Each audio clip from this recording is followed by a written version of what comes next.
You know, it's kind of strange when you think about it. Something as ordinary as bathing today was once an entire ritual, a shared space, sometimes even a daily event people looked forward to. So I'm glad you're here to explore it with me. Just to clarify for people new to our community or returning, this is a curated sleep experience, carefully researched and gently shaped to be as accurate as possible while still helping you unwind. Tonight we're drifting through what bathing rituals around the world were like. Not just getting clean, but the quiet routines, social moments, and small traditions that turned water into something more meaningful than we usually notice now. If slow, slightly boring history helps your mind shut down, feel free to follow, drop a like, and tell me where you're listening from and what time it is. Now just ease back a little, let your shoulders drop, maybe pull the blanket a bit closer, and let's start. Water has always known how to hold us. For thousands of years, across every continent and culture, human beings have gathered in steam and warmth to wash away more than just the dust of the day.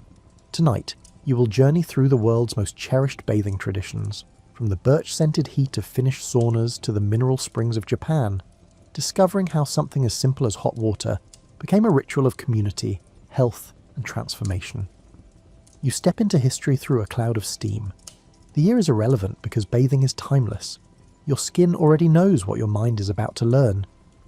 Every culture that ever learned to heat water discovered something profound. They found that warmth and moisture together create a space between worlds. Not quite home, not quite temple, something else entirely. You will travel tonight without leaving your place of rest. The first thing to understand is that bathing has never been just about getting clean. If cleanliness were the only goal, a quick rinse would suffice. But humans have always wanted more. They wanted the heat to penetrate deep into tired muscles. They wanted the steam to open airways and clear thoughts. They wanted to sit beside others in shared vulnerability, all of them equally pink and damp and human. Your journey begins in the north, where winter darkness lasts for months. Finland greets you with cold air and the promise of heat. You stand outside a small wooden structure beside a lake. Snow covers everything in sight. The temperature hovers around negative 15 degrees Celsius, which means the air bites exposed skin within seconds. Your breath forms clouds that hang in the stillness. The only sound comes from ice cracking on the water's surface. The sauna building looks humble from outside, dark wood weathered by decades of freezing winters and brief summers. A metal chimney pokes through the roof, releasing a thin trail of smoke into the twilight. No grand entrance exists here, just a simple door with a worn handle. You open it and enter a small changing room. The warmth hits you immediately. Not the full heat yet, just the promise of it seeping through the inner door. You remove your clothes slowly, folding them on a wooden bench. The Finns have been doing this for over 2,000 years. They heated stones in fire pits long before they had chimneys or electric heaters. Back then, smoke filled the entire room until the fire died down. Families would wait for the smoke to clear, then enter the residual heat. This sauna uses a wood-burning stove, more traditional, more alive. You push through the inner door, and the heat embraces you like a wool blanket. The room measures perhaps 3 meters by 4 meters. Wooden benches line 2 walls in tiered levels. The higher you sit, the hotter it gets. A bucket of water rests beside a pile of smooth stones heated to glowing. Birch branches tied into a bundle hang from a hook. You climb to the middle bench and sit. The heat wraps around your shoulders and works its way into your chest. Finnish sauna heat runs dry compared to other bathing traditions. The humidity stays low at first. Your skin begins to warm from the outside in. Blood vessels near the surface dilate. Your heart rate increases slightly, doing the gentle work of pumping blood to cooling systems that suddenly have plenty to do. After a few minutes, you ladle water onto the stones. The water hits with a sharp hiss. Steam explodes upward and spreads across the ceiling before descending in waves. Now the heat changes character. It becomes thick and enveloping. Your airways open. The sensation shifts from dry warmth to moist intensity. Finns call this loili, the spirit of the sauna. The word carries weight beyond simple translation. You lean back against the warm wood. The birch planks feel smooth under your skin. Generations of bodies have sat here, leaving invisible traces. The wood smells faintly of resin and heat. Your breathing deepens without conscious effort. Thoughts that seemed important 5 minutes ago lose their grip. The heat demands presence. You cannot think about tomorrow's tasks when your entire nervous system focuses on temperature regulation. Time stretches differently in sauna heat. 5 minutes might be 10, 10 might be 20. The Finns know not to rush. They have a saying that in the sauna, one must conduct oneself as one would in church. Quietly, respectfully, without hurry. The comparison makes sense when you experience the stillness that heat creates. You reach for the birch branches. The vita, some call it. Others say vasta. Same object, regional names. You dip the leafy bundle in warm water to soften it, then gently strike your skin with the branches. Not hard enough to hurt, just enough to stimulate circulation. The birch leaves release their scent when crushed, fresh and green and somehow ancient. The gentle slapping brings blood to the skin's surface. Pink patches bloom across your shoulders and back. This practice confused many foreigners when they first witnessed it. 18th century travellers wrote alarmed accounts of Finns beating themselves with branches. They missed the point entirely. The vita massage feels more like a vigorous rubbing than punishment. It invigorates rather than injures. The leaves stick briefly to damp skin before falling away. Small fragments collect on the wooden floor like green confetti. Your body begins producing sweat in earnest now. Droplets form along your hairline and roll down your temples. More appear on your chest and back. The sauna teaches you that humans are mostly water. You can lose a litre of fluid in a single session. The Finns know to rehydrate afterward, but for now, you simply observe the process. Your body cooling itself in the most primitive and effective way possible. The heat builds to a point where stepping outside becomes necessary. You stand carefully. Lightheadedness can strike if you rise too quickly. The blood vessels in your legs need a moment to constrict and send blood back to your brain. You make your way to the door and step into the changing room. Even this intermediate temperature feels cool against superheated skin.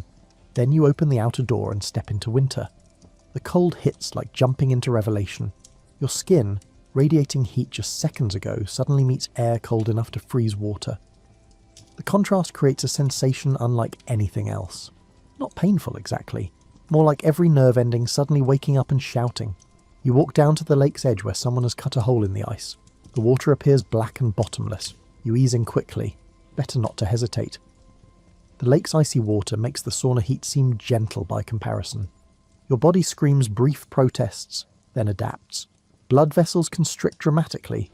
Your heart rate spikes. You stay in perhaps 20 seconds before climbing out. Now you understand the whole picture. The sauna ritual includes this contrast. Heat then cold, then heat again. The Finns repeat the cycle 3 or 4 times in a session. Each round reveals different sensations. Your body becomes more efficient at the temperature dance. The second sauna round feels different from the first. Hotter somehow, but also more manageable. Your skin knows what to expect. You return to the changing room and wrap yourself in a towel. The warmth radiating from your core keeps you comfortable despite wet skin. Other sauna users might appear now in traditional practice. Families bathed together, friends met for weekly sauna evenings, business deals were negotiated on those wooden benches. Important conversations happened in the heat, where pretense melted away along with sweat. But tonight you experience this alone, following the ritual at your own pace. After the final round, you sit in the changing room and drink water. Your skin glows pink. Muscles that felt tight 2 hours ago now hang loose and relaxed. The Finns believe regular sauna use promotes longevity. Modern research suggests they might be right. The cardiovascular workout from heat stress, the deep relaxation afterward, the social bonds formed in shared heat, all of it contributes to well-being. You dress slowly and step back into the winter night. The stars overhead shine with unusual clarity. Cold air feels crisp and welcome after so much heat. Your body temperature normalizes gradually. You carry the sauna's warmth inside you like a secret. The ritual complete. Halfway around the world, different water waits. You find yourself in Japan now, approaching an onsen in the mountains. The word onsen means hot spring. Japan sits on volcanic islands, which means naturally heated water bubbles up from deep underground in thousands of locations. The Japanese have built bathing culture around these geothermal gifts for centuries. Snow falls lightly as you approach the ryokan. Traditional inns like this one have hosted travellers for generations. The wooden building with its peaked roofs and paper screens looks like it grew from the mountainside rather than being built upon it. Warm light glows from windows. The smell of mineral water hangs in the cold air. You can hear water flowing somewhere nearby. A host greets you at the entrance with a slight bow. You remove your shoes and step onto polished wooden floors. The interior continues the natural aesthetic. Wood and stone and paper, nothing synthetic, nothing loud. The design invites quiet contemplation. You receive a cotton yukata robe and are shown to the bathing area. Men and women use separate facilities in most onsen, though some remote mountain springs offer mixed bathing or private family baths. The changing room offers neat wooden lockers and woven baskets. You place your clothes in a basket and wrap a small towel around yourself. This modesty towel serves a specific purpose. You carry it to the bathing area but cannot bring it into the actual water. That rule matters deeply in onsen etiquette. The bath must remain pure, no soap, no shampoo, no towels, nothing that might contaminate the natural spring water. First, you must wash. A row of low faucets and wooden stools lines one wall.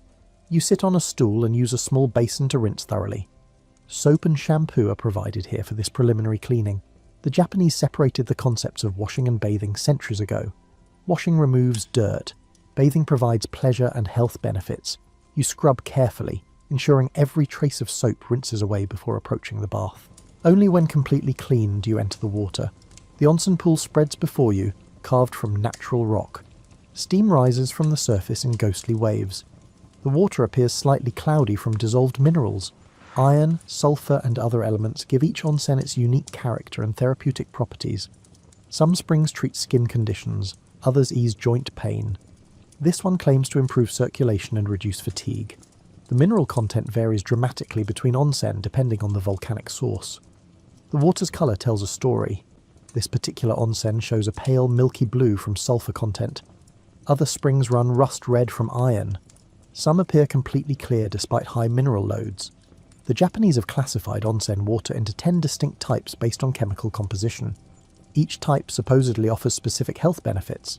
Sulfur springs for skin, iron springs for anemia, sodium chloride springs for rheumatism. The list continues with ancient certainty. You test the temperature with 1 foot. Hot. Definitely hot. Japanese onsen water typically runs between 40 and 44 degrees Celsius, much hotter than most Western hot tubs. The temperature seems impossibly high at first touch. But the Japanese have bathed in such heat for centuries. Their bodies adapted. Their customs evolved around these temperatures. You ease in gradually, letting your body adjust inch by inch. The heat penetrates immediately. Within seconds, your skin turns pink. Blood rushes to the surface in waves you can feel moving through your body. Your heart rate increases to handle the thermal load. The cardiovascular system shifts into high gear. Blood vessels near the skin dilate dramatically. The body's cooling mechanisms activate at full capacity, despite being overwhelmed by external heat. You submerge to your shoulders and hold still. Movement creates waves that splash hot water on your face. Better to remain motionless and let the body find equilibrium with the water temperature. The initial shock fades into deep warmth. The heat works its way past skin and fat into muscle tissue. Tension you did not know you carried begins releasing. The mineral water feels silky against skin, slightly slippery, different from fresh water or chlorinated pools.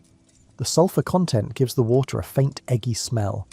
At first, the odour seems strong and unpleasant. Within minutes, your nose adapts and the smell becomes unnoticeable. The sulfur, along with other minerals, enters your body through skin pores opened by heat. Transdermal absorption happens constantly in onsen water. Your body takes in calcium, magnesium, sulfur, iron and other elements. Whether this provides significant health benefits remains debated. But the Japanese believe firmly in onsen healing properties. You position yourself near where hot water enters the pool. The inflowing water runs even hotter than the main bath. A stone channel directs the spring water into the pool. The current of incoming water feels noticeably warmer. You can adjust your position to find your preferred temperature. Closer to the source provides more heat. Further away allows slight cooling as the water mixes and disperses. The rock edges of the pool feel rough under your hands. Natural stone shaped by water and weather over decades. Moss grows in shaded corners where the rock stays perpetually damp. The whole setting attempts to preserve or recreate natural hot spring conditions. Even indoor onsen try to maintain connection to nature through rock, wood, and careful design. The aesthetic matters as much as the actual minerals. Outside, snow continues falling. Many onsen feature outdoor rotenbura pools where you can bathe while watching snow accumulate on surrounding rocks and pine branches. The contrast between hot water and cold air creates a dreamlike sensation. Steam rises from your shoulders into frigid air.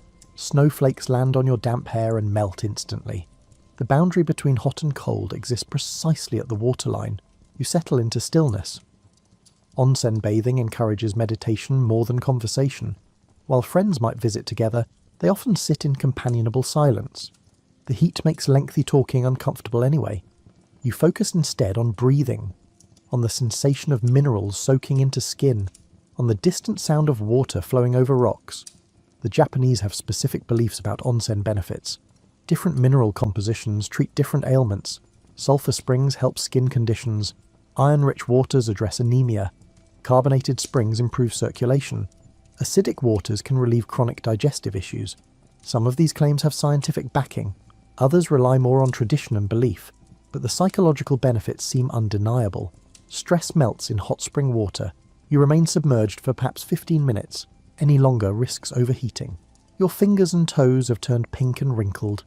You ease out of the pool and sit on the edge, letting cool air lower your core temperature.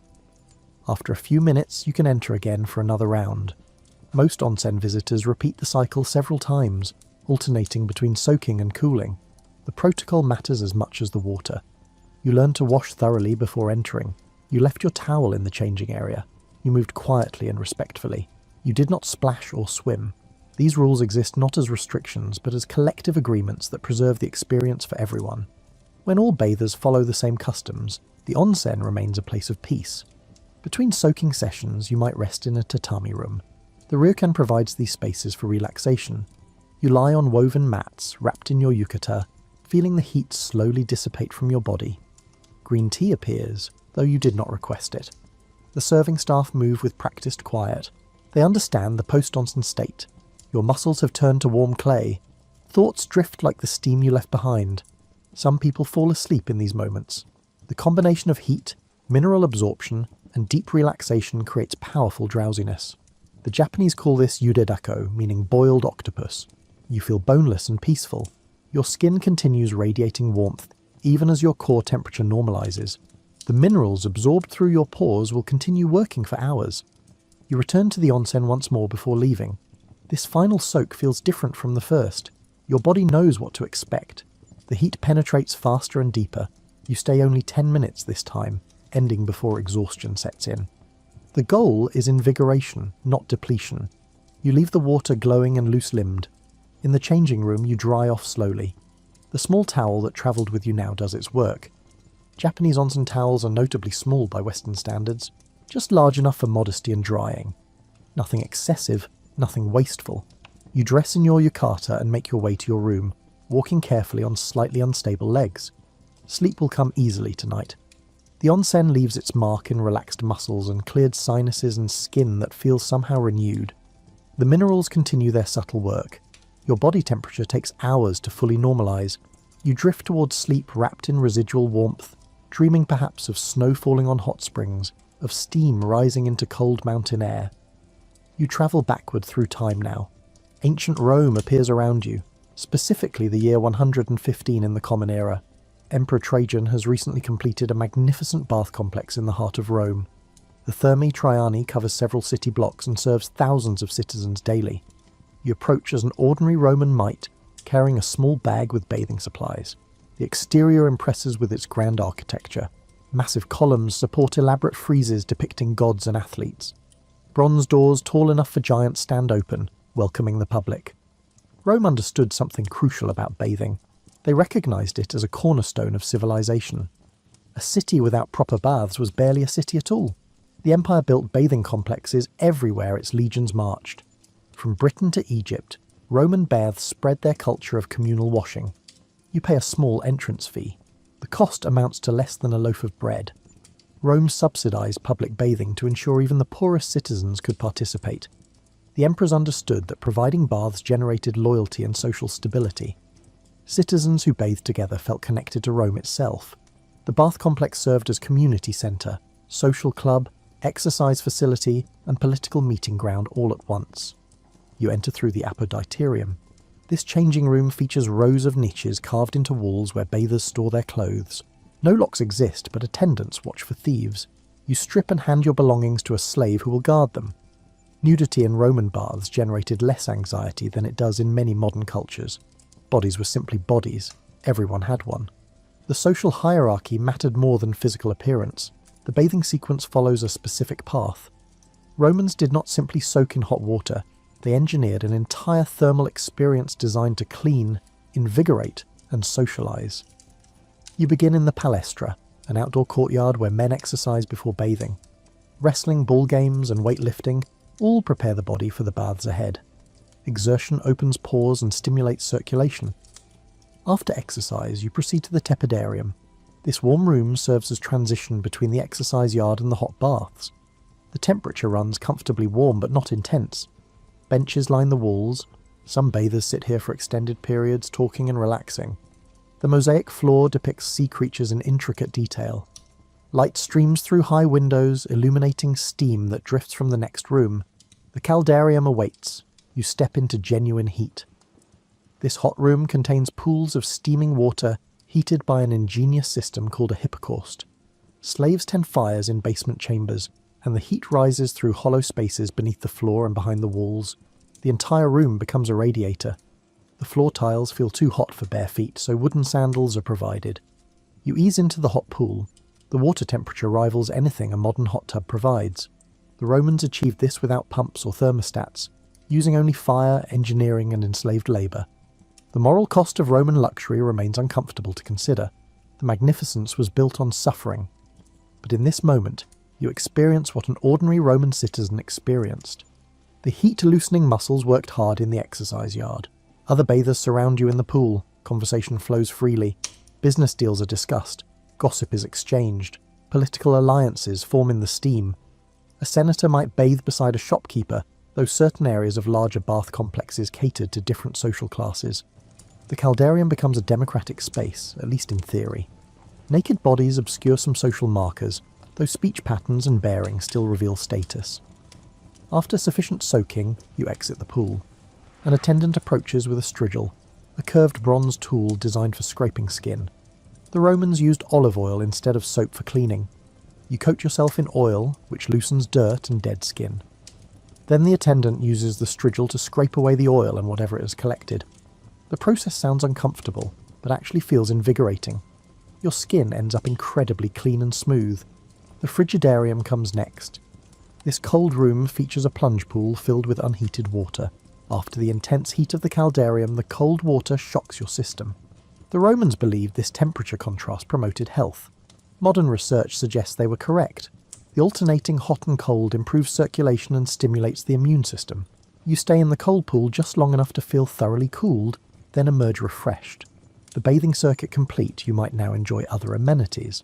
Larger bath complexes included libraries, gardens, restaurants, and even theatres. You could spend an entire afternoon here, reading scrolls in the library, walking through manicured gardens, or watching performers. The baths served as the social centre of Roman life. Emperors who built new bath complexes brought genuine popularity. Some baths even offered unusual features. The baths of Caracalla, built a century after Trajan's, included an enormous swimming pool and spaces for ball games. The baths of Diocletian could accommodate 3,000 bathers simultaneously. The scale of Roman bathing ambition knew few limits. They transformed basic hygiene into monumental civic architecture. You wrap yourself in a linen cloth and find a quiet corner. The post-bath relaxation might include a massage. Professional masseurs work in small rooms off the main bathing areas. They use olive oil and strong hands to unknot muscles. The combination of heat, cold water, scraping and massage leaves you feeling like you have been disassembled and rebuilt. Your body moves differently, lighter, more fluid. Food and drink are available if you want them. Small stalls sell wine, bread, olives, and other snacks.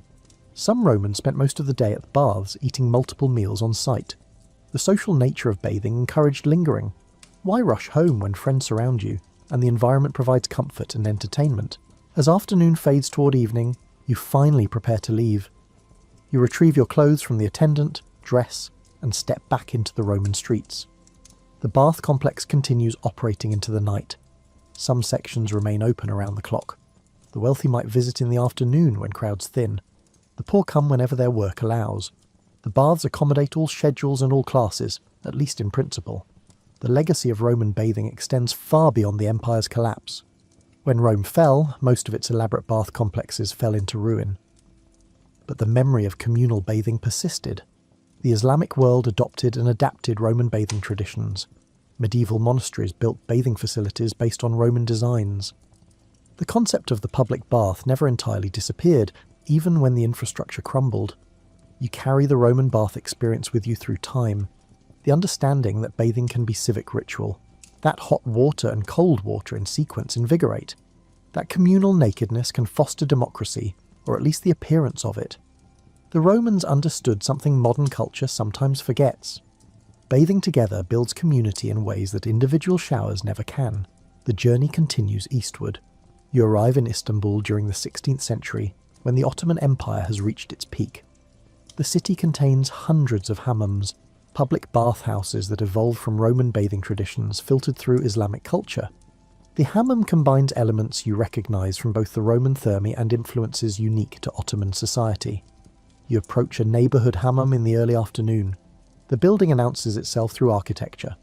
A large central dome dominates the structure, with smaller domes clustered around it. These domes contain glass oculi that allow natural light to filter into the bathing areas below. The effect creates an otherworldly atmosphere where light beams pierce steam in visible shafts. The entrance separates into two sections. Men and women use different hammams, or the same hammam at different times. Today you enter the men's section, though the experience in women's hammams follows similar patterns with its own distinct social dynamics. Women's hammams historically served as important social spaces where marriages were arranged and community bonds strengthened away from male oversight. You pay the entrance fee to the attendant. The cost includes basic bathing privileges. Additional services like massage or hair removal require extra payment. You receive a pestimel, a thin cotton wrap, and a pair of wooden clogs. The changing area, called the kamakan, features a central fountain and elevated platforms where bathers relax before and after bathing. You remove your clothes and secure the pestimel around your waist. The cotton wrap provides minimal coverage but satisfies modesty requirements. Islamic bathing culture differs from Roman in this regard. Complete nudity generally is avoided. The pestimel becomes both garment and towel throughout the bathing experience. You slip your feet into the wooden clogs, which protect against hot floors and provide traction on wet marble. The first room you enter is the sogakluk. This tepid room serves as a transition space. The temperature runs warm but not intense. You sit on marble slabs and allow your body to adjust. Other bathers rest here, some arriving from the hot rooms, others preparing to enter them. The marble feels smooth and slightly cool despite the ambient warmth. The sogakluk teaches patience. The hammam ritual cannot be rushed. Through an arched doorway you enter the hararet. The hot room takes your breath for a moment. Heat and humidity combine into a thick atmosphere that wraps around you like a damp blanket. The central area features a large heated marble platform called the göbektashi, which translates as belly stone. This elevated slab radiates heat from below, where water pipes carry steam and hot water. You climb onto the göbektashi and lie down. The heated marble works its way into your muscles. Unlike sauna heat that comes from the air, the göbektashi provides direct conductive heat through your back and legs. The sensation differs from anything you have experienced so far. The marble never feels hot enough to burn, but maintains constant steady heat that penetrates deeply. Your muscles begin to unknot from the inside out. The direct contact with heated stone creates different sensations than immersion in hot water or exposure to hot air. The marble's smooth surface holds centuries of history. Countless bodies have lain here before you. The stone has absorbed the heat and released it into tired muscles for generations. The göbektashi serves as the heart of the hammam experience. Everything else leads to or flows from this central heated platform. The architecture places it prominently in the centre of the hararet, under the highest point of the dome. Light filters through small glass windows in the dome. Star-shaped openings allow sunlight to penetrate the steam. The beams of light become visible in the thick, humid air. Dust and water vapour make the light solid and real. The effect creates an otherworldly atmosphere. Some hammams use coloured glass that tints the light blue or green or amber. The coloured light transforms the space into something between bathhouse and cathedral. Around the room's perimeter, individual washing alcoves offer privacy. Each alcove contains a kurna, a small marble basin with brass taps for hot and cold water. The basins sit at waist height, perfectly positioned for filling bowls and cups. The alcoves provide just enough separation for modest washing, while remaining part of the communal space. You can see other bathers through the steam. You can hear water splashing and voices murmuring. But the alcove creates a temporary personal territory. Small marble stools sit in each alcove. You can sit while washing, reducing strain on legs and back. The stools show wear from decades of use. The marble has been polished smooth by countless wet bodies. Everything in the hammam feels permanent and ancient. The materials themselves speak of durability. Marble, brass, tile, and stone. Nothing plastic or temporary. The hammam was built to last generations and has fulfilled that promise. Some bathers wash themselves in these alcoves using the traditional method. They fill small copper bowls called taz from the kurna. The bowls hold perhaps a litre of water. They pour the water over their bodies repeatedly, mixing hot and cold to achieve comfortable temperature. The pouring creates a rhythm. Fill, pour, refill, pour again. The sound of water splashing echoes throughout the harari. Dozens of bathers pouring water creates a symphony of liquid percussion. The technique requires practice to master. You must pour with enough force to rinse thoroughly, but not splash excessively. You aim the water stream to cascade down your body, carrying soap and dirt toward the drains.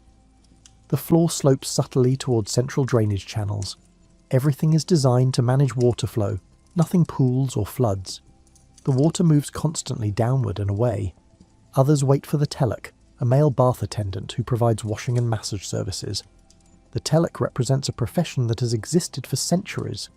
Young men apprentice under experienced telek to learn the proper techniques. The work requires strength and stamina. Hours spent in intense heat and humidity, constant bending and scrubbing. The physical demands are considerable, but skilled telek command respect and earn decent income. A telek approaches and gestures for you to remain on the gubikdashi. He carries his professional tools in a small basket. The case emit various soaps and towels. His movements show practiced efficiency. He has done this thousands of times. Every motion serves a purpose. No wasted effort. He begins by testing the water temperature in a nearby kurna, adjusting the mix of hot and cold. The attendant carries a rough cloth mitt called a kers. The kers is typically made from coarse silk or synthetic material. The texture feels like very rough sandpaper when dry. When wet and applied with vigour, it removes dead skin with remarkable effectiveness. Different regions favour different keys materials. Some prefer goat hair, others use hemp fibre. The roughness remains constant regardless of material. He dips the keys in hot water to soften it slightly. Then he begins scrubbing your skin with surprising vigour. The pressure borders on aggressive. You wonder briefly if skin can actually withstand such treatment, but the telek knows exactly how much pressure to apply. Enough to remove dead skin, not enough to damage living tissue. The scrubbing technique has been refined over generations. The Kizi moves in long, firm strokes. He starts with your back, working from shoulders down to waist. The rough texture removes dead skin cells, dirt, and whatever else has accumulated since your last hammam visit. Grey rolls of dead skin begin appearing almost immediately. They collect on the marble beneath you like tiny worms. The visual evidence of the Kizi's effectiveness seems almost shocking. How much dead skin can one body accumulate? The answer becomes visible in the grey rolls accumulating around you. The outer layer of skin cells dies and is replaced constantly. Most of this dead material falls away naturally through friction with clothes and normal washing, but some remains, building up gradually. The Keys removes everything in one thorough session. The scrubbing borders on aggressive but never crosses into pain. The telek understands the line between vigorous and violent. His hands move with certain confidence. He has learned through experience exactly how much pressure each area of the body can tolerate. The back can handle more force than the chest, the legs more than the arms. He adjusts instinctively. After thorough scrubbing, the telek produces a large linen bag. This is the moment that many first-time hammam visitors find most memorable. The linen bag seems unremarkable at first, just a square of fabric sewn into a simple pouch, but its purpose soon becomes clear. The telek dunges it into a basin of warm water and soap. He plunges it into a basin of warm water, then squeezes and works the bag until it produces enormous quantities of foam. Traditional hammam soap creates these mountains of bubbles. The telek covers you in foam from head to toe. The sensation is absurd and delightful. You disappear beneath a blanket of soap bubbles. The telek works the foam into your skin with practiced efficiency, cleaning what the Kizi exposed. Then comes the rinsing. Bowl after bowl of warm water cascades over you, carrying away the soap. The Telic ensures every trace of bubbles is removed. The marble platform beneath you channels water toward drains. The whole room functions as a giant shower, where gravity and careful design manage water flow. You emerge from the foam baptism feeling profoundly clean. The massage follows. The Telic's strong hands work through muscles relaxed by heat and scrubbing. He pays particular attention to shoulders and back, areas where tension accumulates. The massage style is practical rather than gentle. He stretches your limbs and applies pressure to knotted areas. Small pops and cracks signal joints releasing. The combination of heat, cleansing and massage leaves you feeling like you have shed an old skin and grown a new one. After the massage, you're left to soak in the heat. You remain on the Göbek tashi or move to the washing alcoves to pour more water over yourself. Some bathers spend hours in the hararet, alternating between the heated marble and the washing basins. The thick steam makes time feel elastic. Minutes stretch into comfortable infinity. The heat seems to slow everything except your heartbeat, which works steadily to cool your overheated body. Eventually you retreat to the Sogakluk. The transition room now feels almost cold compared to the hararet. You sit on the marble slabs and feel your core temperature gradually normalizing. Your skin glows pink and clean. Every pore has opened and been cleaned and closed again. The Telic scrubbing removed layers you did not know existed. Your body feels lighter, as though the dirt had actual weight. You return to the Kamakan for the final stage. The changing room provides a different atmosphere now. The same fountain still flows, but you experience it with new awareness. You wrap yourself in dry towels and recline on the raised platforms. An attendant might bring tea or sherbet if you request it. Most bathers rest here for extended periods, enjoying the post-bath euphoria. The hammam serves purposes beyond hygiene. For centuries, Ottoman society used hammams as community gathering spaces. Men discussed business and politics. Women arranged marriages and socialized away from male relatives. The hammam became an equalizing space where social hierarchies relaxed, though never disappeared entirely. A wealthy merchant and a modest craftsman might bathe side by side, both reduced to pestimals and human bodies. Turkish bath culture influenced the wider Islamic world. From Morocco to Iran, variations of the hammam spread with Islamic expansion. Each region adapted the basic template to local customs and architecture. But the core elements remained. The sequence of rooms building from cool to hot. The heated marble platform. The vigorous scrubbing. The emphasis on thorough cleansing rather than quick washing. You dress slowly, your body still radiating residual heat. The hammam experience lingers in clean skin and loosened muscles. Outside, the Istanbul streets bustle with late afternoon activity. But you carry the hammam's peace with you. The ritual has reset something fundamental. The combination of heat, water, scrubbing, and human touch has reminded your body of its capacity for renewal. Your journey through bathing traditions continues across continents and centuries. Korea offers its own variation on communal bathing. The Jimjilbang combines elements you recognize from other traditions, but adds uniquely Korean features. These facilities operate 24 hours and serve as affordable lodging for travelers, social spaces for families, and wellness centers for anyone seeking relaxation. You enter a modern Seoul Jimjilbang late at night. The building rises several stories, its entrance bright with neon signs. The cost of admission includes access to all facilities for as long as you want to stay. Some visitors come for a quick soak. Others spend entire days or nights sleeping in designated rest areas. You pay at the counter and receive a uniform consisting of shorts and a t-shirt, along with a locker key worn on your wrist. The facility separates into gendered and common areas. You head first to the gender-specific bathing area, where full nudity is expected. The space resembles a large tiled bathroom with multiple pools of varying temperatures. Hot tubs, cold plunge pools, and warm soaking pools all offer different experiences. Unlike Japanese onsen with their natural mineral water, Jimjilbang pools use filtered and treated water heated to specific temperatures. Before entering any pool, you must shower thoroughly. Korean bathing culture takes cleanliness seriously. Shower stations line one wall with soap, shampoo, and scrubbing implements provided.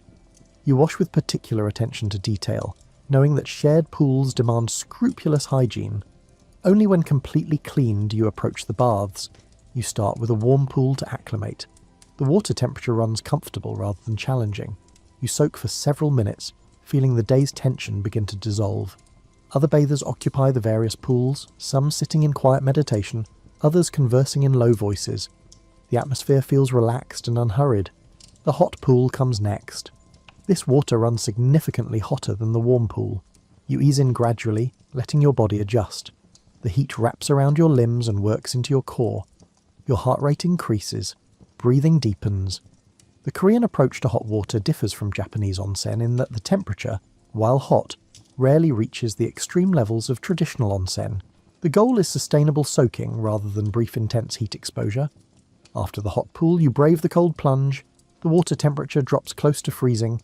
You submerge quickly, gasping at the shock. The cold grips your entire body in an icy fist. You stay perhaps 30 seconds before climbing out. The contrast between hot and cold creates that familiar rush of endorphins. Your skin tingles with heightened sensitivity. Many Jimjilbang offer a special scrubbing service. Middle-aged women, called demiri, provide intense exfoliation using rough mitts similar to Turkish kizi. You lie on a raised platform while the demiri scrubs every accessible inch of your skin. The treatment borders on aggressive. Grey rolls of dead skin accumulate and are rinsed away. The demiri work with practiced efficiency, neither gentle nor cruel, simply thorough. After bathing, you change into the provided uniform. This marks the transition to the common areas where men and women mingle freely. You leave the bathing section and enter a large communal space filled with various heated rooms.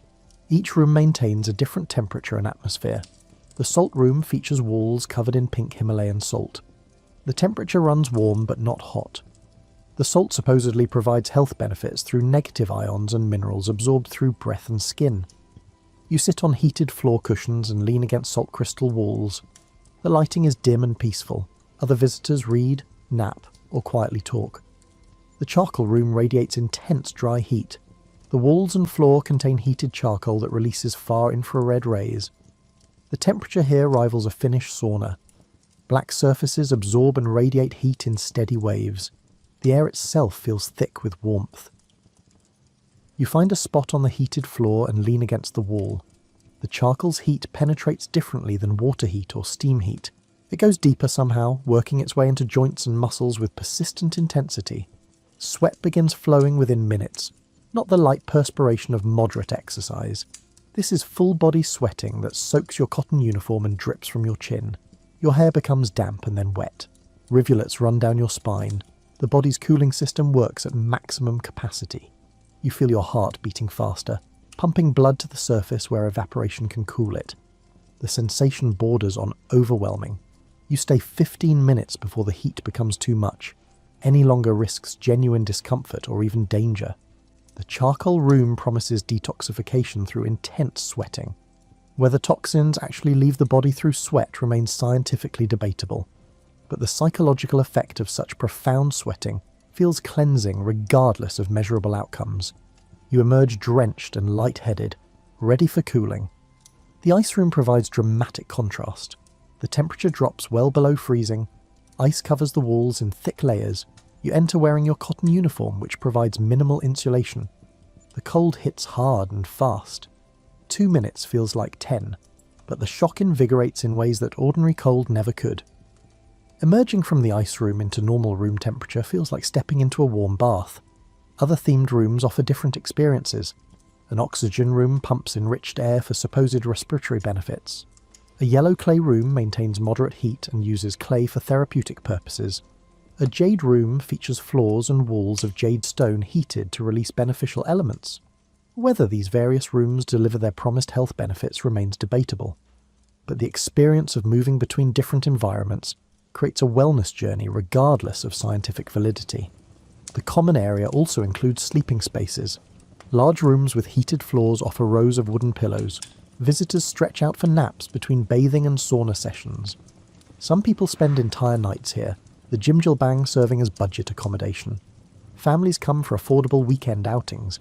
Couples enjoy date nights that cost less than a movie and dinner. Food service operates around the clock. You can order traditional Korean snacks and meals. Sikye, a sweet rice drink, is particularly popular post-sauna. Hard-boiled eggs roasted in the sauna rooms offer protein. Instant noodles satisfy late-night hunger. The prices remain modest, keeping the entire Jimjilbang experience accessible to a wide economic range. You settle into a rest area with your Sikye.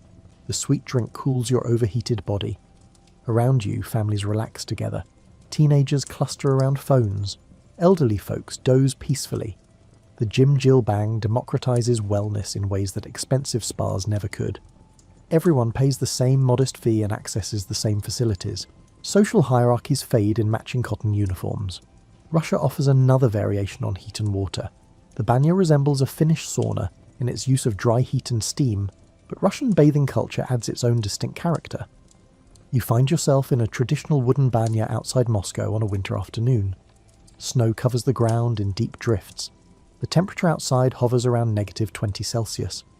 Your breath crystallizes instantly in the air. The cold bites at exposed skin within seconds. The banya building looks similar to a Finnish sauna from outside. Dark wood construction weathered by countless winters. Simple design that prioritizes function over decoration. Smoke rising from a chimney signals that someone has been tending the fire for hours. The preparation for banya takes time and attention. The stones must reach extreme temperatures. The wood must be dry and ready. Everything must be perfect before bathing begins. Inside, Russian character asserts itself immediately. The heat room, called the Perilka, feels similar to a Finnish sauna, but the atmosphere differs. Russians approach bathing with a certain swagger. They embrace extremes with pride. The hotter the better becomes a point of honour. Enduring intense heat demonstrates strength and character. The Perilka becomes a testing ground as much as a bathing space. A large brick stove dominates one end. The pech, as Russians call it, holds massive stones heated to extreme temperatures. The stove's construction follows traditional designs perfected over centuries. It radiates heat in powerful waves. The platforms line the walls at different heights, each level offering escalating intensity. The highest platform near the ceiling holds heat that would seem unbearable to the uninitiated. You climb to an upper platform for maximum heat. The air at ceiling level shimmers with intensity. Looking toward the stove creates wavy distortions like heat rising from summer pavement. Your lungs adjust to breathing the scorching air. Each inhale requires slight adjustment. Breathing through your nose helps filter and cool the air slightly. Your skin begins to glow pink within moments. A bundle of birch or oak branches called a venik hangs nearby. The Russian version of the Finnish Vita serves similar purposes, but with more vigorous application. The venik has been soaked in hot water to soften the leaves and release aromatic oils. Birch remains the most traditional choice, though oak, eucalyptus and juniper all have their devotees. Each wood offers different scents and supposed benefits. Your companion, following tradition, uses the venik on you. Not gentle tapping like Finnish practice. Russians swing the branches with considerable force, creating gusts of superheated air that envelop your body. The venik master, if skilled, makes the branches crack like whips. The sound echoes in the small space. The heated air pushed by the swinging branches feels even hotter than the ambient temperature. Your skin receives the full treatment. The sensation combines heat, impact, and the aromatic oils from crushed leaves. Your back and shoulders turn bright red under the treatment. The vigorous massage stimulates circulation dramatically. Blood rushes to the surface. Every nerve ending activates. The combination of extreme heat and physical stimulation creates intensity that borders on transcendent. Some Russians describe the experience as spiritual. Others simply call it invigorating. Either way, it demands your complete attention. The venik massage continues for several minutes. Then your companion signals that the first round is complete. You climb down from the platform carefully. The heat and vigorous treatment have left you slightly dizzy. You drink water from a wooden ladle. The cool liquid feels like salvation. Your body has lost significant fluid through sweating. Rehydration becomes essential. Between sessions in the Perilka, the traditional choice is dramatic. You step outside and dive into snow. Not a cold pool, not a lake, just snow piled deep beside the banya entrance. The shock exceeds anything you experienced in Finland or Korea. Your overheated body meets snow, and the contrast creates a brief moment of sensory overload. Then you scramble back inside, skin tingling with 1,000 needles of sensation. The banya serves social functions similar to other bathing traditions. Friends gather for weekly sessions, business associates meet, families bond. Between rounds of extreme heat, participants rest, drink tea, eat pickles, and talk. The banya becomes a space outside normal social rules. Nakedness and shared heat create unexpected honesty. Some Russian banyas include a bucket of cold water rigged above the door. Pull a rope and gallons of ice water cascade over you. The shock provides an alternative to snowdiving. Either way, the Russian approach to temperature contrast makes Finnish practice seem almost gentle. Russians embrace extremes. The hotter, the better. The colder, the better. Moderation finds no home in the banya. Morocco brings you to yet another hammam variation. North African hammams evolved from the same Roman roots as Turkish baths, but developed their own character over centuries. You enter a traditional Moroccan hammam in Marrakesh, carrying a small bag of supplies. Moroccans bring their own soap made from olive oil and black olives. You also carry a kessa glove for scrubbing and clay for a traditional face and body mask. The Moroccan hammam feels more utilitarian than Turkish ones. The architecture serves function over aesthetics. Tiled rooms with domed ceilings and basic lighting. The heated rooms maintain warmth through simple furnaces rather than elaborate hypercost systems. The atmosphere emphasises thorough cleansing rather than luxurious relaxation. You move through increasingly warm rooms. The coldest room allows initial acclimation. The middle room provides moderate heat for washing. The hottest room, with its steam and intensity, prepares skin for scrubbing. The heat and moisture work together to soften skin and open pores. The scrubbing ritual feels more vigorous than Turkish practice. Using the kessa glove, either yourself or an attendant scours skin until dead cells roll off in visible quantities. The process seems almost violent but leaves skin incredibly smooth. The glove's rough texture makes Turkish keys feel gentle by comparison. After scrubbing, you apply the clay mask. The mineral-rich clay covers exposed skin in a thick layer. You sit in the steam while the clay dries and draws impurities from pores. The mask tightens as it dries, creating a sensation of your face being gently compressed. When rinsed away, the clay takes surface dirt and sebum with it. The final stage involves traditional black soap. Made from olive oil and black olives, this soft soap has been used for centuries. It lacks the lather of commercial soaps, but cleans effectively through oil-based cleansing. You apply it liberally, massage it into skin, then rinse thoroughly. Your skin emerges clean in ways that Western showering never achieves.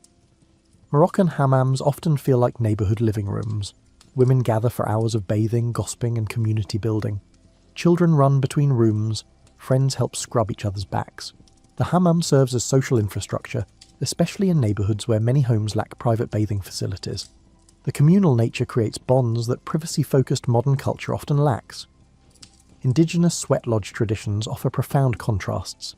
Native American, Inuit, and other indigenous cultures develop their own heat-based purification rituals. While specific practices vary among tribes and nations, many share common elements. You approach a sweat lodge, a dome-shaped structure traditionally made from bent saplings covered with hides or blankets. The lodge represents the womb of Mother Earth. Everything about the structure and ceremony carries symbolic meaning. The entrance faces east to greet the rising sun. Heated stones, called grandfathers, transfer heat from sacred fire to the lodge interior. Water poured on these stones creates steam and releases the stone's spiritual energy. You enter the lodge on hands and knees. The low entrance requires humility. Inside, darkness envelops you except for the faint glow of heated stones. Other participants sit in a circle around the stone pit. The lodge leader pours water on the stones and steam fills the small space. The heat builds quickly to intense levels. The sweat lodge functions as spiritual ceremony, not casual bathing. Prayers are offered, songs are sung. The heat purifies not just the body but the spirit. 4 rounds of increasing heat represent different aspects of life and healing. Between rounds, the door opens briefly, allowing cool air to enter. But the reprieve lasts only minutes before the next round begins. The intensity exceeds casual bathing experiences. The combination of extreme heat, darkness, and spiritual context creates an altered state. Participants report visions, emotional releases, and profound insights. The sweat lodge addresses wellness holistically, treating mind, body, and spirit as inseparable. After the ceremony, participants emerge reborn. The heat and prayer and darkness strip away the layers people carry. They step outside feeling lighter, clearer, more connected to themselves and the natural world. The sweat lodge reminds participants of their place in the greater web of existence. Each bathing tradition you have visited reveals culture. The Finns value simplicity and endurance. The Japanese seek harmony with nature. The Romans built monuments to civic life. The Turks refined cleanliness to an art. The Koreans democratized wellness. The Russians embraced extremes. The Moroccans maintained ancient practices. Indigenous peoples honoured the sacred in sweat and prayer. But common threads run through all traditions. Heat opens the body, water cleanses it. Community forms around shared vulnerability. The ritual of bathing marks transitions between states, dirty to clean, tense to relaxed, isolated to connected, profane to sacred. Every culture that learned to heat water discovered these transformations. You return to the present moment. Your journey through bathing traditions has revealed a fundamental human truth. We are bodies that need tending. We accumulate dust and tension and isolation. We need heat to penetrate our armour. We need water to wash away what no longer serves. We need the presence of others to remind us we belong to something larger than our individual concerns. Modern life often reduces bathing to a utilitarian task. Quick showers squeezed between appointments, functional washing without ceremony. The efficiency makes sense in a rushed world. But something important gets lost when bathing becomes just another item on an endless checklist. The traditions you explored tonight understand bathing as portal and practice, a way to mark transitions, a method for maintaining not just hygiene but humanity. You need not travel to distant countries to reclaim this wisdom. A bath drawn with care becomes a ritual. Hot water run deep enough to submerge shoulders. Time set aside without interruption. Even a simple shower transforms when approached with presence. Feel the water temperature. Notice how heat relaxes muscle. These small attentions convert routine into practice. The contrast of temperatures serves everyone. Ending a hot shower with cold water provides benefits documented by research. The cold strengthens circulation and boosts immunity. The Finns and Russians and Koreans knew this through experience. Science now confirms their wisdom. Your body responds to challenges. The controlled stress of temperature variation makes you more resilient. Community bathing still exists even in modern isolation. Public pools and gyms offer spaces where bodies gather. Spa facilities provide opportunities for shared heat and water. Even visiting these spaces occasionally reconnects you to the ancient practice of bathing together. The reminder that bodies are normal, that everyone has one, that basic humanity transcends individual differences. The sensory aspects of bathing deserve attention. The smell of clean skin, the texture of water on closed eyes, the sound of droplets falling, the taste of steam on your tongue, the sight of condensation on mirrors. Each sense offers information when you pause to notice. Bathing becomes meditation when experienced fully. Your skin is your largest organ. It breathes and absorbs and protects. It deserves care and attention. The scrubbing traditions you encountered tonight recognize this. Dead skin accumulates constantly. Washing removes some but not all. Periodic exfoliation renews skin's ability to function. Heat therapy provides benefits beyond relaxation. Regular sauna use correlates with reduced cardiovascular disease and improved longevity. The mechanism relates to cardiovascular conditioning. Your heart works harder in heat. Blood vessels dilate and constrict in patterns that strengthen their flexibility. Mineral water offers specific therapeutic benefits. Sulfur helps skin conditions. Magnesium eases muscle pain. Calcium strengthens bones. Iron addresses deficiencies. While you might not have access to natural hot springs, Epsom salt baths provide magnesium absorption. The psychological impact of bathing rituals matters most. The physical benefits are real and valuable, but the mental shift bathing creates might matter more. The ritual marks a boundary. Work ends. Stress washes away. The body receives care and attention. This regular practice builds resilience against modern life's relentless demands. Different seasons call for different bathing practices. Winter invites hot soaks that penetrate cold, stiffened muscles. Summer suggests cooler water and briefer sessions. Spring encourages renewal through scrubbing. Fall invites reflection in steam. Bathing before sleep serves specific purposes. The rise and fall of body temperature after a hot bath triggers sleep mechanisms.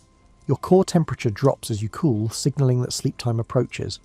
The relaxation of muscles removes physical tension. The ritual itself becomes a sleep cue. You might create your own bathing ritual. It need not copy any tradition exactly. Take elements that resonate.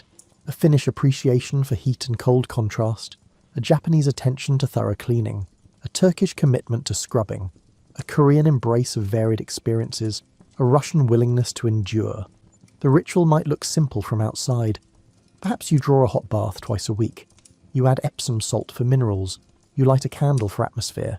You submerge completely and breathe deeply for 20 minutes. You scrub with a rough cloth. You rinse under a cool shower. You dry slowly. But those 40 minutes create a boundary around your well-being. They announce that you matter, that your body deserves tending, that the relentless forward motion of modern life can pause. The water holds you, the heat penetrates your defences. Bathing connects you to ancestors across all cultures. They heated water in clay pots and stone basins. They poured it over their bodies in steam-filled huts. They gathered beside hot springs and built elaborate temples around them. They understood that the body is the soul's home, that this home requires maintenance. The traditions you visited tonight still exist. Finnish saunas operate everywhere Finns have settled. Japanese onsen welcome visitors throughout the volcanic islands. Turkish hammams still serve neighbourhoods. Korean jjimjilbangs buzz with activity. Russian banyas heat stones in Moscow and Brooklyn. Moroccan hammams continue ancient practices. You can visit these places if opportunity allows. But even without travel, you carry the lessons. Heat opens. Water cleanses. Community forms in shared vulnerability. Ritual transforms routine into practice. Your body responds to attention. Tonight, as you prepare for sleep, consider your own bathing. When did it become merely functional? What might shift if you reclaimed it as ritual? How would it feel to approach your shower or bath with the same reverence a Finn brings to the sauna, a Japanese bather brings to the onsen, a Turkish visitor brings to the hammam? The water is the same. The heat is available. Only your attention needs to shift. Your body has carried you through another day. It navigated challenges and maintained functions you never consciously direct. Your heart beat without reminder. Your lungs breathed without instruction. Your skin protected. Your muscles moved. This faithful servant deserves more than a quick rinse. It merits heat and care, and the acknowledgement that physical form matters. The body asks so little, really, just regular tending, just attention and warmth and the occasional luxury of being truly clean. The ancient Romans believed that baths preserved civilization itself. They might have been right. When people bathe together, they remember their common humanity. When individuals bathe mindfully, they reconnect with the body that houses them. The practice maintains a thread of sanity in a world that often seems designed to disconnect you from physical existence. The Romans understood that a city without proper baths was barely a city at all. The baths became the heart of civic life. You have travelled tonight through steam and heat and cold water. You witnessed Finnish endurance in the face of winter darkness. You experienced Japanese harmony with volcanic gifts from the earth. You walked through Roman grandeur built on engineering and empire. You felt Turkish thoroughness in the vigorous scrubbing. You embraced Korean democracy and affordable wellness. You endured Russian extremes in birch branches and snow. You absorbed Moroccan tradition passed down through generations. You honoured indigenous reverence for the sacred in ordinary sweat.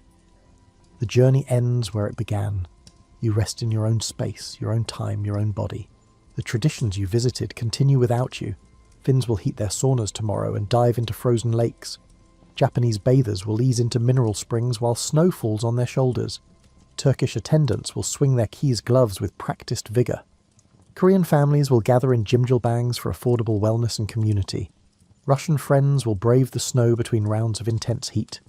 Moroccan neighbours will scrub in neighbourhood hammams. Indigenous ceremonies will honour the grandfathers in sweat lodges. The ancient practices persist and evolve and welcome new participants every day. And perhaps tomorrow or next week, you will draw a bath.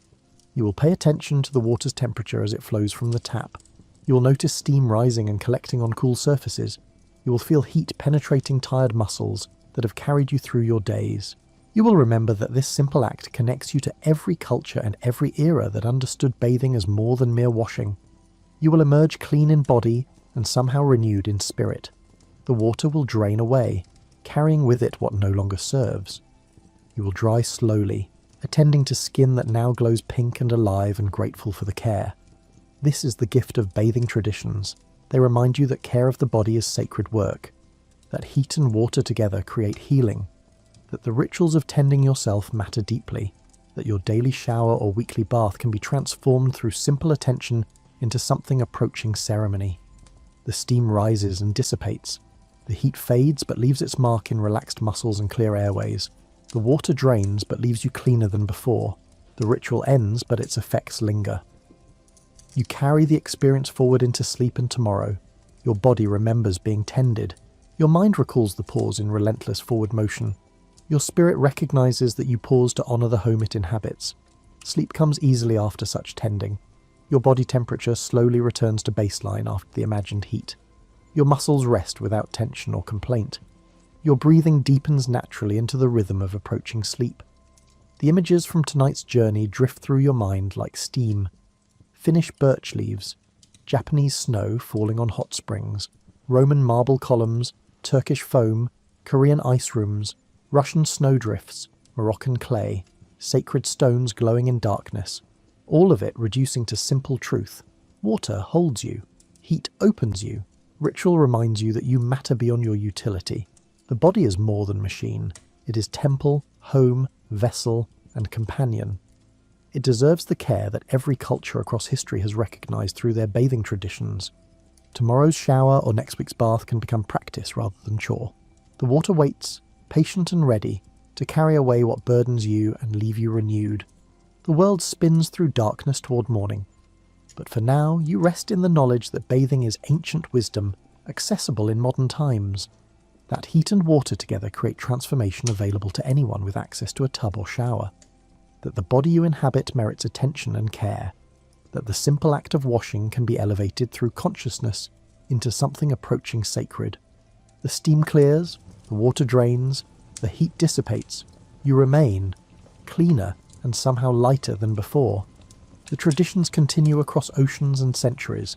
The heat rises, the water flows, the bodies gather or bathe alone, all participating in rituals as old as fire and hot springs, all discovering that washing becomes something more when approached with reverence, all learning what your body already knows, that warmth and water together heal what daily life tears down, that bathing is medicine, meditation and remembrance all at once. Rest now in this knowing. Let the images of bathing traditions drift into dreams, Finnish steam and Japanese snow and Roman marble and Turkish foam and Korean ice and Russian birch and Moroccan clay and sacred ceremonies. All of it teaching the same lesson. Take care of the body, honour its needs, create rituals that mark your tending as important.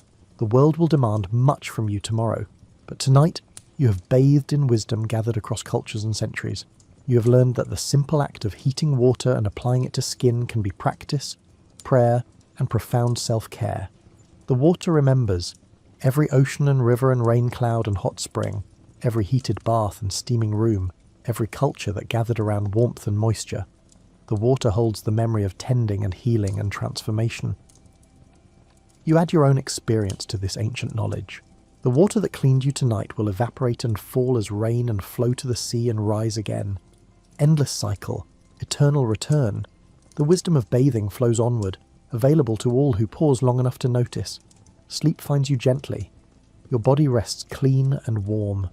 Your mind drifts through steam and memories. Your spirit knows it has been honoured through the simple act of bathing approached with attention. Tomorrow brings its own demands and challenges, but tonight you rest in the knowledge that care of the body is sacred work, that heat and water create healing, that ancient wisdom lives in modern showers and bathtubs, that you matter enough to tend. The traditions continue without you, as they have for millennia, but you carry them forward now too, in your next bath or shower, in the attention you bring to heating water and cleaning skin, in the recognition that this daily act can be transformed through simple consciousness into ritual that honours the body's needs and wisdom. The Finns and Japanese and Romans and Turks and Koreans and Russians and Moroccans and indigenous peoples knew this truth. Now you know it too. The water flows on, the heat rises, the bodies gather and bathe and emerge renewed. The ancient practice continues, and you rest, clean and warm, and somehow transformed by the simple wisdom of heat and water and attentive care. Good night. Imagine New York City in 1904, when the tallest skyscrapers hardly reached the skyline and horses continued to clip-clop along cobblestone streets with the occasional car.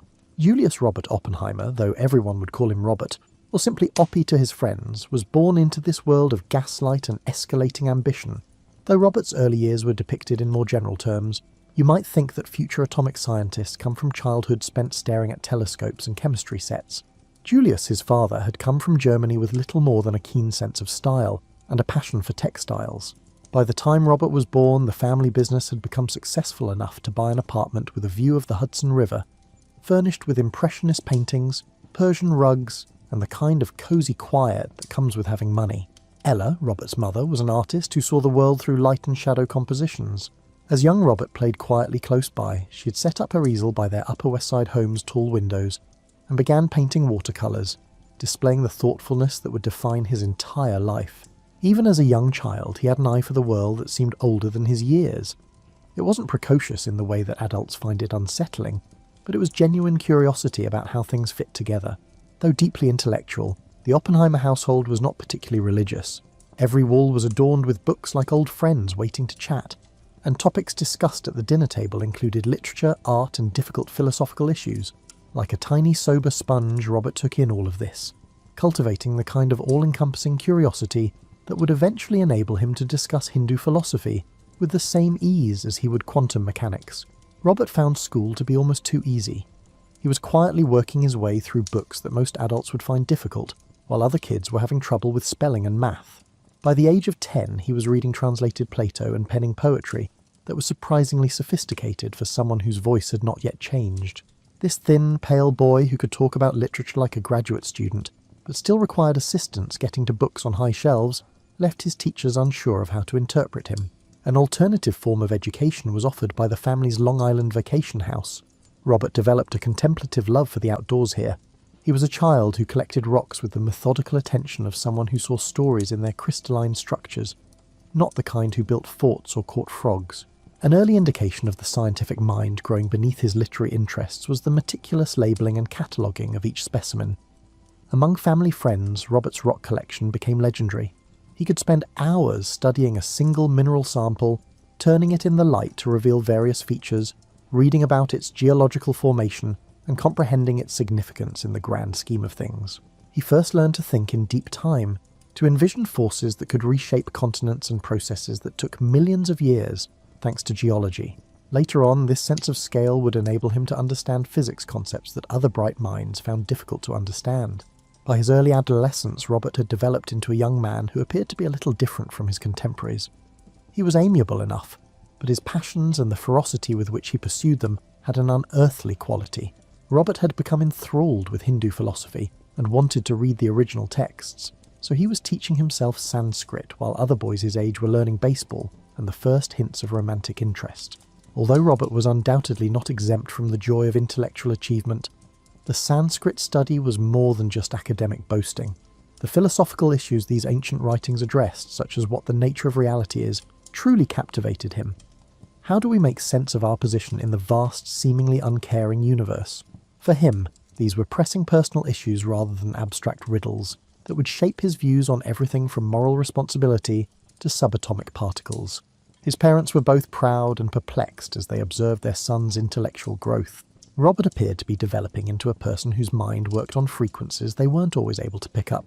Despite their desire to raise a thoughtful, cultured child, they realised they were raising someone very special when he casually mentioned over breakfast that he had started a small literary magazine at school, or that he had been communicating with professional geologists about his rock collection.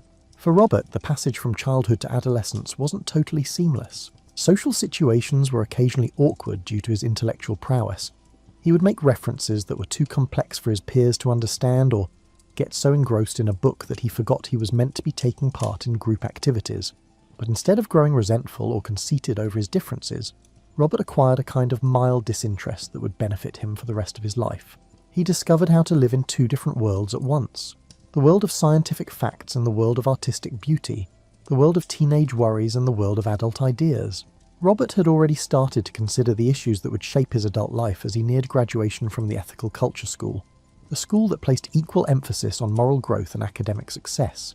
How can we strike a balance between social responsibility and personal success? What responsibilities do we have to serve others with our gifts? In a universe that appears to be controlled by impersonal forces, how do we find meaning? These weren't the usual worries of a college-bound 18-year-old, but then Robert Oppenheimer had never been normal.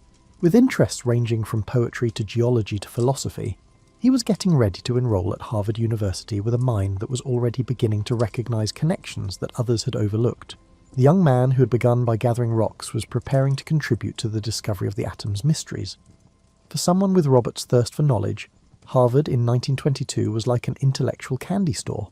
As the majority of freshmen were learning how to organize their own laundry, and deal with the social complexities of living in a dorm, Robert was taking courses from a wide range of academic specialties, much like a person at a fancy buffet who is unable to choose between the main courses and the appetizers.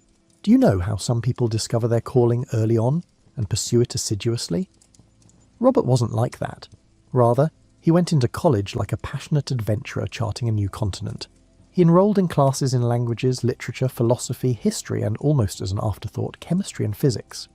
His transcript appeared to be the work of multiple students whose schedules had been inadvertently combined.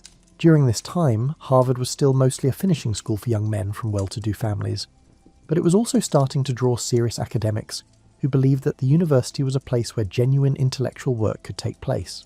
Between these two realms, Robert found himself privileged enough to be at ease in social situations, but too inquisitive to be content with merely academic credentials. This intense young man would ask questions that showed he had read far more than the assigned materials, leaving his professors unsure of how to respond. Robert might tangentially bring up a Sanskrit text in a literature class to clarify a point regarding Western poetry. He would relate molecular structures to philosophical inquiries concerning the nature of existence and matter in a chemistry lab. Some faculty members felt uneasy about the interdisciplinary thinking, while others were genuinely thrilled about it.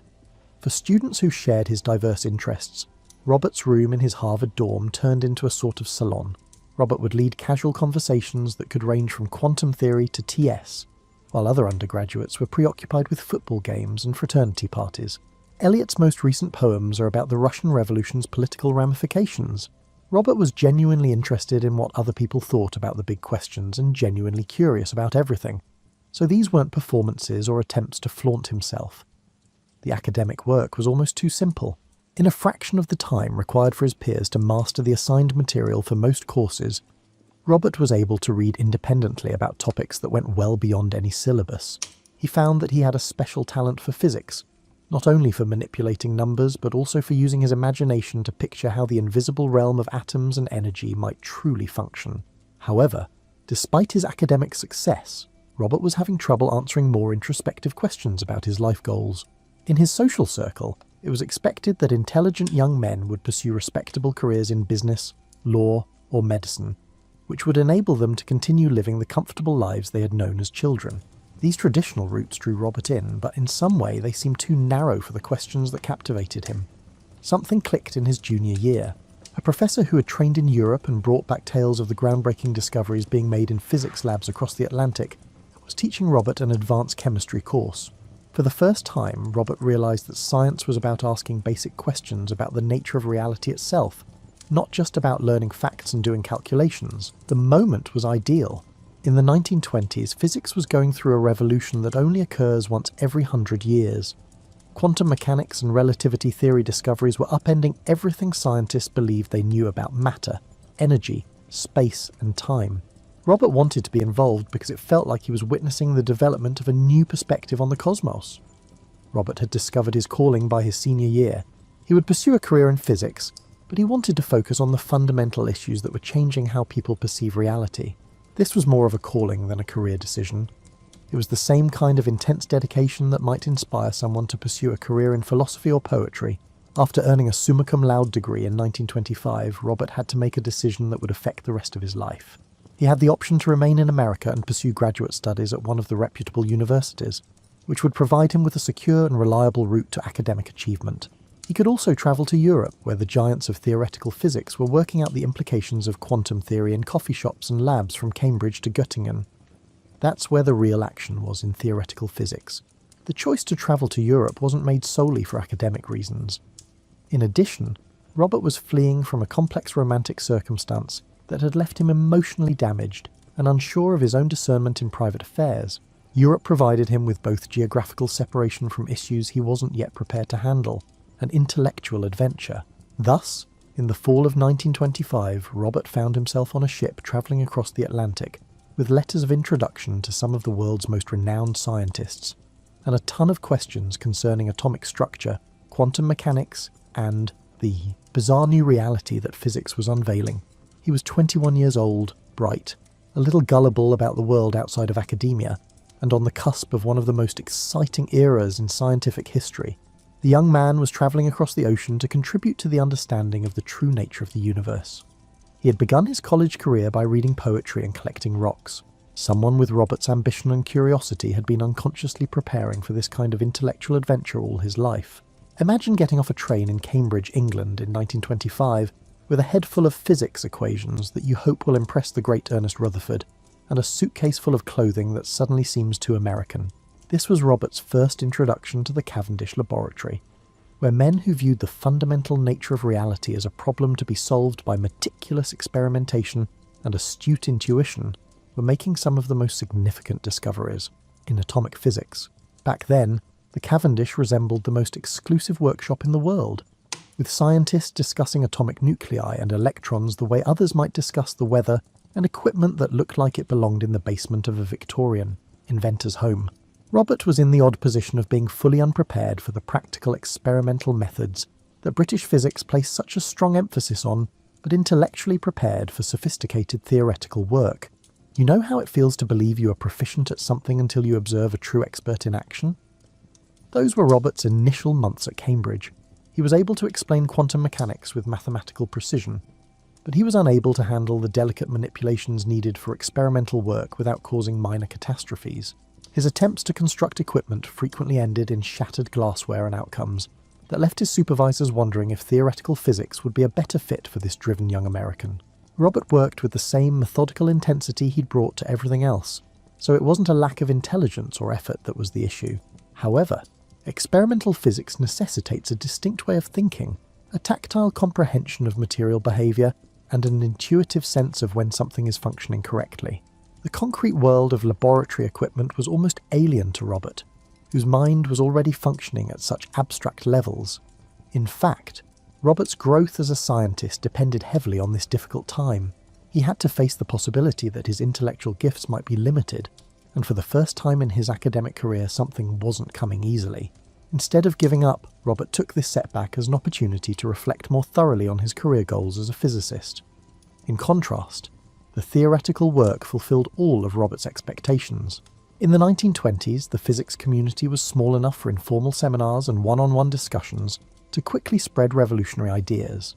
Robert found himself at the centre of debates concerning quantum tunnelling, wave-particle duality, and other ideas that went against everything people had previously believed to be true about the physical world. Robert decided to transfer to Göttingen, Germany, where Max Born was spearheading some of the most advanced work in theoretical physics after a year at Cambridge.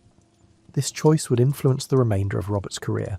This was part of a revolutionary movement that was rewriting the laws of nature, not just a change in universities.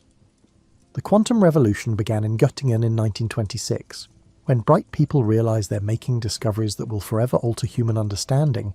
The university town is filled with the kind of intellectual excitement that results. When Robert arrived, he was surrounded by young physicists from all over the world, who were all interested in working with Born and his colleagues on problems that had never been solved because they had never been properly formulated before. In a way that Robert had never encountered before, the work was highly collaborative. In coffee shop conversations and seminars, ideas were freely exchanged, and progress toward understanding was more important than credit. Robert flourished in this setting and found that, rather than detracting from his physics thinking, his wide cultural background and philosophical interests actually strengthened it. Robert started working on quantum mechanical problems under Born's tutelage that called for real physical intuition about the behaviour of atoms and molecules, in addition to mathematical expertise. The quantum mechanics of molecular rotation was the subject of his doctoral dissertation, which he finished in an exceptionally short amount of time. This technical work showed his command of the new theoretical tools and opened up research avenues that would occupy other physicists for decades.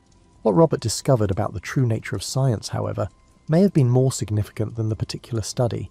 He learned in Göttingen that the best discoveries frequently result from identifying which questions are worthwhile to ask, rather than from resolving predetermined issues.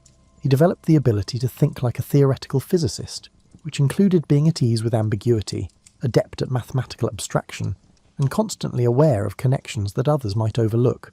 Robert's knowledge of politics and culture was also expanded by his time in Europe, which would have an impact on his future. This was Weimar Germany, a country struggling with economic instability and escalating political tensions as it attempted to reconstruct itself following the destruction of World War I. Robert saw firsthand how political forces could quickly jeopardize academic freedom and scientific collaboration, but he also saw firsthand how intellectual life could thrive even in turbulent times. Robert had changed from a bright but unfocused college graduate to one of the rising stars of theoretical physics by the time he finished his doctorate in 1927. He had acquired research techniques that would benefit him throughout his career, learned to think in the mathematical language of quantum mechanics, and cultivated connections with scientists who would influence physics in the 20th century. Once a hobbyist rock collector, the young man was now prepared to contribute to the discovery of the fundamental laws governing everything from star behaviour to atomic structure. He would, however, first go back to America to assist in creating a physics community that could rival the intellectual stimulation he had encountered in Europe. Robert was carrying more than just a doctorate as he got ready to set sail again across the Atlantic. He was introducing a fresh perspective on physics that would contribute to the transformation of American science from a primarily regional endeavour into a global leader in basic research. The young man who had enjoyed reading Sanskrit was coming back as a man who could decipher nature's own hidden grammar, in contrast to the intellectual oasis he had encountered in Europe. American physics appeared to be a desert when Robert returned to the United States in 1927. The majority of American physics departments were still concentrating on real-world applications and conventional experimental methods, while European universities were humming with discussions about relativity theory and quantum mechanics. Everyone was still playing simple folk tunes, which was like coming back from a symphony concert. However, Robert viewed this as an opportunity rather than a letdown. Even though American physics was theoretically underdeveloped, there was still an opportunity to develop something new and establish an intellectual community that could compete with the major European learning hubs. It only required someone who was prepared to sow the seeds and then patiently and enthusiastically tend to their growth. The physics department at the University of California, Berkeley, where he held his first job, was searching for someone who could introduce graduate students to the theoretical work that was transforming the field in Europe. When Robert got there were a few bright students who wanted to learn about quantum mechanics but didn't know where to start. It was similar to asking someone who had never heard the language to teach them a foreign language. What followed was one of those understated revolutions that alter everything but are rarely reported in the media. Robert started constructing the Berkeley School of Theoretical Physics, turning nearly nothing into a research program that would eventually compete with the best in the world. However, he accomplished this in a manner that was distinctively American, fusing European sophistication with a more open, cooperative, and democratic method of scientific inquiry. Robert's teaching style was the key because it was different from anything his students had ever encountered. Rather than giving polished lectures while standing at a blackboard, Robert would solve problems aloud as his students observed the process of discovery. It was similar to being permitted to watch a master craftsman in action, witnessing not only the final product but also the methods and ways of thinking that enabled excellence. The physics community came to revere Robert's seminars. He would be deep in conversation with whoever had arrived early, explaining connections between quantum mechanics, statistical mechanics, and astrophysics that most professors would treat as distinct subjects, while drawing equations on the blackboard. Everyone was expected to contribute, and the environment was more akin to a salon than a classroom. Do you know how some educators tend to oversimplify difficult subjects? Robert possessed the opposite talent. He was able to make even the most difficult theoretical physics ideas seem not just understandable, but inevitable. His seminars would leave students with a fresh perspective on physical issues as well as new knowledge, as if they had been given access to secrets about the true workings of the universe. Students from all over the nation were drawn to the Berkeley program because they had heard about this young professor who was making a significant contribution to the teaching of physics in America. They arrived hoping to learn quantum mechanics, but instead they found a whole new way of doing science, one that valued depth as much as breadth, philosophical insight as much as mathematical skill, and teamwork as much as individual success. Robert's impact went well beyond his official teaching duties. For a whole generation of American physicists, many of whom would later make important contributions to the discipline, he served as a mentor and intellectual mentor. More significantly, though, he was not merely teaching them to solve problems, he was teaching them how to think like scientists. Robert's interdisciplinary approach and wide range of interests were reflected in the research that came out of Berkeley in the 1930s. Working on issues ranging from nuclear theory to astrophysics to atomic and molecular physics, his students frequently discovered connections between these ostensibly disparate fields that more narrowly focused researchers would overlook. Although Robert himself made significant contributions to the fields of quantum tunneling, cosmic ray showers, and neutron stars, his greatest accomplishment was establishing a scientific community capable of confidently and creatively addressing any issue. Robert's genuine excitement for the process of discovery in addition to his mastery of physics, was what made him such an effective teacher. He tackled every new problem with the inquisitiveness of someone who was learning physics for the first time, and this enthusiasm was infectious. In addition to learning how to solve problems, students also discovered how much they enjoy the intellectual journey that is scientific research. The Berkeley School was one of the top hubs for theoretical physics research worldwide by the late 1930s.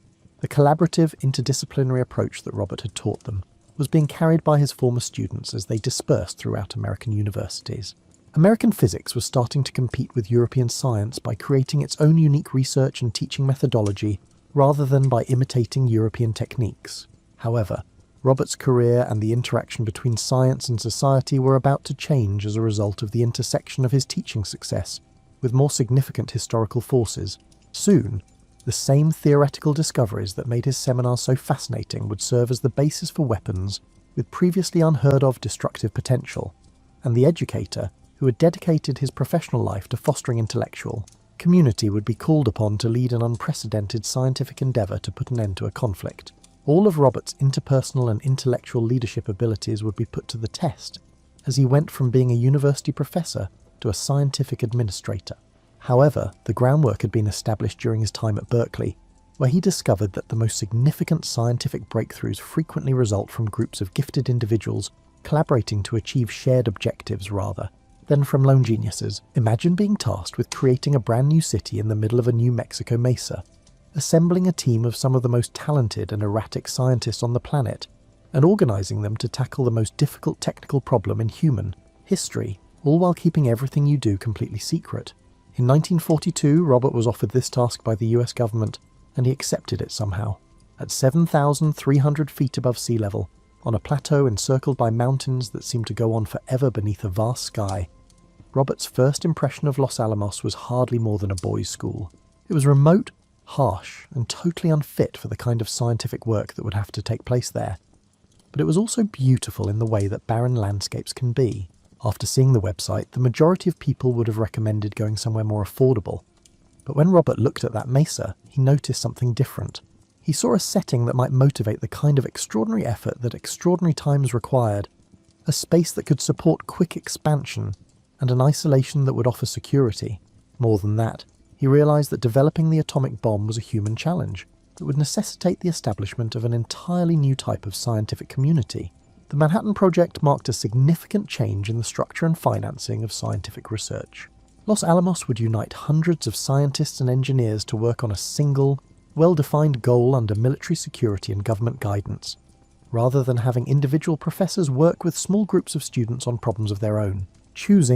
With Robert conducting, it was like attempting to turn scientific research from chamber music into a symphony orchestra. Just the logistical difficulties were astounding. Without knowing exactly what they would be working on, scientists and their families had to be recruited. The closest major city was hundreds of miles away, so housing, labs and support facilities had to be built there. Equipment had to be transported to an unofficial site via mountain roads, and it had to happen fast enough to change the course of a global conflict. The human problems, however, were even more intricate. In addition to representing various physics and chemistry specialties, the scientists who arrived at Los Alamos also represented various cultures, research methodologies, and viewpoints on the best way to structure scientific endeavours.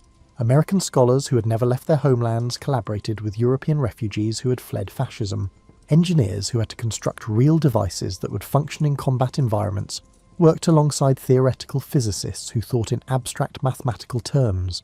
Although he undoubtedly helped solve technical problems, Robert's genius during this time was more organisational and social than scientific. Somehow he was able to maintain scientific standards under extreme time pressure, balance the conflicting demands of scientific openness and military security, and foster a sense of shared purpose among individuals who had spent their careers working independently. There had never been a community like the one that grew up at Los Alamos in the history of science. Not because they had to, but because they were engrossed in the thrill of group discovery. Scientists put in more hours and worked harder than they had ever thought possible. Suddenly, Robert's theoretical knowledge, which he had been imparting at Berkeley, was being applied to real-world issues with immediate consequences. During this time, Robert's leadership style was a reflection of all he had learned in his years as a teacher about scientific creativity and human motivation.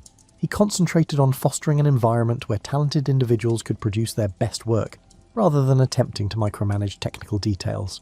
He made sure his scientists had the tools and assistance they required while shielding them from bureaucratic meddling.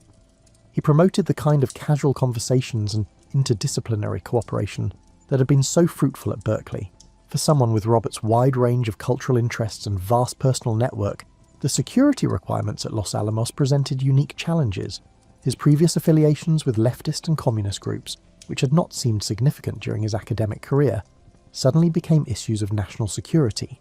When he was attempting to coordinate the most significant scientific endeavour in American history, FBI agents looked into his background.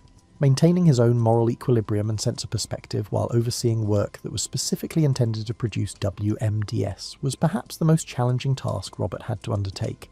After years of studying philosophical issues regarding the nature of reality and human responsibility, the man was now directly faced with the applications of scientific knowledge. The technical work moved along remarkably quickly and effectively. The kind of concentrated cooperation that only the urgency of war could foster led to the resolution of issues that might have taken years to resolve in peacetime in a matter of months. Scientists who had never held a job outside of academia were now managing intricate engineering projects and designing industrial processes. The precise blueprints for nuclear weapons were developed using the theoretical insights of quantum mechanics. Robert started to wrestle with issues that would follow him for the rest of his life as the project came to a close. What moral ramifications did what they were producing have? What effects might nuclear weapons have on human civilization and international relations? What obligations did scientists have regarding how their findings were used? These were pressing real-world issues that would soon require solutions, not abstract philosophical conundrums. When he first agreed to build a laboratory in the desert, the quiet, bookish professor who had once taught Sanskrit for fun was about to become one of the most powerful people in modern history, and the weight of that influence was starting to weigh heavily on him. Robert stood in a bunker in the New Mexico desert on the morning of July 16, 1945, anticipating whether 3 years of the most rigorous scientific endeavour in human history would yield the outcome that theory had predicted. 20,000 yards away on a tower was the gadget they dubbed Gadget, far enough away that, in the worst-case scenario, they might live to lament their errors. You know how you feel when you've studied everything you can before a final exam, but you're still unsure if you'll be sufficiently prepared?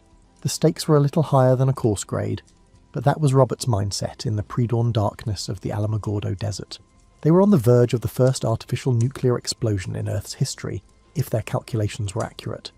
If their calculations were incorrect, the repercussions could be anything from a regional disaster to an embarrassing failure. With the same mechanical accuracy that had defined the Manhattan Project as a whole, the countdown began 10, 9, 8, 7. At 0, a flash of light brighter than the sun blazed across the desert, visible from 150 miles away, transforming the mountains into bleak silhouettes against a man-made dawn. Even from a distance, observers could feel the heat on their faces. Then, like an unseen tsunami, the shockwave rolled across the desert floor. It was precisely the kind of literary illusion that had defined Robert's thinking throughout his career. But this time, the ancient poetry carried a weight that no classroom discussion could have prepared him for. Robert later claimed that a line from the Bhagavad Gita came to mind as he watched the expanding fireball rise into a mushroom cloud that would become the iconic image of the nuclear age. Now I am become death, destroyer of worlds. In addition to being Robert's greatest scientific achievement, the Trinity test marked the start of his most trying time as a person. However, the successful detonation also meant that Robert and his colleagues had succeeded in creating something that could potentially destroy human civilization, proving that the theoretical work done at Los Alamos had been correct and that the massive investment of talent and resources had produced the weapon that military planners believed could end World War II. The weeks after Trinity were a curious jumble of joy, fatigue, and mounting fear of what they had let loose. Though many of the scientists at Los Alamos were starting to realize that their achievement would fundamentally alter human perceptions of power war and the natural world, they had achieved something unprecedented in the history of science and engineering. Robert was in the odd position of receiving praise for accomplishments that made him feel more and more uncomfortable. It was a practical illustration of how humans could use the basic forces of nature for destructive ends, based on the same theoretical insights that had made his Berkeley seminars so intellectually stimulating. It was similar to receiving recognition for resolving a sophisticated mathematical puzzle while being aware that the solution would result in great suffering. Robert and his colleagues discovered, along with the rest of the world, what their theoretical work looked like when applied to real cities with real people when the bombs were dropped on Hiroshima and Nagasaki in August 1945. Photographs of destroyed buildings, reports of radiation sickness, and death tolls that reached the hundreds of thousands replaced the abstract calculations about energy release and blast effects. Like Robert's own emotions, the public's response to the atomic bombs was complicated.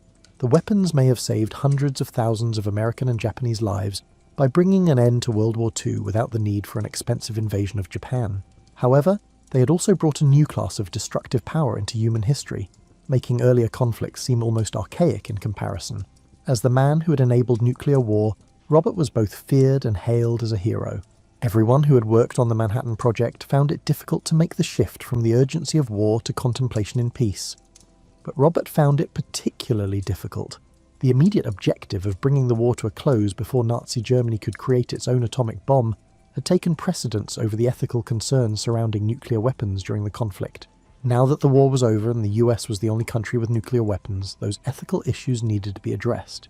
Robert started discussing the ramifications of atomic energy in public, contending that a disastrous arms race could only be avoided by international collaboration and civilian control of nuclear technology. Some of his detractors would later view his support for international control of nuclear weapons and the sharing of atomic secrets with other countries as naive or even treasonous. However, Robert's worries were more grounded in his knowledge of the relevant science than in political ideology. He understood that a world with multiple nuclear powers would be far more dangerous than one where nuclear energy was managed cooperatively by international institutions, that the fundamentals of nuclear physics could not be kept secret forever, and that other countries would eventually develop their own atomic weapons. After learning Sanskrit out of curiosity and collecting rocks for fun, the man now found himself at the centre of discussions about the future of human civilization. In order to decide whether his scientific accomplishments would be regarded as humanity's greatest achievement or its ultimate error, the theoretical physicist, who had previously preferred the company of books and ideas, was now conferring with generals, politicians, and diplomats on this matter. By the end of 1945, Robert was starting to realise that scientific achievement could be more burdensome than failure, particularly if it provided humans with capabilities that their moral development and wisdom had not equipped them to manage responsibly. The boy who had once pondered his place in the universe was now struggling with the fact that he had helped create a world in which that universe might not have much more time to reflect. Following Los Alamos, Robert learned something that many successful people learn too late. Fame can be a trap that alters your perception of yourself as well as how other people perceive you. Now, one of America's most famous scientists, the bashful professor, who had been happy to lecture small groups of graduate students about quantum mechanics, was expected to have views on everything from nuclear policy to the fate of human civilization. Imagine being asked to comment on political decisions you're not qualified to make, invited to every significant meeting on subjects you have never studied, and treated as an authority on matters that are well outside of your actual area of expertise. This was Robert's life in the late 1940s, and he managed it with his usual wits and a naivete about public relations and politics that would lead to major problems down the road. Robert was offered a new position by the Atomic Energy Commission that seemed to be a perfect fit for his background in science and his wider interest in culture. Director of Princeton's Institute for Advanced Study. One of the most prominent places in American intellectual life, it allowed the brightest minds in the world to focus on basic research without being sidetracked by administrative or teaching responsibilities. Along with other titans of 20th century mathematics and science, Einstein worked there. In the late 1940s, Princeton was a haven for scholars, where serious thinkers could ponder the most profound issues in their disciplines. With the same fervour he had brought to Los Alamos, Robert threw himself into this work, but this time the urgency was intellectual rather than military. He sought to ascertain whether there were more profound ideas that might bring together our knowledge of matter, energy, space, and time, as well as whether the theoretical insights of quantum mechanics could be expanded upon. However, Robert was unable to fully escape the public role that his wartime accomplishments had given him. He testified before Congress on nuclear policy, served on government advisory committees, and delivered lectures to audiences who were more interested in hearing from the father of the atomic bomb than from a theoretical physicist tackling abstract quantum field theory problems. Robert was exposed to political forces through these public activities that followed rules very different from those he'd learned in academic and scientific circles. Although there may be disagreements over ideas, most people in universities respect one another's right to have differing views. Ideological disagreements in politics, particularly in the early years of the Cold War, could easily turn into personal assaults and inquiries about loyalty and patriotism. Politicians and journalists searching for proof of disloyalty among high-profile Americans suddenly turned Robert's previous affiliations with communist and leftist groups, which had seemed inconsequential during his academic career and had been disregarded during the war because his services were needed, into ammunition. They dusted off and looked for evidence of subversive activity in the same FBI files that had been put aside during the Manhattan Project. Ironically, Robert had never been a particularly political individual. In the 1930s, his engagement with leftist groups was driven less by a methodical political philosophy and more by intellectual curiosity and social justice concerns. Although he had attended meetings and given money to causes that seemed deserving, he had never been the type of activist who sought to overthrow the US government or advance Soviet objectives. However, context and subtlety don't translate well into political headlines, and Robert's multifaceted personality and wide range of intellectual interests made him a prime target for those who wished to paint scientists as dishonest and possibly treacherous. The man was now being questioned about his dedication to American security after spending 3 years of his life developing weapons that helped win World War II. Robert's search for meaning and purpose in research that was unrelated to immediate practical applications was reflected in the scientific work produced during this time. He was working on issues in elementary particle physics and quantum field theory that might not be useful for decades, if at all.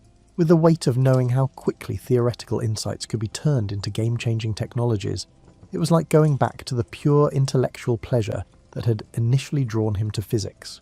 Robert's lectures during this time show someone attempting to understand the meaning of science, in a world where scientific advancements could have such far-reaching effects. He discussed the need for scientists to consider the wider ramifications of their work, the responsibility that came with discovering nature's secrets, and the relationship between scientific knowledge and human values.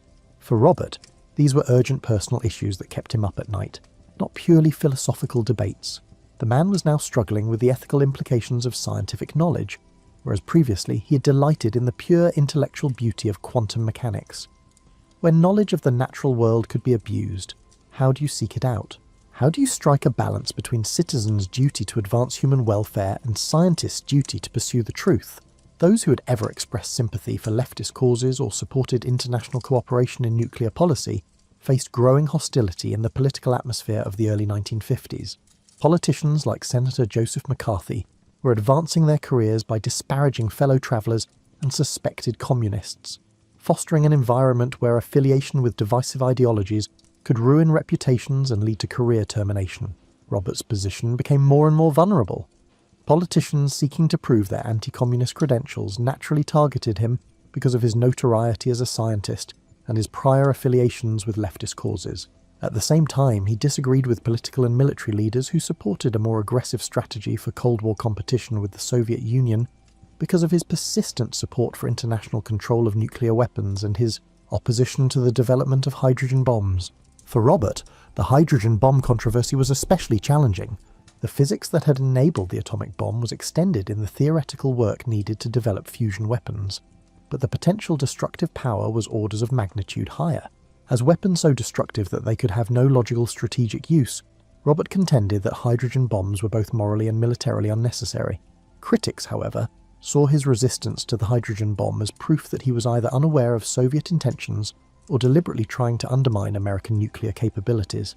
In a political climate that favoured straightforward classifications of loyalty and disloyalty, it was challenging to convey the nuanced viewpoint of someone who opposed some types of nuclear weapons but supported nuclear deterrence. Robert became more and more excluded from the policy debates where his scientific background could have been most useful as the 1950s went on. He was now distrusted by the same government that had trusted him to plan the Manhattan Project. Decisions about the development and deployment of America's nuclear arsenal were routinely excluding the man who had contributed to its creation. This time period had a huge personal cost. Robert had based his career on the belief that reasonable people would respect and acknowledge scientific integrity and intellectual honesty. He was learning that moral complexity was frequently misunderstood as moral confusion, and that these traits could be viewed as weaknesses rather than strengths in the context of Cold War politics. The scene was being prepared for a confrontation that would put not only Robert's fortitude to the test, but also the balance between political power and scientific knowledge in American democracy.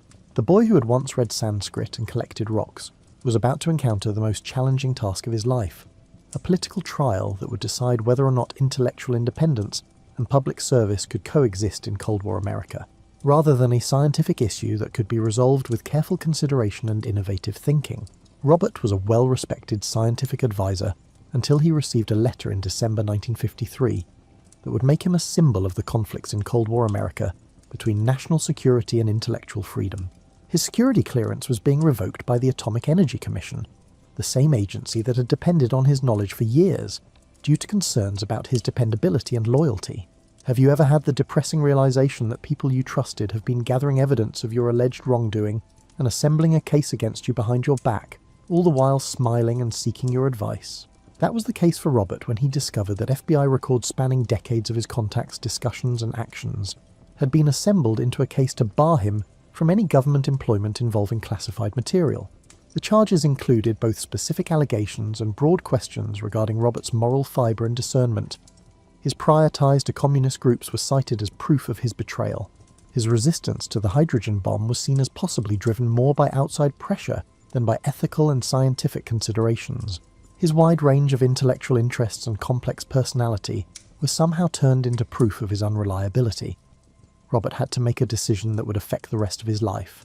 He could quietly accept that his security clearance had been revoked, go back to working only on academic projects, and escape the publicity that would accompany a legal battle, or aware that this would produce a public spectacle that would subject specifics of his personal life and political affiliations to hostile scrutiny. He could insist on a hearing. Robert's choice to contest the charges demonstrated his faith in his own moral character, as well as his ignorance of the procedure he was about to undergo.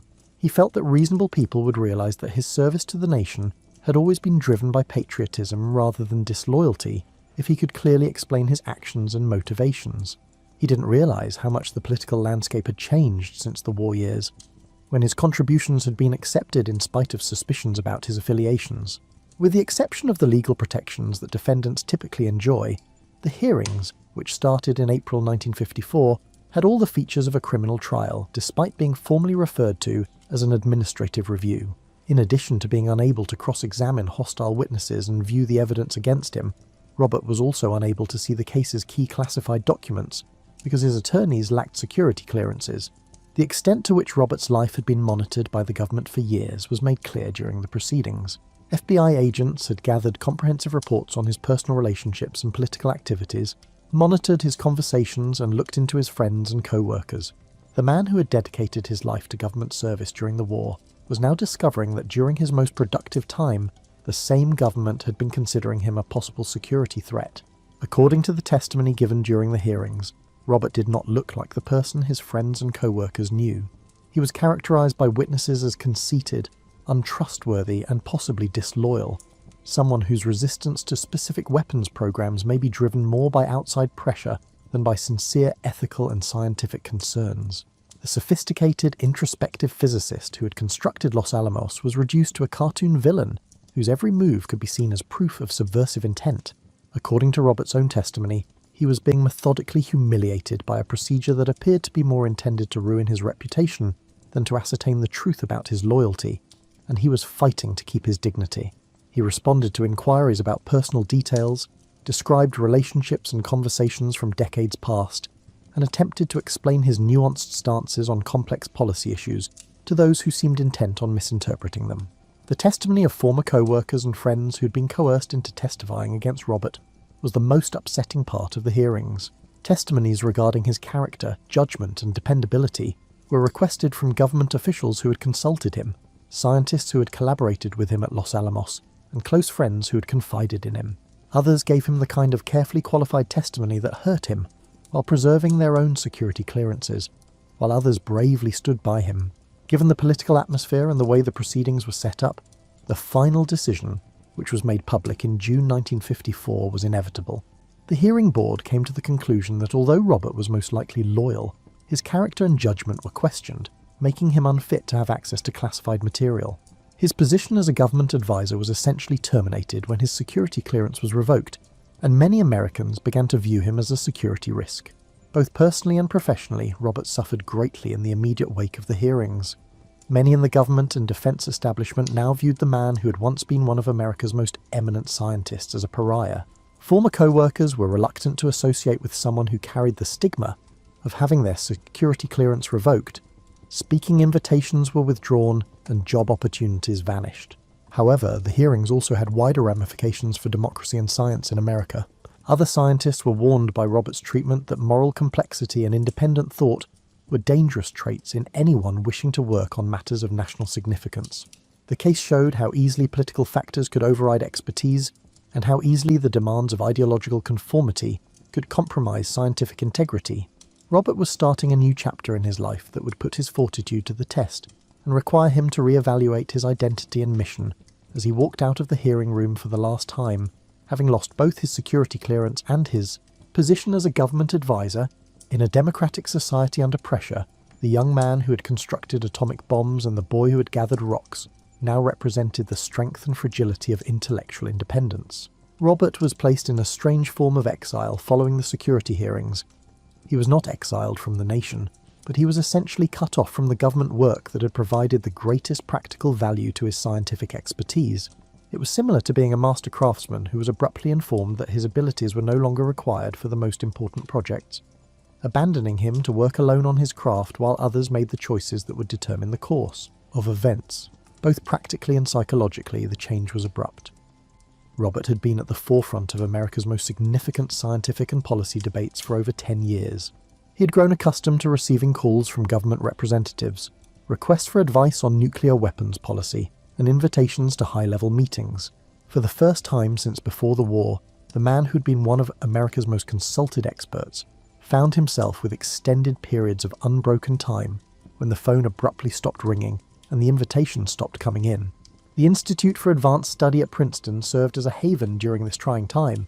Because of the Institute's culture of intellectual independence, Robert's political issues had no bearing on his reputation there, and his colleagues still respected him for his scientific accomplishments. Even in this safe haven, though, Robert found it difficult to understand the new meaning of his life and work. You know how losing something significant can occasionally reveal sides of yourself that were hidden or ignored while you were preoccupied with it? Robert's exile from government service compelled him to rediscover aspects of himself that his work as a nuclear policy advisor had obscured. With new vigour, he went back to his physics studies, tackling quantum field theory problems that were intellectually demanding but wholly unrelated to military uses. During this time, Robert produced some of his most imaginative and ambitious scientific work. He could now focus on the kinds of fundamental questions that initially drew him to physics, freed from the pragmatic concerns that had dominated his thinking both during and after the war. Whether the theoretical framework of quantum mechanics could be expanded to offer a cohesive understanding of all the fundamental forces in nature, what physicists now refer to as a theory of everything, was of particular interest to him. However, Robert also started to approach the relationship between science and society, and the wider ramifications of scientific knowledge in a more methodical manner. He had a unique perspective on how scientific advancements could be used to gain political and military power, as well as how scientists could be torn between their civic duties and their dedication to the truth, thanks to his experiences during the Manhattan Project and the security hearings. Robert became one of the first well-known scientists to write thoughtfully about what is now known as the social responsibility of science as a result of these reflections. He maintained that scientists could not merely seek knowledge for its own sake without considering the potential applications of that knowledge. He also cautioned against the perils of permitting political factors to obstruct free speech and scientific investigation. During this time, his writing and speaking demonstrated a mind still struggling with the basic issues that had captivated him since he was a young boy, but now bearing the burden of experience from witnessing the transformation of intangible concepts into revolutionary technologies. The young man who had pondered the nature of reality had grown into a man who recognized the dangers that could arise when people were able to alter reality at its most basic levels. In addition to a lingering sense of loss and dislocation, Robert's personal life in the 1950s and 1960s was characterized by a slow recovery from the trauma of the security hearings. He continued to be close to his children and stayed married to Kitty, who had been there for him during the ordeal. However, friends noticed that he was now warier than before, that the world was more hostile and unpredictable than he had previously realized. Over time, the scientific community's reaction to Robert's treatment changed. At first, a lot of scientists were hesitant to support him, because they were worried that doing so would harm their own careers. However, more scientists realized that the attack on Robert was actually an attack on the independence and integrity of science itself, as the political landscape started to shift in the late 1950s and early 1960s. During this time, Robert's writings and lectures drew audiences interested in his viewpoint on the ethical and political issues confronting contemporary society, as well as his scientific discoveries. His experiences had given him a unique authority to speak about the relationship between power and knowledge in the modern world, making him a sort of elder statesman of American intellectual life. Ironically, Robert's exclusion from government policy discussions occurred just when his insights could have been most useful. The risk of nuclear war was becoming a constant aspect of international relations. The nuclear arms race was speeding up, and new weapons were being developed that made the atomic bombs of World War II seem almost archaic. The man who had contributed to the creation of this predicament was now barred from participating in attempts to control or remedy it. However, Robert's influence during this time came from his work as a public intellectual and teacher, rather than from his direct involvement in policy decisions. His writings and speeches influenced a generation of scientists' perspectives on their roles, and his example showed that intellectual integrity could be upheld in the face of strong political pressure. As the 1960s went on, Robert started to get credit for his scientific contributions without openly criticising the way the government treated him. He was invited to deliver significant lectures, won prestigious honours, and was progressively restored to his position as a respected member of American intellectual life. But in exchange for the recognition, he agreed to stay out of the circles that made the most significant decisions regarding nuclear weapons. When the nuclear age he helped create continued to unfold in ways that exceeded even his most pessimistic predictions about the dangers of nuclear weapons and fulfilled some of his worst fears, the man who had once stood in the New Mexico desert and watched the first atomic explosion was now watching from a distance. The boy who had once gathered rocks on Long Island beaches had transformed into something Robert could never have predicted as he approached his last years. A living representation of the ethical dilemmas that occur when political power and scientific knowledge collide. The whole story of humanity's journey into the nuclear age, from the theoretical discoveries that enabled atomic weapons to the political fallout that was still being felt decades later, was etched in the mind of the elderly physicist strolling through the peaceful streets of Princeton. You know how sometimes the most significant life lessons are revealed only near the end, when all of the different experiences and decisions can be viewed as a part of a greater whole. Growing awareness of what his remarkable life had shown about the opportunities and risks faced by any society that depends more and more on scientific knowledge for its security and prosperity, characterized Robert's later years. As the political landscape shifted and more Americans started to doubt the excesses of Cold War hysteria, Robert's reputation started to slowly recover in the 1960s, but quickly gained momentum. Scientists who had kept quiet during his ordeal started to openly discuss how unfair his treatment was.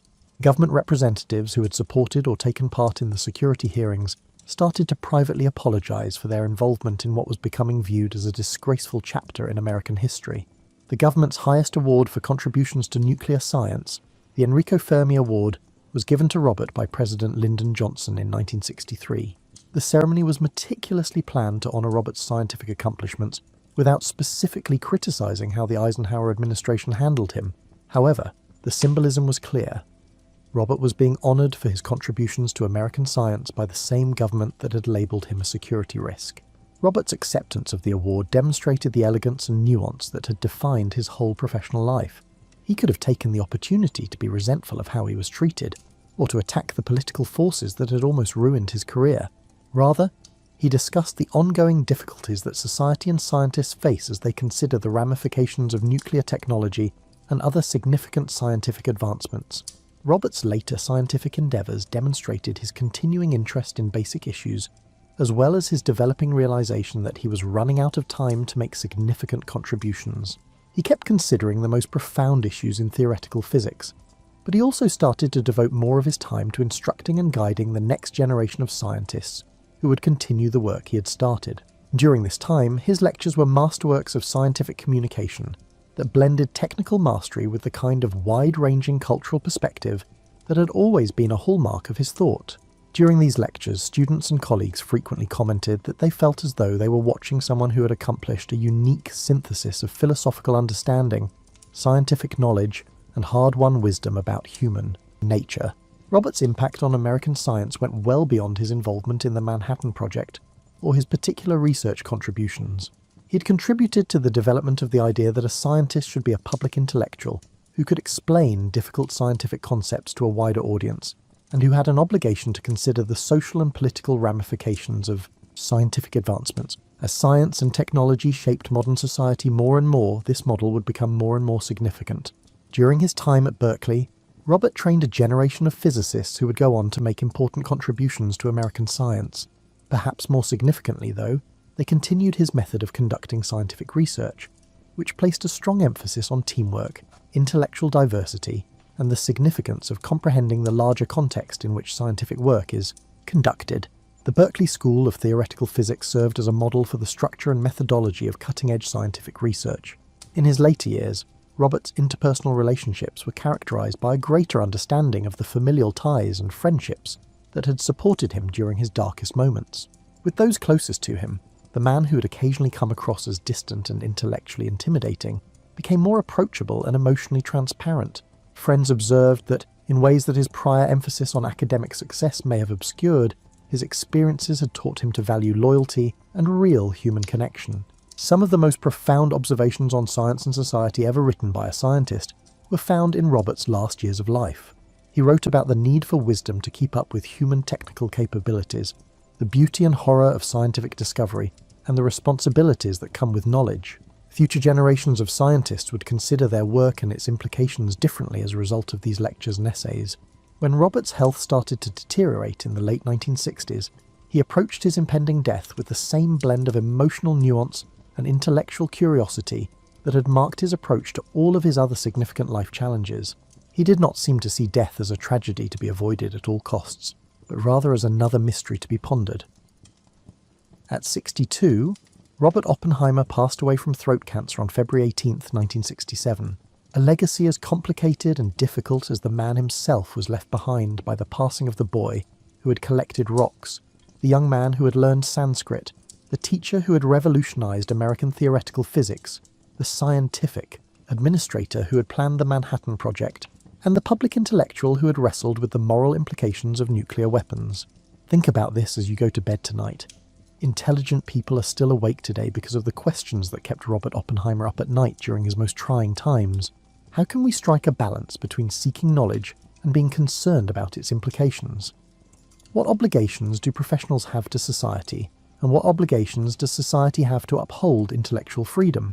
How do we make informed choices about technologies that have the potential to drastically alter human civilization? There are no simple answers to these questions in Robert's life, but it does offer something perhaps more valuable. An example of how a thoughtful individual can wrestle with moral complexity without slipping into either naive idealism or cynicism. The man who assisted in the development of nuclear weapons spent the remainder of his life attempting to comprehend and explain the ramifications of his actions, never escaping responsibility, but also not letting guilt stop him from making further contributions to the welfare and knowledge of humanity.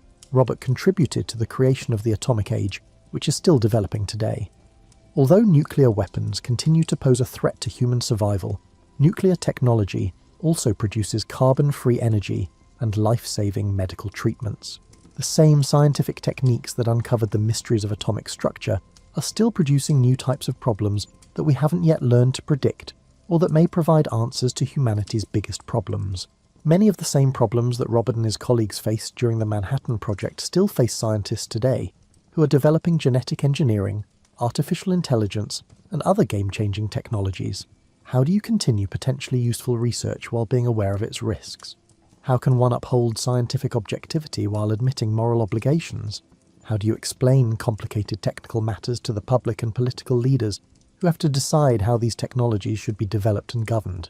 Robert's example implies that although there are no easy answers to these questions, anyone who chooses to work at the boundaries of human knowledge cannot avoid them. Conducting scientific research in a vacuum, apart from social and political influences, is not a morally neutral endeavour. It occurs in human communities, is supported by human institutions, and generates knowledge that can be applied to both positive and negative human goals. The young man who gathered rocks out of natural curiosity grew up to realise that curiosity, no matter how pure its original motivation, always leads to power, and that power always raises issues of responsibility. Perhaps the most distinctive feature of the contemporary scientific endeavour is this shift from naive awe to moral complexity. But Robert's life also shows that despite circumstances that could be used as an excuse for pessimism or hopelessness, it is possible to preserve human decency and intellectual integrity. He never lost faith in the value of seeking the truth, even if doing so resulted in knowledge that was dangerous.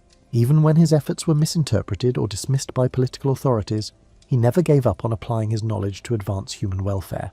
According to the Sanskrit texts Robert had read as a young man, wisdom is the result of realizing how everything is interconnected and the obligations that follow from that realization. He explored those ancient insights and applied them to contemporary scientific knowledge throughout his career. In a way, humans who acquire the ability to control these connections take on responsibilities that go well beyond their immediate goals. The universe that physics reveals is, in fact, interconnected at the most basic levels. As you fall asleep, you may have a dream about a slender young man standing on a mesa in New Mexico, witnessing the first artificial sunrise over the desert and realizing that everything has changed forever. Or, years later, you might dream of that same person strolling through Princeton in the evening light, still thinking about issues of responsibility and knowledge that have no definitive answers but require constant consideration from anyone concerned with the future of human civilization. Even though Robert Oppenheimer passed away more than 50 years ago, the issues he brought up are still relevant today. Our world is shaped by technological advancements and scientific discoveries that would have seemed magical to earlier generations. The decisions we make about how to use these advancements will determine the kind of world we leave for future generations. The legacy of the boy who gathered rocks and went on to become the man who helped discover the secrets of the atom is not a list of solutions, but rather a dedication to continuing to ask the right questions with wisdom, bravery, and humility. Remembering Robert's example of how a thoughtful person can engage with moral complexity while maintaining both intellectual honesty and hope for human wisdom is crucial as we grapple with the implications of artificial intelligence, climate change, genetic engineering, and other transformative technologies in our own time. Rest easy, knowing that somewhere tonight someone is sitting at a computer or working in a lab, pushing the limits of human knowledge while grappling with issues of accountability and consequence that bind them across decades to a theoretical physicist who once stood in the New Mexico desert and saw the world transform in a burst of artificial light. There are still questions. Each new generation takes on the duty of interacting with them in a thoughtful and brave manner. And the greatest hope for our future as a species may be found in that continuous dialogue between human wisdom and curiosity. You wake up and it is still dark. Not the kind of dark where you can see outlines and shapes and maybe the cat sleeping on the chair. This is the heavy, woolly dark of a world that has not yet remembered it is supposed to have a morning.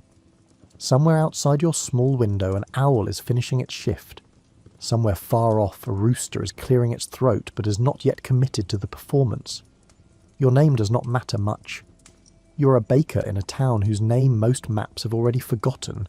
Somewhere in the year 1200 and something, give or take a decade.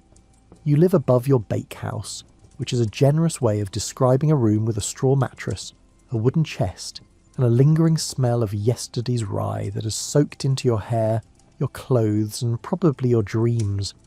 The room is small. You can stand in the middle of it and touch both walls if you stretch. But it is yours, and it is warm, heated from below by the residual glow of the oven, which means that even in the deepest part of winter, your bedroom is the warmest room in the neighbourhood. The tanner across the lane would trade his best leather for this arrangement, and he has told you so more than once, usually in January. You swing your legs off the mattress. The floor is cold. The floor is always cold. You have lived in this building for 11 years, and the floor has never once greeted your feet with warmth. You have stopped hoping. You have made peace with cold floors the way sailors make peace with the sea. It is simply the cost of doing what you do. There is no alarm clock. There is no clock at all. You have trained your body to wake before the church bell rings for matins, which is the monk's way of saying 3 in the morning. Your body does this reliably, which is both a blessing and a quiet tragedy. You have not slept past 3 in the morning since you were 14 years old, when your father first pressed a wooden peel into your hands and said, "This is your life now." He was not being dramatic. He was being accurate. You pull on your tunic. It is the colour of flour, which is to say it was once brown and is now a sort of ghostly beige. You tie your apron, which is stiff with dried dough and has developed a personality of its own over the years. If you left it standing in the corner, it would probably remain upright without assistance. You run a hand through your hair dislodging a small puff of flour that has apparently been living there since yesterday. Flour gets everywhere. It is in your hair, under your nails, in the creases of your elbows, and between your toes. You have found flour in places where flour has no business being. Once, you found it in your ear. You did not question how it got there. You simply accepted it, the way one accepts gravity or taxation. Down the narrow stairs, one hand on the wall, because the third step has been loose since autumn, and you keep meaning to fix it. Your dog, a brown and white creature of indeterminate breed and unshakable loyalty, lifts his head from his spot by the banked oven, thumps his tail twice against the floor in greeting, and immediately goes back to sleep. He has the right idea, honestly. The bakehouse greets you the way it always does, with the faint warmth left over from yesterday's fire, and the sweet yeasty breath of dough that has been sitting overnight. There is something living about a bakehouse at this hour. The walls hold heat like a memory. The air has weight and texture. You're not alone in here. You're surrounded by the invisible work of millions of tiny organisms doing their job in the dark, turning flour and water into something that will rise. But first, the oven. Your oven is the most important thing you own. Your Sunday shoes, clothes and bed are less important. The oven is a beast made of stone and clay, built into the back wall of the bakehouse like a dragon sleeping in a cave. It is roughly the size of a small room, dome-shaped, with a mouth just wide enough for you to slide loaves in and out on a long wooden peel. The stones are blackened from years of use. If you pressed your ear against the outside wall, you could feel the memory of 10,000 fires. You kneel at the mouth and begin building the fire. This is not a task you rush. A baker who rushes the fire is a baker who burns bread, and a baker who burns bread is a baker who loses customers, and a baker who loses customers is a baker who starts thinking about becoming a farmer, which is a fate worse than cold floors. The air outside is perfectly still at this hour. You can hear the town breathing in its sleep if you listen carefully enough. A horse shifting in its stall somewhere down the lane. The creek that runs behind the tanner's yard murmurs along its muddy banks as it has for centuries. In another hour this silence will begin to erode. The roosters will start, then the dogs, then the people. But for now, the world belongs to you, and the fire and the quiet. You start with kindling. Small sticks, dry as bone, arranged in a loose nest. Then larger pieces, oak mostly, because oak burns slow and even, and does not spit sparks the way pine does. Pine is the gossip of the firewood world, always making a scene. You prefer the quiet reliability of oak. You like the kindling with a flint and steel, leaning close to blow gently on the first tiny flame until it catches and grows. The fire crackles to life. Shadows jump across the walls. The bakehouse wakes up. Now you wait. The fire needs to burn for 2 hours, sometimes 3, depending on the wood and the weather and the mood of the universe. The stones need to absorb the heat until they are white hot, until the entire dome is radiating warmth like a small sun trapped inside your bakehouse. You have learned to read the oven the way some people read faces. You know when it is ready by the colour of the stones, by the way the air shimmers at the mouth, by a feeling in your bones that has nothing to do with measurement and everything to do with years of standing in this exact spot, doing this exact thing. You pour yourself a cup of water from the jug by the door and drink it slowly, watching the fire. There is something deeply calming about fire at this hour. It does not demand anything from you. It does not need instructions or supervision. It simply burns, steady and purposeful, doing what fire does, and you can stand here and watch it and think about nothing for a while, which is a luxury that the rest of the day will not offer. By mid-morning you will be elbow deep in flour and surrounded by customers and worrying about whether you ordered enough grain from the miller. But right now, at this hour, with the fire doing its patient work and the town still sleeping, you are allowed to simply be. You drink your water, you watch the flames. The dog snores softly near your feet. While the oven heats, you turn to the dough. The dough has been working all night. You mixed it yesterday evening, before bed, combining flour and water and a piece of old dough saved from the previous batch. This old dough is your starter, Your leaven, the living heart of your bread. It contains wild yeast captured from the air itself, and colonies of microscopic creatures that have been passed down from batch to batch for longer than you can remember. Your father gave you his starter when you took over the bakehouse. His father gave it to him. The yeast in your bread is older than the king. It has survived wars, famines, and at least one incident involving a goat that somehow got into the bakehouse and ate half the dough before anyone noticed. You uncover the dough trough, a long wooden vessel shaped like a boat, and there it is. Overnight the dough has risen and doubled in size, and it sits there now looking pleased with itself, round and pillowy and smelling of something ancient and good. You press a finger into the surface. It gives slowly, then pushes back. This is the sign. The dough is alive and ready, and it is time to work. You flour the table. The table is a thick slab of oak, worn smooth by decades of kneading, and it sits in the centre of the bakehouse like an altar.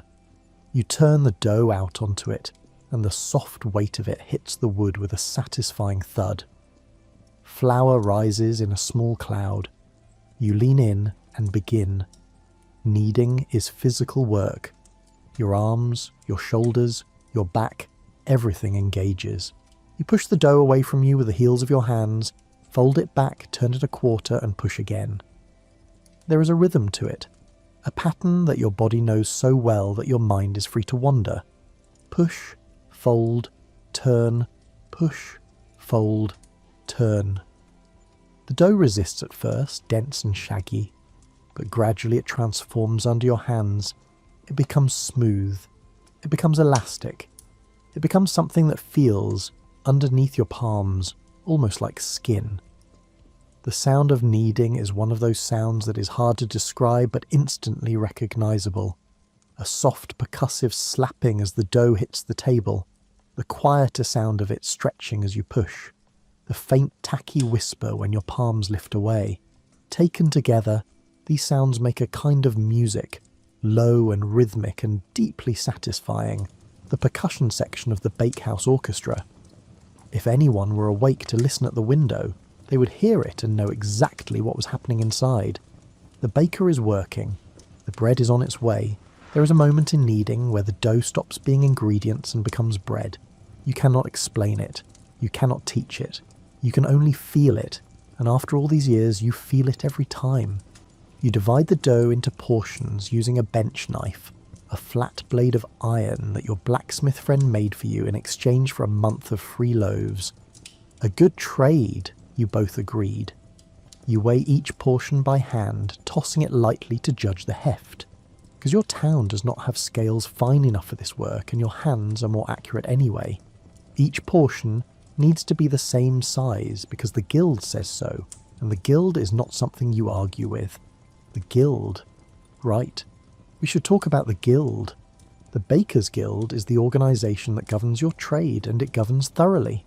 They set the price of bread. They set the weight of bread. They set the quality of bread. They determine who can bake and who cannot, where bakeries can operate, how many apprentices a master baker can train, and what happens to bakers who cheat their customers. The guild is run by master bakers, men who have spent decades in the trade and who take the business of bread with a seriousness that borders on the spiritual. When they inspect your bakehouse, and they do inspect your bakehouse, they check everything. They weigh your loaves, they examine your flour, they taste your bread, they look at your oven and your tools and your workspace, and if they find that you have been cutting corners, the consequences are real. A baker caught selling underweight bread might be dragged through the streets on a hurdle, which is a kind of wooden sled with the offending loaf tied around his neck. This is not a private reprimand. This is a public spectacle, and your neighbours will watch, and they will remember, and your reputation will carry that stain like flour carries the smell of yeast. For more serious offences, a baker could be fined, banned from the trade, or have his oven destroyed, which in practical terms is the same as having your livelihood reduced to rubble. So you weigh your portions carefully, you shape each one with attention. The guild is watching, even when it is not watching. There is also the matter of the size of bread. a law that has been in effect since the king's grandfather decided that bread was too important to be left entirely to the market. The assize ties the price and weight of bread to the current price of wheat, creating a sliding scale that adjusts as grain prices rise and fall. When wheat is cheap, your loaves must be heavier. When wheat is expensive, your loaves can be lighter, but the price stays fixed. The mathematics of this relationship are worked out by clerks who have never baked a loaf in their lives, but who can tell you the exact weight, down to the last fraction, that your bread should be at any given grain price. You do not pretend to understand the formula, you simply obey it, because the penalty for disobedience is public humiliation at best, and the end of your livelihood at worst. The system, for all its rigidity, serves a purpose. It protects your customers from being cheated, which is fair. It protects you from undercutting competitors, which is also fair. And it ensures that bread, the staff of life, the one food that absolutely everyone depends on, remains affordable and consistent and available. The Guild and the Assize together create a framework within which you operate, a set of rules that define the boundaries of your craft. You did not choose these rules, but you have come to appreciate them, the way a river appreciates its banks. Without them, everything would just be a flood. You shape the loaves. Most of your bread is round, a simple boulot, because round is efficient. Round bakes evenly, and round has been the shape of bread since before anyone thought to write it down. You tuck the edges under, rotating the dough against the table to create surface tension, forming a smooth, taut skin on the outside. Then you set each loaf on a flour-dusted board to rise again. This second rise shorter than the first, just long enough for the dough to relax and puff up slightly before it goes into the oven. By now, the fire in the oven has done its work. The stones are hot. The dome is glowing. You rake out the coals and the ash using a long-handled iron scraper, pulling everything forward and out the mouth into a metal bucket. Then you take a wet mop, basically a rag on a stick, and swab the oven floor. The wet rag sizzles and steams, cleaning the surface and dropping the temperature just slightly, from scorching to merely very hot. The steam will also help the bread form a good crust, which matters, because the crust is the first thing your customers notice. You pick up the peel. This is a flat wooden paddle on a long handle, the baker's primary instrument, the thing that stands between you and the heat. You dust it with flour, slide it under the first loaf, and with a quick, confident motion, you send the bread into the oven. The loaf slides off the peel and lands on the hot stone with a soft hiss. You repeat this for every loaf, working quickly because the oven is losing heat with every second the mouth is open, and your arm has memorized the exact angle and speed needed to place each loaf where it belongs. Then you close the oven door, and you wait. This is the part of baking that no one talks about. The waiting. The fire was waiting. The tide was waiting. And now the baking itself is waiting, standing by while heat and dough and time do their work in the dark of the oven. You cannot see what is happening in there. You can only trust it. Trust the heat. Trust the dough. Trust the process that has worked every morning for every year of your working life. You use this time wisely. You clean the table. You sweep the floor. You refill the flour bins from the sacks stacked against the wall. Sacks that were delivered yesterday by the miller, a man named Thomas who talks too much about his back problems, but who produces flour so fine, and even that you forgive him everything. Good flour is hard to find. When you find a good miller, you treat him well. You pay on time. You laugh at his jokes about his back. You do whatever it takes, because the difference between good flour and bad flour is the difference between bread that sings and bread that sits there like a stone apologizing for its existence. The smell begins to change. You notice it before you notice anything else. The raw, yeasty smell of dough transforms into something deeper, something roasted and golden, a smell that reaches into the street and pulls people toward your shop like an invisible hand.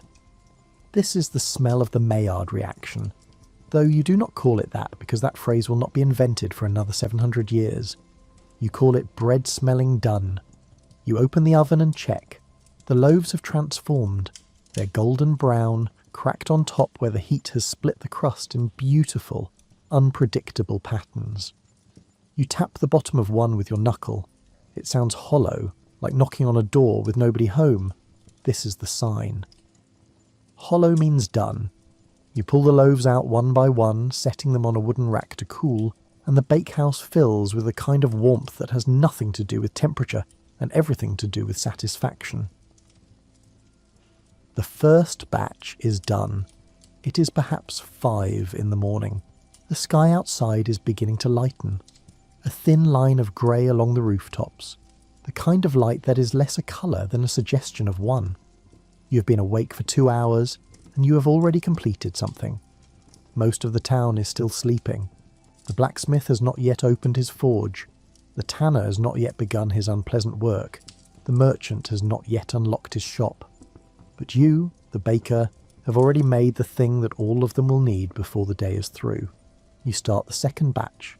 This is the rhythm of your morning, batch after batch, the oven slowly cooling as it gives up its stored heat, each successive round of bread baking at a slightly lower temperature. The first batch, in the hottest oven, is for the white bread, the finest loaves made from well-sifted flour, destined for the tables of the wealthier townspeople. The second batch is for the standard brown bread, the everyday loaf that most families eat, made from flour that still contains some of the bran and germ. The third batch, when the oven is cooler still, is for the coarser breads, the dark rye and maslin, a mixture of wheat and rye, the bread of labourers and the poor.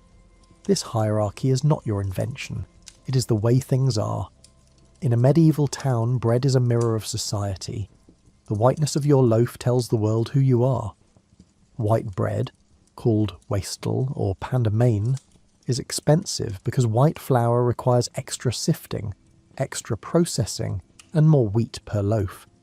It is soft and light and delicate, and eating it means you can afford to eat well. Brown bread, called cheat or cocket, is the respectable middle, the bread of craftsmen and merchants. Dark bread, called horse bread by people who have never had to depend on it, is dense and filling and nutritious, and it keeps the bellies of working people full until supper. You do not judge, you bake all of it. Every loaf matters. There is something worth noting about the way bread moves through a household. A loaf does not simply arrive on the table and get eaten. It has a career. When it is fresh, still warm, still crackling at the crust, it is the star of the meal, broken by hand and eaten with whatever accompaniment the household can afford. A day later, it has hardened slightly, and now it is a different food, good for dipping into soup or stew, where the broth softens it back to life. After 2 days, it has become a structural material, hard enough to serve as a trencher plate or to be grated into breadcrumbs that thicken sauces and stretch the contents of a cooking pot. After 3 days, if any survive that long, they go to the animals, or into a bread pudding if the household is thrifty, or into ale if the household is creative. Nothing is wasted. A loaf of bread in a medieval household has more lives than a cat. This long afterlife of bread is something you think about when you bake. You're not just making food for today, you're making a raw material that will be used and reused and transformed over the course of several days.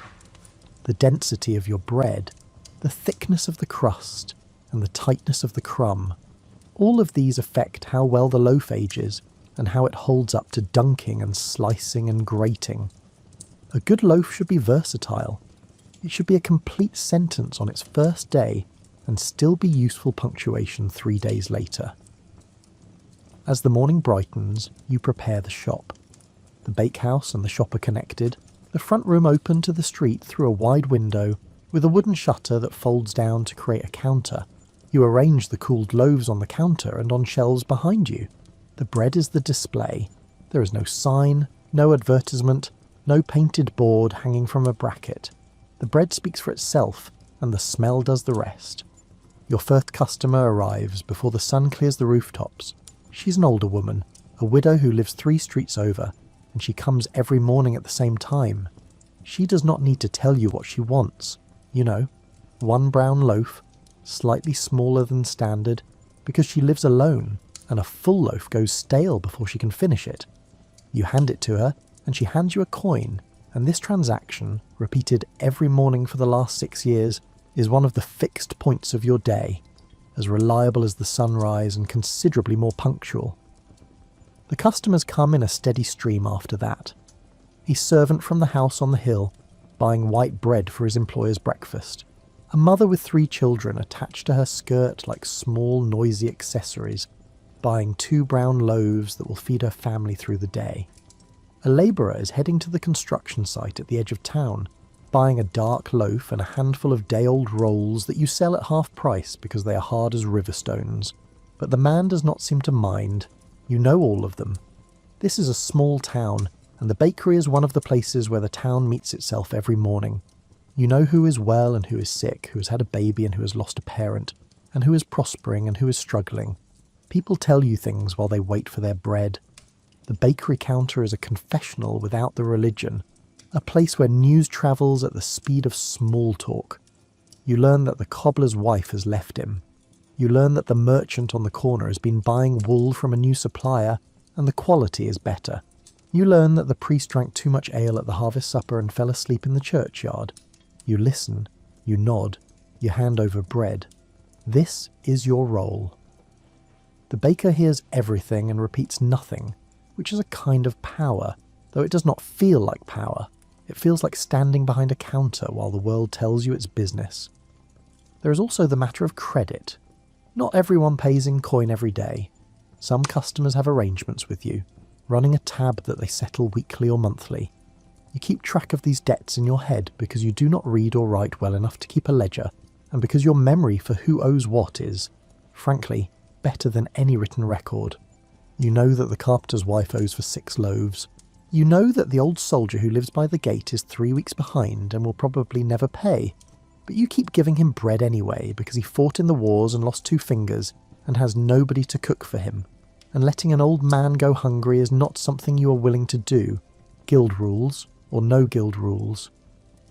There are also the customers who do not pay in money at all, the farmer who brings you eggs, the beekeeper who brings you honey, which you use to make the sweet breads that sell so well on feast days, the woman who mends clothes and who has, on more than one occasion, repaired the growing collection of tears in your work tunic in exchange for a week of bread. This barter economy runs alongside the money economy like a second current in a river, unofficial and unrecorded but deeply real, a web of favours and exchanges that binds the town together more tightly than any guild charter. Between customers, you keep working. There is always more to do. You mix dough for tomorrow's bread, starting the slow overnight rise that will greet you again in the morning. You prepare specialty items because bread is not the only thing that comes from your oven. You make meat pies when you can get the filling, the butcher saving his scraps for you in exchange for bread. You make trenchers, the thick slabs of day-old bread that serve as edible plates in wealthier households.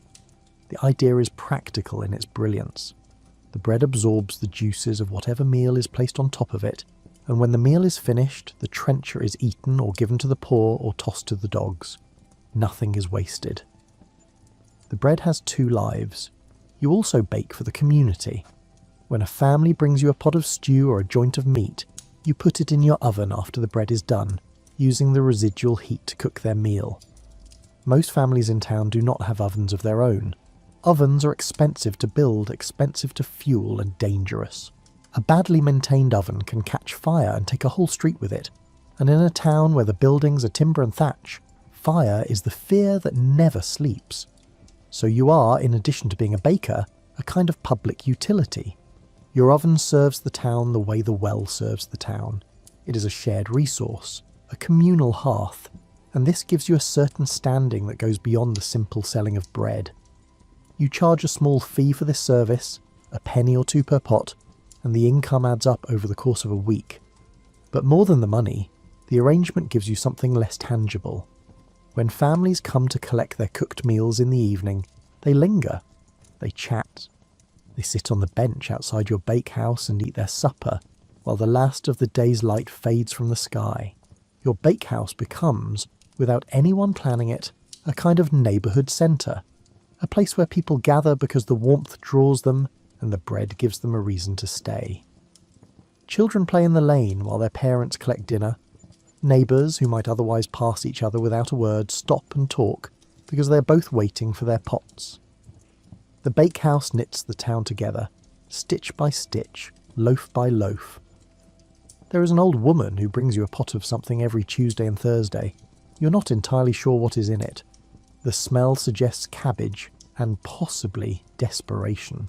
But whatever it is, she swears by it. And she has been bringing it to your oven for longer than you have been baking since your father's time, and you will keep putting it in the oven until one of you stops showing up. The morning passes into midday. The rush slows. The counter empties of bread and fills with crumbs. You eat your own lunch, which is of course bread, because what else would a baker eat? You eat it with cheese if you have it, or with drippings, or with whatever the season offers. In summer there might be an onion from the garden behind the bakehouse, sharp and sweet. In autumn there might be an apple from the tree that grows against the back wall, the one that drops its fruit directly onto your woodpile every September, as if making an offering. After lunch, you begin the afternoon's work. You sift flour. This is tedious work, shaking the flour through a cloth sieve to separate the fine from the coarse, the white from the brown. The finest flour, sifted 2 or 3 times, becomes the white bread flour. The medium siftings become the brown bread flour. The coarsest leftovers, the bran and the husks, go into the dark breads or are sold as animal feed. You stand there, shaking the sieve with a steady back and forth motion that is deeply boring and entirely necessary, and a fine white dust rises around you until you look like a figure standing in a gentle snowfall. You haul water from the well. You chop wood because wood is fuel and fuel is life, and you go through enormous quantities of it. A bakehouse consumes wood the way a river consumes rain, steadily and completely, and keeping the supply stocked is a constant occupation. You buy from the woodcutters who work the forest outside town, haggling over price and quality and delivery, and you stack the logs against the side of the bakehouse where the eaves keep them dry, because wet wood is worse than no wood. Wet wood smokes and sputters and drops the oven temperature and ruins the crust on every loaf. The splitting is good work, though. There is a satisfaction to it that is different from baking but related. The satisfaction of turning something rough and whole into something useful and specific. You set a log on the chopping block, swing the axe, and the wood opens along its grain with a clean crack that echoes off the bakehouse wall. The dog watches from a safe distance. He learned early on that the chopping block is not a good place to sleep, and this is possibly the smartest thing he has ever done. Some afternoons you tend to your starter. The sourdough culture needs feeding, a portion of fresh flour and water, to keep the yeast alive and active. You do this the way you might tend a garden, with regularity and attention, because a neglected starter turns sour and sluggish and produces bread that tastes like regret. Your starter lives in a clay crock on a shelf above the oven, where the warmth keeps it bubbling happily. You've given it a name. You will not tell anyone this, because naming your sourdough starter is the kind of thing that other tradesmen would find eccentric, but in the privacy of your own bakehouse, you call it what you call it, and it does not seem to mind. The seasons change the way you bake. In summer, the dough rises fast, sometimes too fast, and you have to watch it carefully, or it will overprove and collapse into a sticky, useless puddle. The bakehouse is unbearable in August. The heat from the oven adding to the heat of the day until your workspace feels like the inside of a bread loaf. You drink water constantly. You tie a cloth around your head to keep the sweat from dripping into the dough. You dream of winter, then winter comes and you dream of summer. The cold slows everything down. The dough takes longer to rise. The oven takes longer to heat.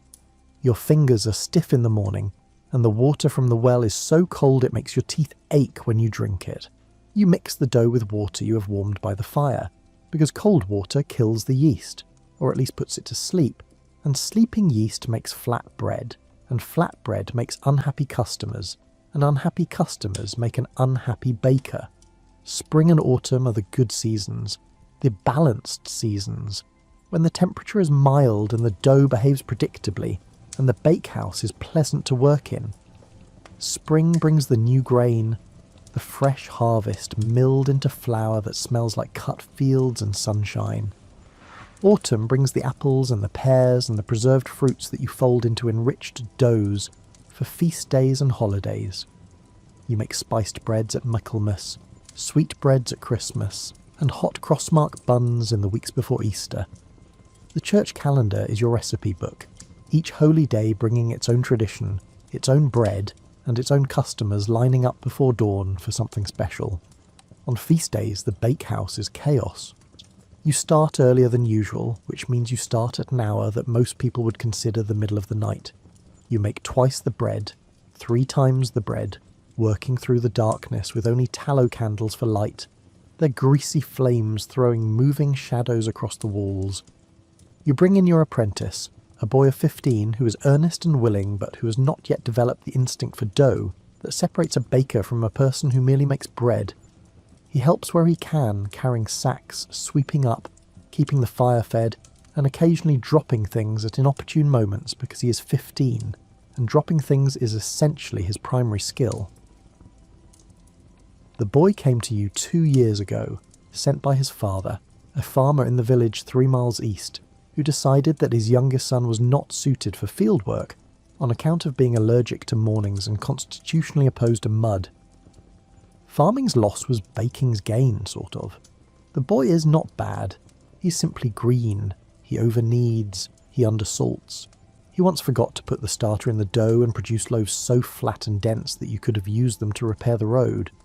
But he is learning.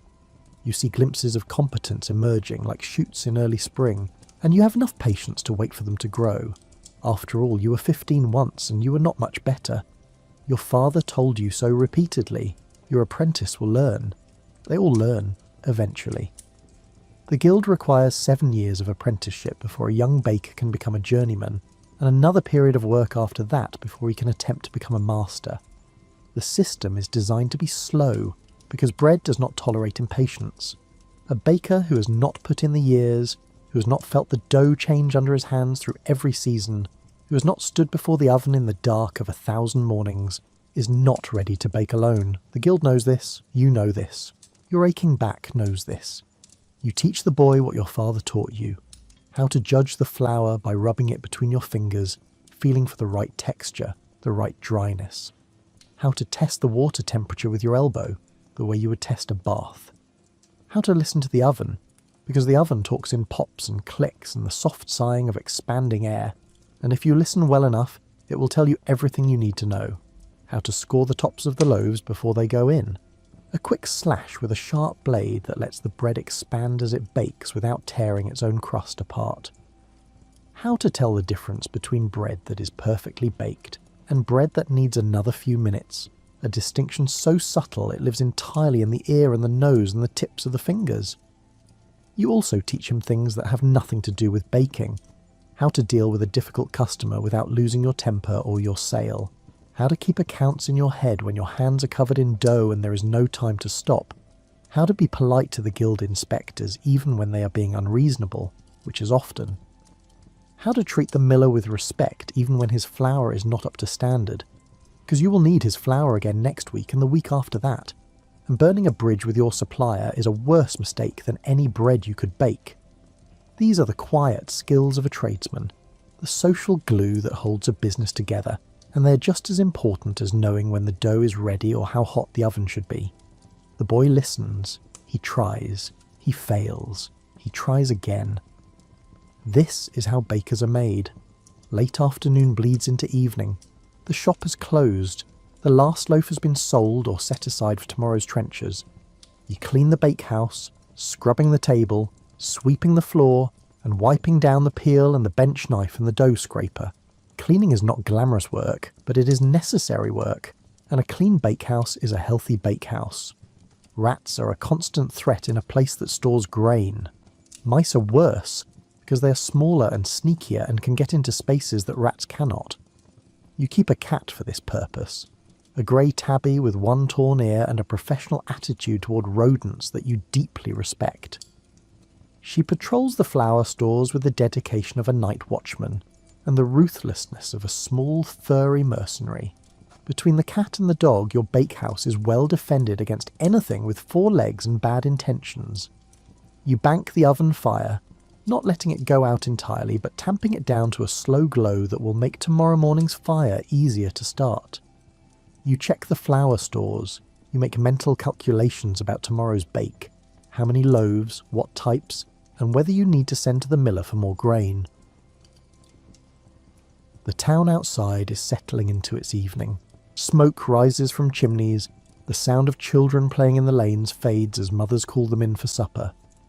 The church bell rings for vespers, the evening prayer, and its deep tone rolls over the rooftops and down into your bakehouse, where it vibrates in the stones of the oven like a second heartbeat.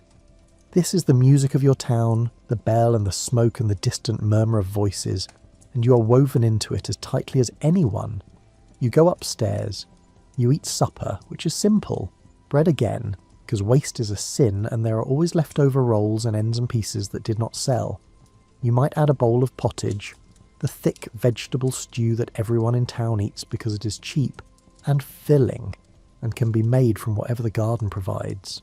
Turnips in winter, peas in spring, beans in summer, cabbage always, because cabbage grows everywhere and refuses to die, is the most persistent vegetable in the known world. After supper, you mix tomorrow's dough. This is your evening ritual, the bookend to the morning, the alpha and omega of your baker's day. You measure the flour by the scoop, dumping it into the dough trough, raising a white cloud that settles on your arms and your apron and the floor. You add water, warm from the pot that has been sitting near the oven all day. You add a piece of yesterday's dough, the starter, the living bridge between today's bread and tomorrow's. You mix with your hands, squeezing and turning until the flour and water come together into a shaggy mass that does not yet look like anything edible, but which, by morning, will be transformed. You add the salt last. Salt is expensive, more expensive per weight than flour, and you use it sparingly. But salt is also essential. Without it, bread tastes flat and lifeless, like a story told without any feeling behind it. The right amount of salt pulls all the other flavours into focus, brightening the wheat, deepening the ferment, and turning a plain dough into something with character. You pinch the salt from a small clay pot that you keep on a high shelf, away from the damp, and scatter it across the surface of the dough before folding it in with long, slow strokes. The dough resists the salt at first, tightening slightly, then relaxes and absorbs it. You cover the trough with a cloth and leave it. The yeast will do the rest. While you sleep, they will eat and multiply and produce the gas that makes the dough rise, doing their silent work in the dark of the bakehouse, the same work they have been doing since the Egyptians first discovered that old dough makes new bread lighter. You are part of a chain that stretches back thousands of years, baker to baker, loaf to loaf, and this knowledge sits in you like warmth. You wash your hands, you wash your face. The water in the basin is cold, because of course it is, and the soap is rough and smells of tallow and ash, but you are clean enough for bed. You hang your apron on the hook behind the door, where it assumes its customary rigid posture, and you climb into bed. The dog has come upstairs and settled at the foot of the mattress, turning 3 times in a tight circle, before collapsing with a sigh that suggests he has had a harder day than you, which he absolutely has not. He was asleep for most of it. But dogs are masters of performed exhaustion, and you let him have this moment without comment. The mattress is straw, the blanket is wool, the pillow is a folded piece of linen stuffed with dried herbs, lavender and chamomile, because your grandmother told your mother and your mother told you that these help you sleep, and whether this is true or merely traditional, the smell of them means bedtime, means rest, means the day is over and you can finally stop. Outside, the town is quiet. The last drunk has stumbled home from the tavern. The night watchman is making his rounds, his lantern a small yellow dot moving through the dark streets. A dog barks once, then thinks better of it. The moon, if there is a moon, throws silver light across the rooftops and through your window and onto the floor, where it lies like a fallen handkerchief.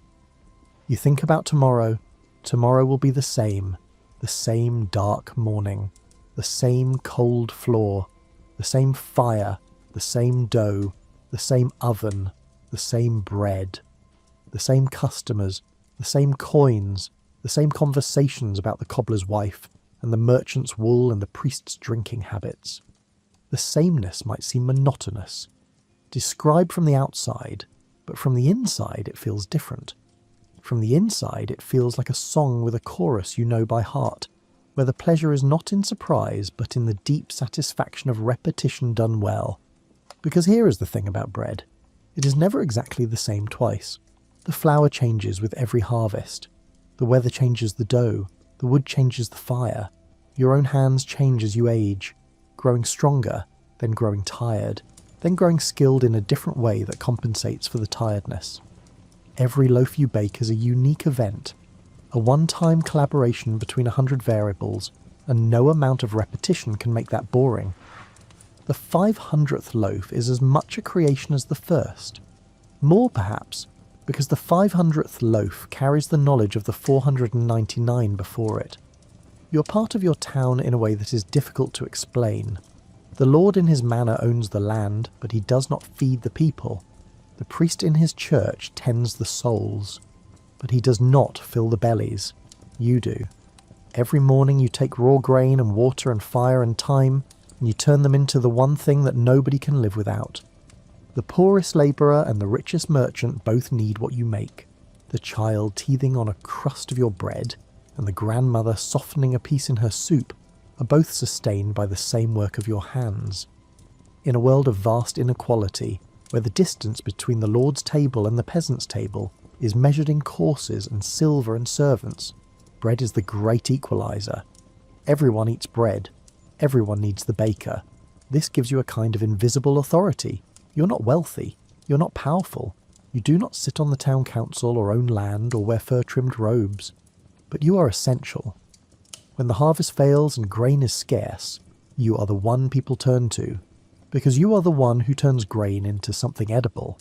When the price of the wheat rises, the whole town feels it through the price of your bread, and you are the messenger of that economic reality, standing behind your counter while people shake their heads and tighten their purse strings.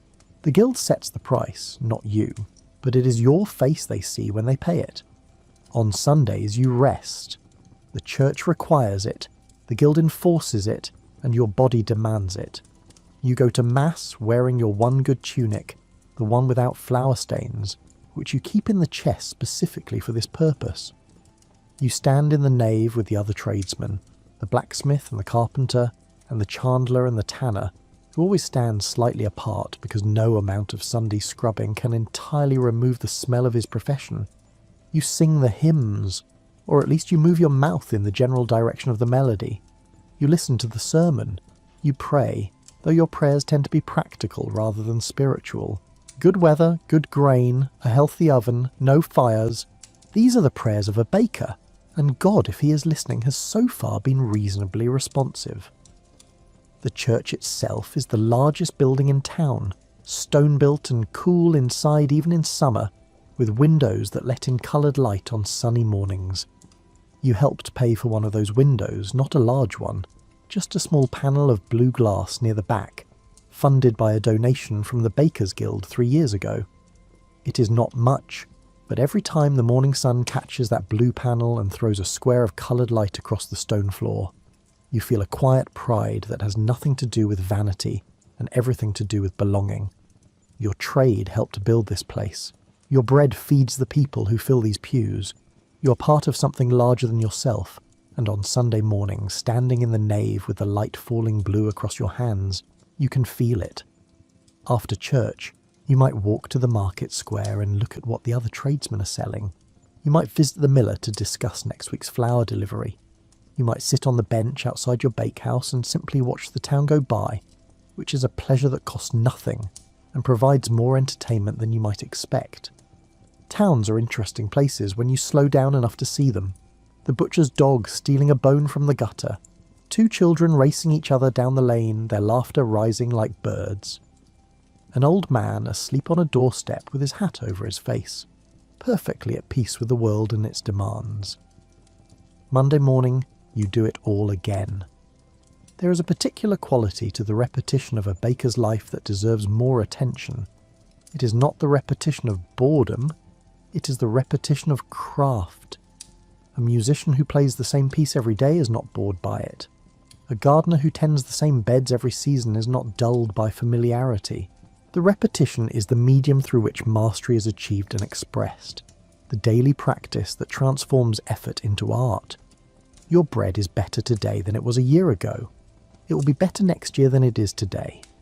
This progression is so slow as to be invisible on any given morning, but over the span of a career, it is the difference between bread and bread with a capital letter, between something you eat and something you remember.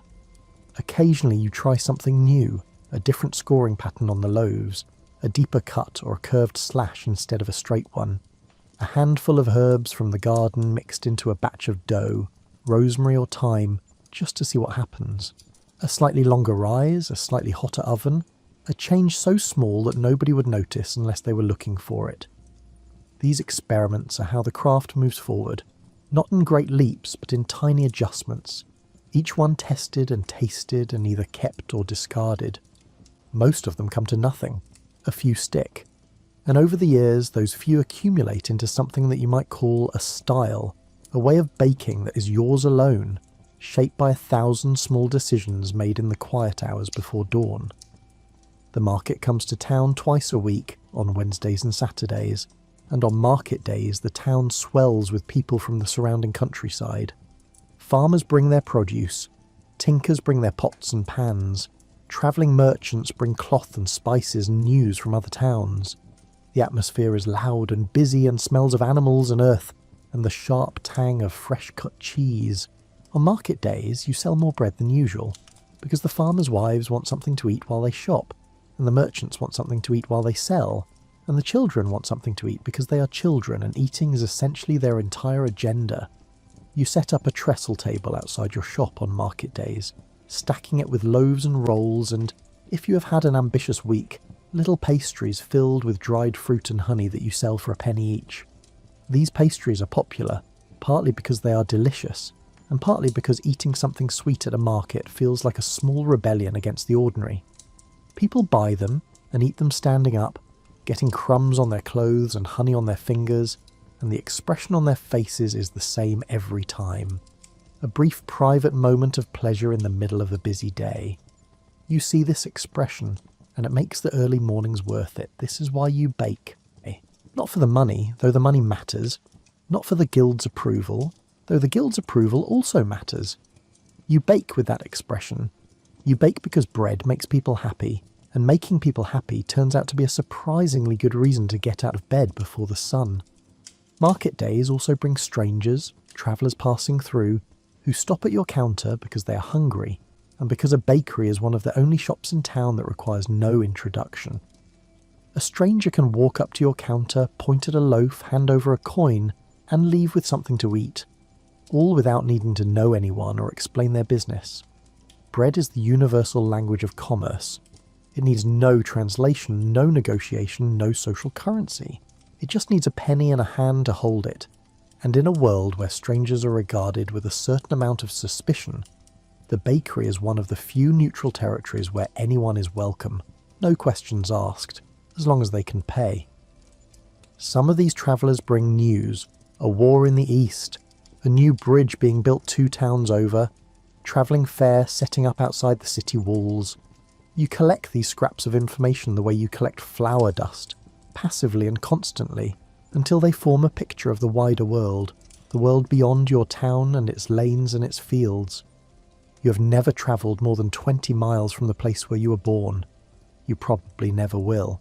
But through the stories of strangers and the gossip of neighbours and the occasional pronouncement from the pulpit, you know that the world is large and complicated and full of people who, regardless of where they live or what language they speak, all need bread. The afternoon of a market day is for accounting. You count your coins, separating the pennies into neat stacks on the table, calculating what you have earned against what you owe. You owe the miller for flour. You owe the woodcutter for fuel. You owe a small amount to the guild for your annual membership, and a larger amount to the church for your tithe, which is 1/10 of your earnings, and which you pay with the resigned acceptance of a man who understands that arguing with the church is like arguing with the weather. You also set aside money for maintenance because ovens crack and peels break and roofs leak, and the third step on the stairs is still loose, and will presumably remain loose until the end of time, or until you hire the carpenter, whichever comes first. What is left is yours. It is not a lot. You're not rich by any measure, but you're not poor either. You're somewhere in the comfortable middle of medieval economic life, a skilled tradesman with a secure place in the community, a roof over your head, food in your belly, and work that, while exhausting, gives you a clear sense of purpose and identity. You are a baker. It is not just what you do, it is who you are. In the evening, you might visit the tavern. Not every evening, because you need your sleep and ale is the enemy of early mornings, but occasionally when the day has been good and the bread has come out well, and you feel like sitting somewhere that is not your bakehouse. The tavern is warm and dim and smells of wood smoke and ale and the combined efforts of 20 people's suppers. You sit in your usual spot near the fire, but not too near, and you drink a cup of ale, which the tavern keeper brews himself and which tastes, frankly, like something brewed by a tavern keeper and not by anyone with formal training. But it is wet and it is warming and it costs less than a loaf of your bread, so you drink it and you do not complain. The tavern keeper is a large man named Hugh, who laughs at everything, including things that are not funny, which means the tavern always sounds more cheerful than it probably is. He has been trying to get you to bake trenchers specifically for his establishment, slightly larger and denser than the usual kind, to absorb the truly remarkable quantities of gravy that his stews produce.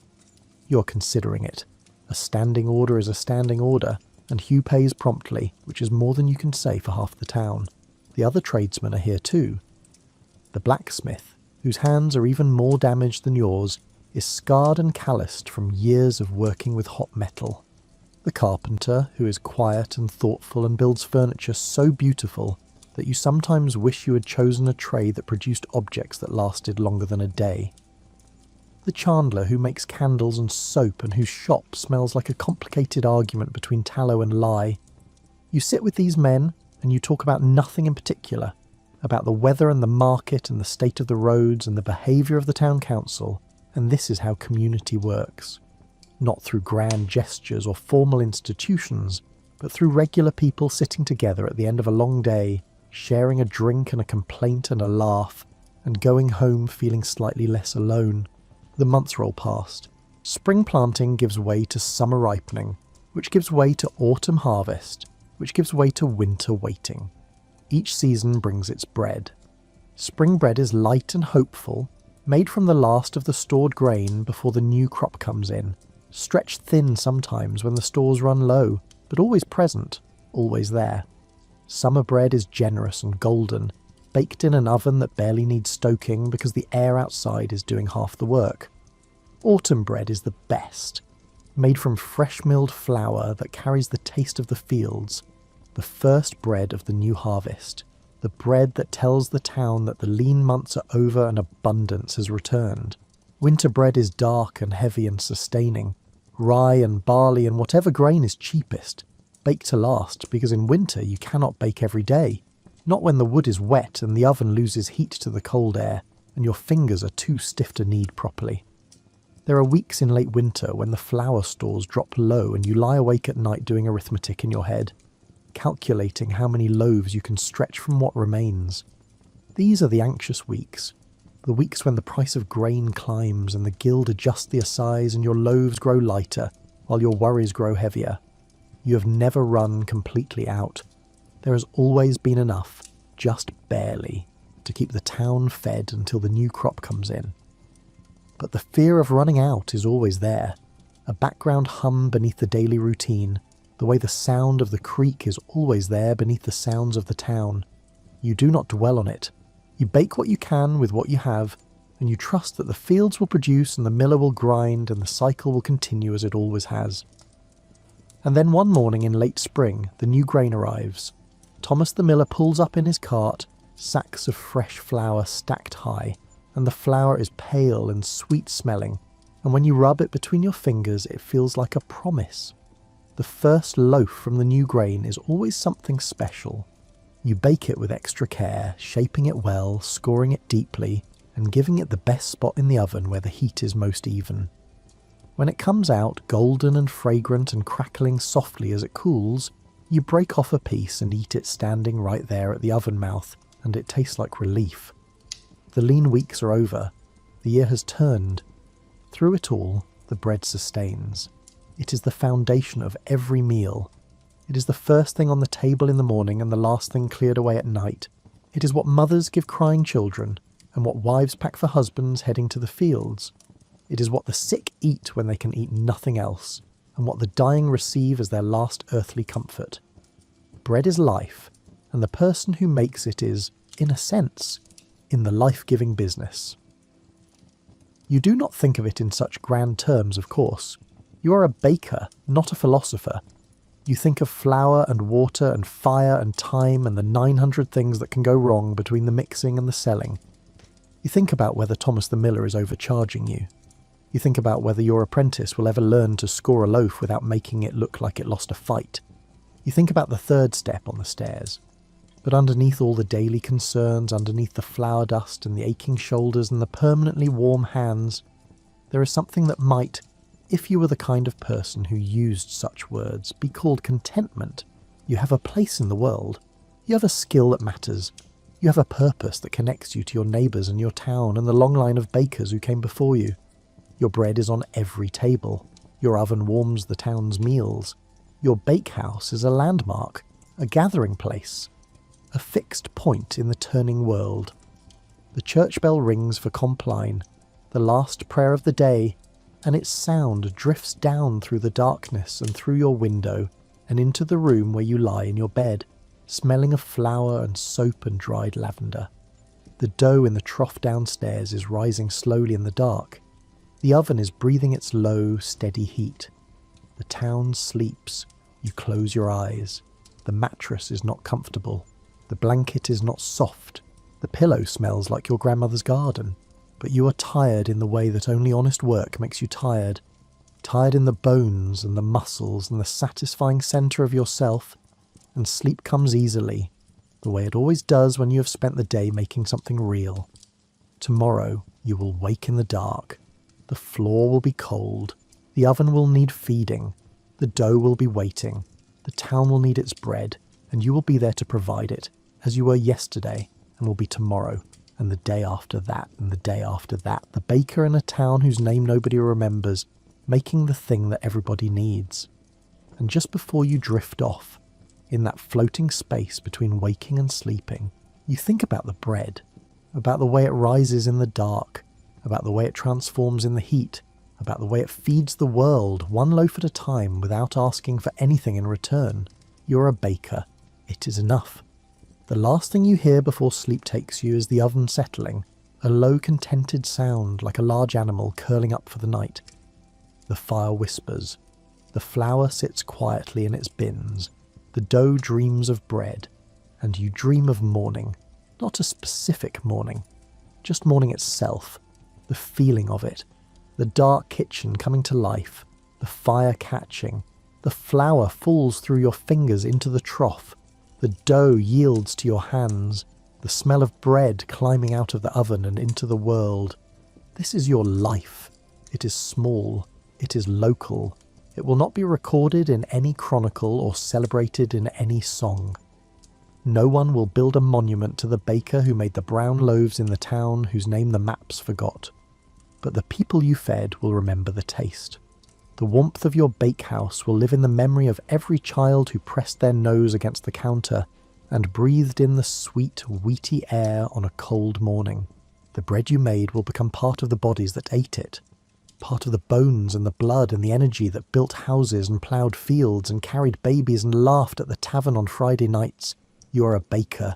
You feed the world, one loaf at a time, one morning at a time, one ordinary, extraordinary day after another. Sleep now. The dough is rising, the oven is warm. The morning will come as it always does, and you will be ready for it. You are always ready for it. Good night, baker. Your town sleeps well because of you. You wake before dawn in your timber-framed house, the kind with walls that lean slightly inward and floors that creak with the memory of 100 footsteps. The room smells of salt and smoke. That particular blend that never quite leaves coastal homes no matter how many times you scrub the floorboards. Through the gaps in the shutters you can hear the harbour stirring. Not with sudden noise, but with the gradual accumulation of sounds that means the port is stretching awake. The first thing you notice, even before you're fully conscious, is the quality of the air.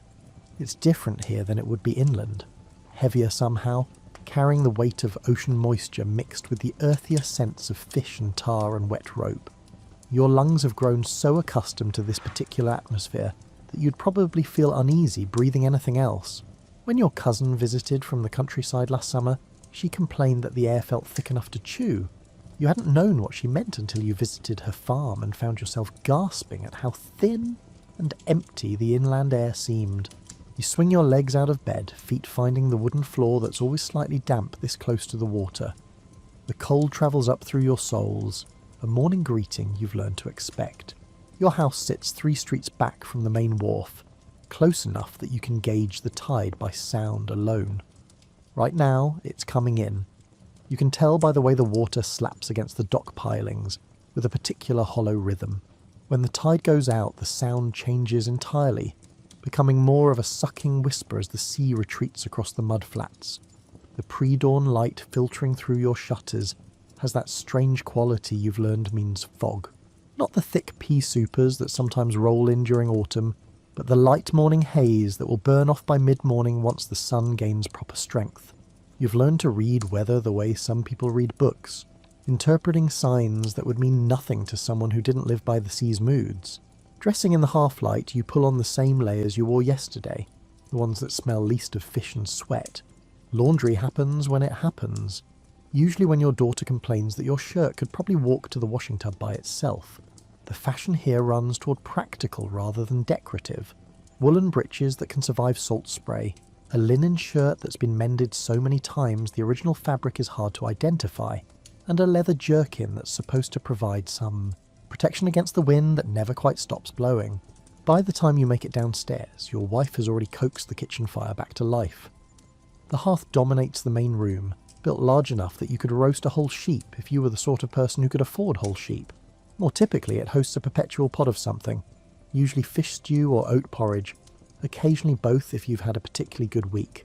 The fire's warmth hasn't spread far yet, and the corners of the room still hold pockets of cold air that will linger until noon. Your wife moves through her morning routine with the efficiency of someone who's performed the same actions for 20 years. Bread from yesterday gets cut into thick slices. Butter, if there's any butter. More likely just the bread. Maybe softened in whatever's warming in the pot. She doesn't say much this early. Neither of you do. Morning conversation is a luxury for people who don't have to be at the docks before the fishing boats return. Through the open door you can hear the port's morning symphony beginning in earnest now. Someone's hammering metal against metal, probably the smithy 3 streets over, getting an early start on whatever repairs accumulated yesterday. A dog barks, is told to shut up and barks again anyway. Footsteps on cobblestones, dozens of them all heading in the same general direction, toward the water. You eat your bread quickly, washing it down with small beer that tastes like it's gone slightly off but probably hasn't. Everything tastes like it's gone slightly off when you live this close to fish markets. Your youngest daughter appears, already dressed, looking more awake than any child should at this hour. She's reached that age where she wants to be involved in everything, asks questions about ship rigging and cargo manifests and why exactly ships float in the first place. You've tried explaining about displacement and hulls and why oak is better than pine, but your understanding of these matters is more practical than theoretical. Ships float because they're built right, and they sink when they're not. That's the extent of your naval architecture expertise. Outside, the sky has lightened enough that you can make out the masts in the harbour. They rise like a forest of bare trees, swaying slightly even though there's barely any wind yet. Counting them has become a habit. You do it without thinking, the same way you might count your children before bed to make sure everyone's home. 23 ships are currently at anchor, which means business is decent but not booming.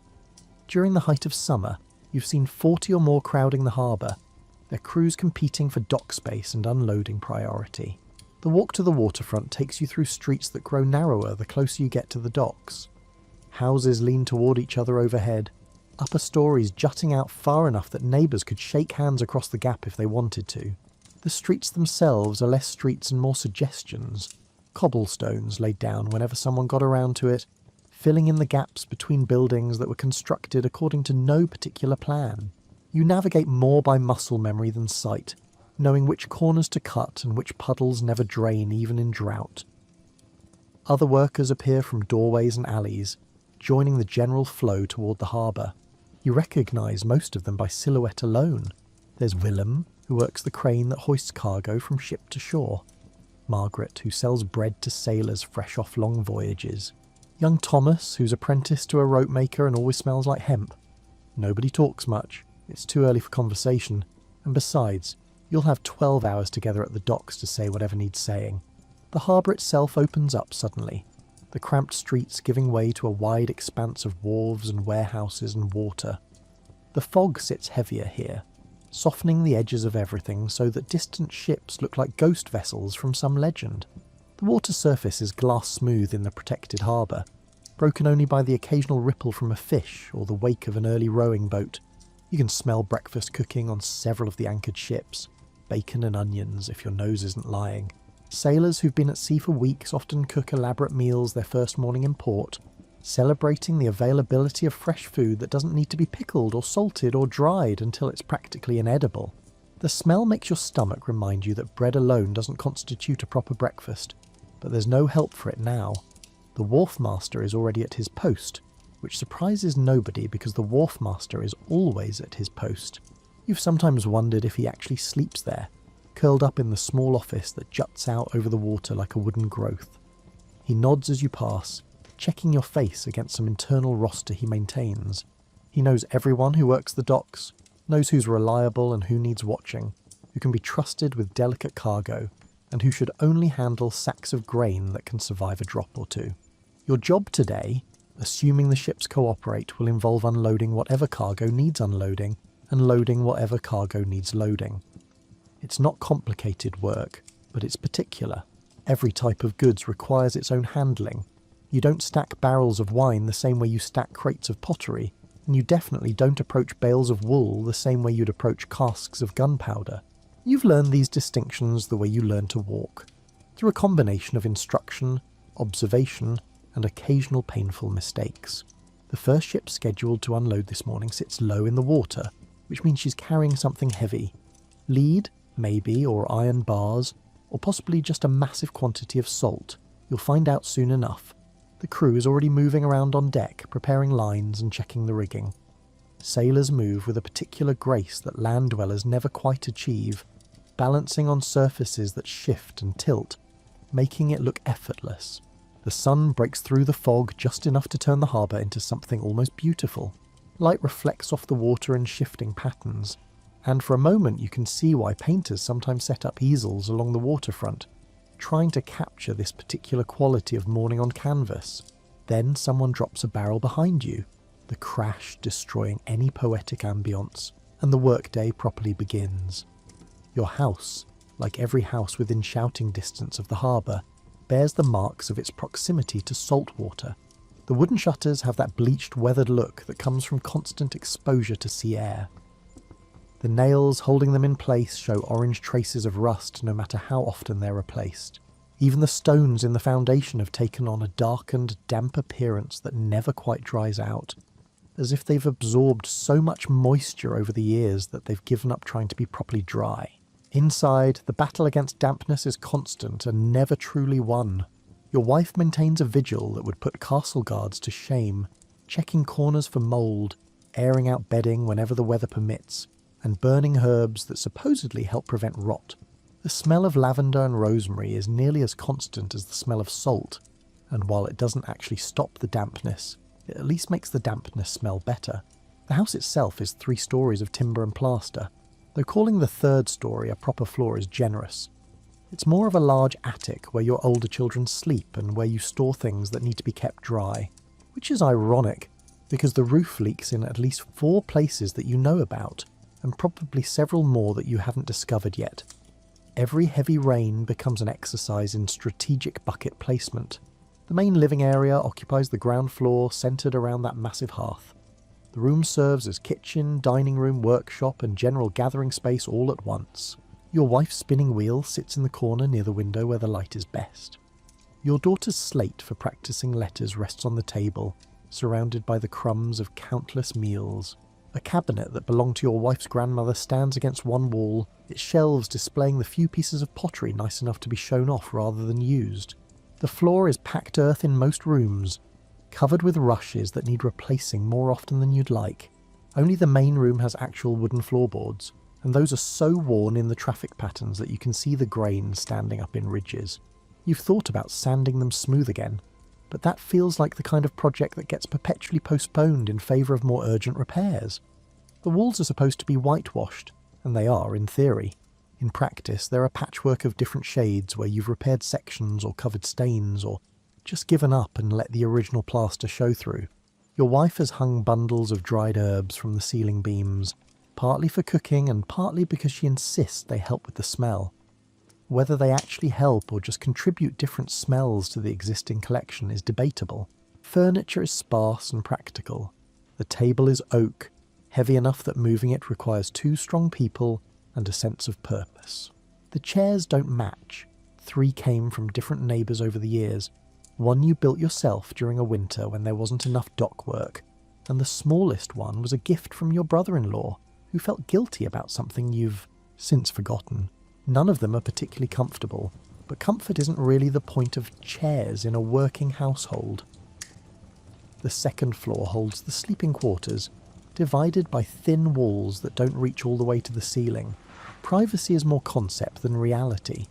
You can hear your neighbours' arguments through the shared wall, and they can undoubtedly hear yours. You've learned to recognise their footsteps and know their routines almost as well as your own. When their baby was sick last month, everyone within 3 houses lost sleep together. Your bedroom contains a bed, a chest for storing clothes, and a small table that holds a candle and whatever book you're currently failing to make time to read. The bed itself is a construction of rope and a straw mattress that needs retightening regularly. When the ropes stretch, the mattress sags into a shape that guarantees a backache. Your wife has mastered the art of the rope bed adjustment, though she claims you deliberately let it go too long before mentioning the problem. The children share a room that's theoretically large enough for all of them but practically feels like a game of human Tetris. 2 beds, arranged in an L shape, somehow accommodate 4 children through a combination of careful scheduling and the youngest ones being small enough to double up. Your oldest son, who's nearly grown, has started making noises about needing his own space. You've started making noises back about him being nearly grown enough to find his own lodging. Water is a constant concern.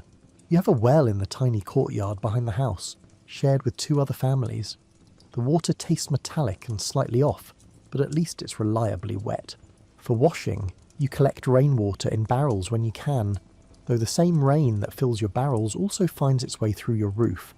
There's probably a metaphor in there somewhere about the double-edged nature of blessings, but you're too tired to work it out.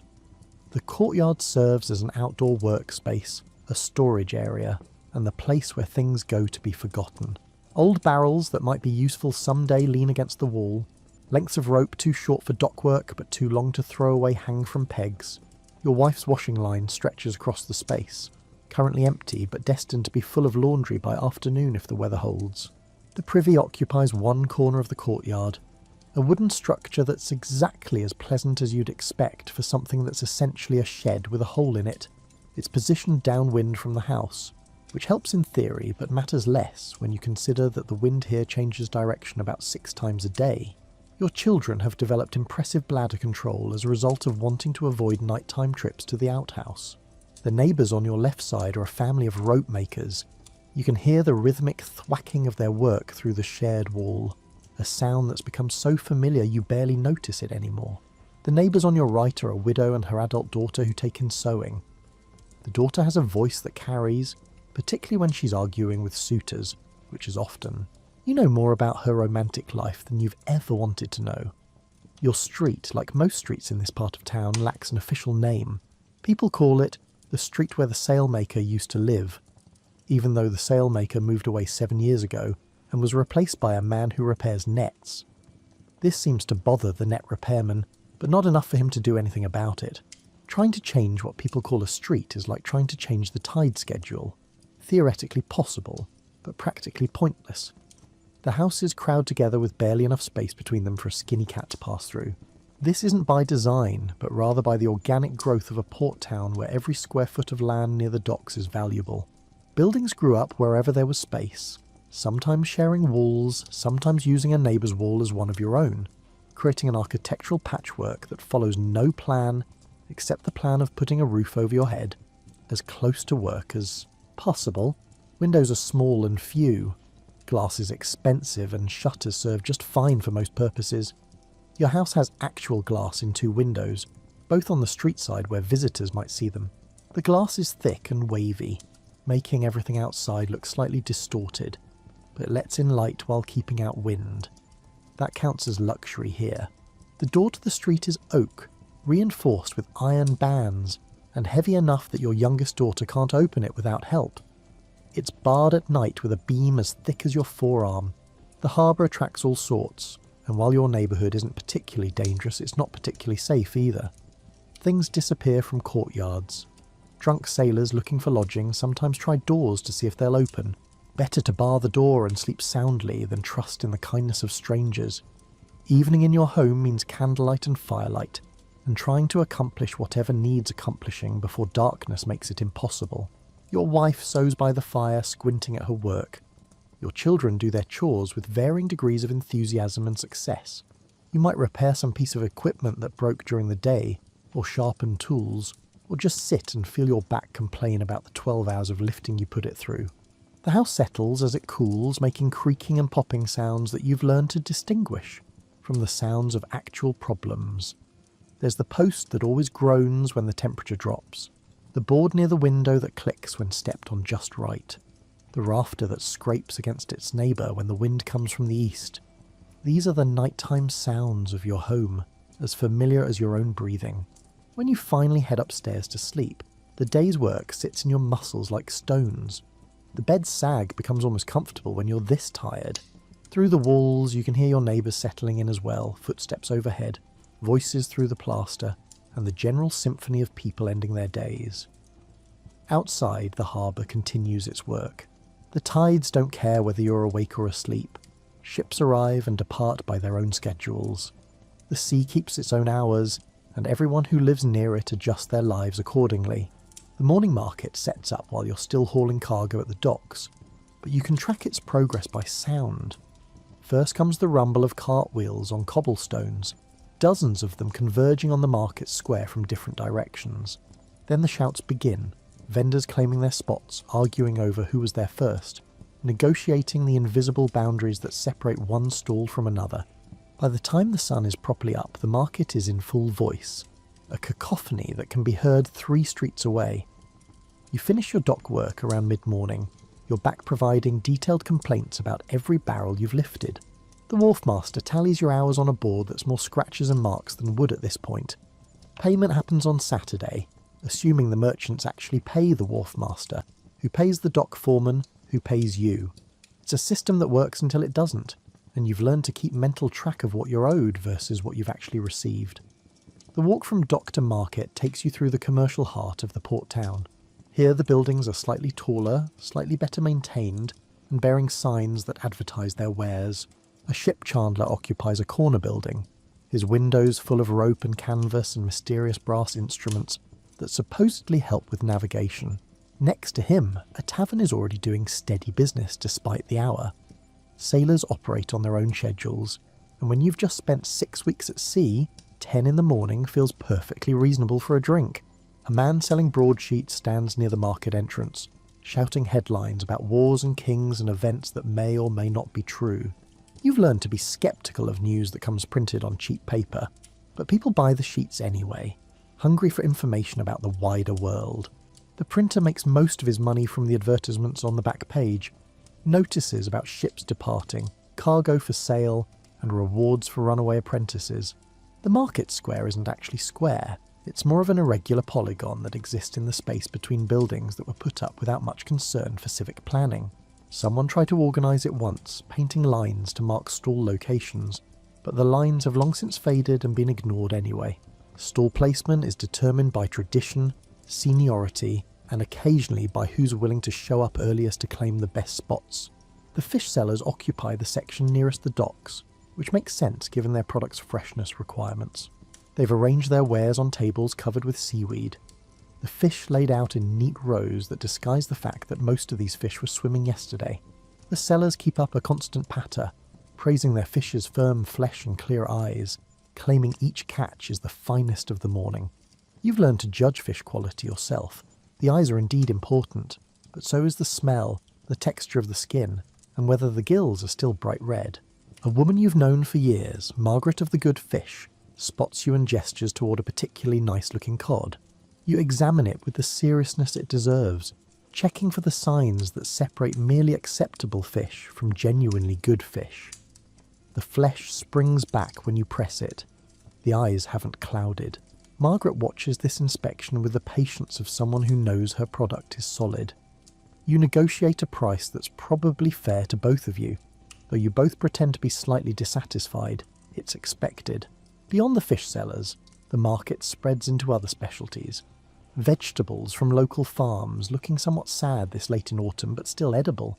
Bread from 3 different bakers, each claiming superiority over the others in ways that seem to involve ancient grudges and complicated family histories.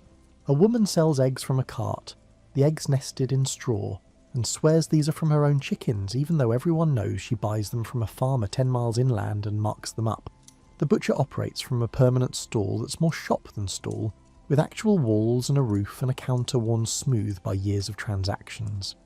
He's got mutton today, and pork, and something he claims is beef but might be old dairy cow. The prices are high enough that you mentally calculate whether you can afford meat this week, or whether you're looking at another few days of fish and bread.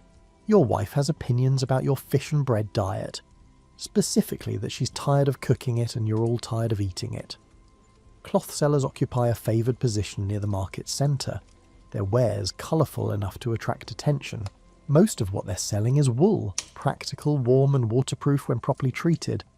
But there are also linens for those who can afford them, and even a few pieces of silk for those who can afford them and want everyone to know it.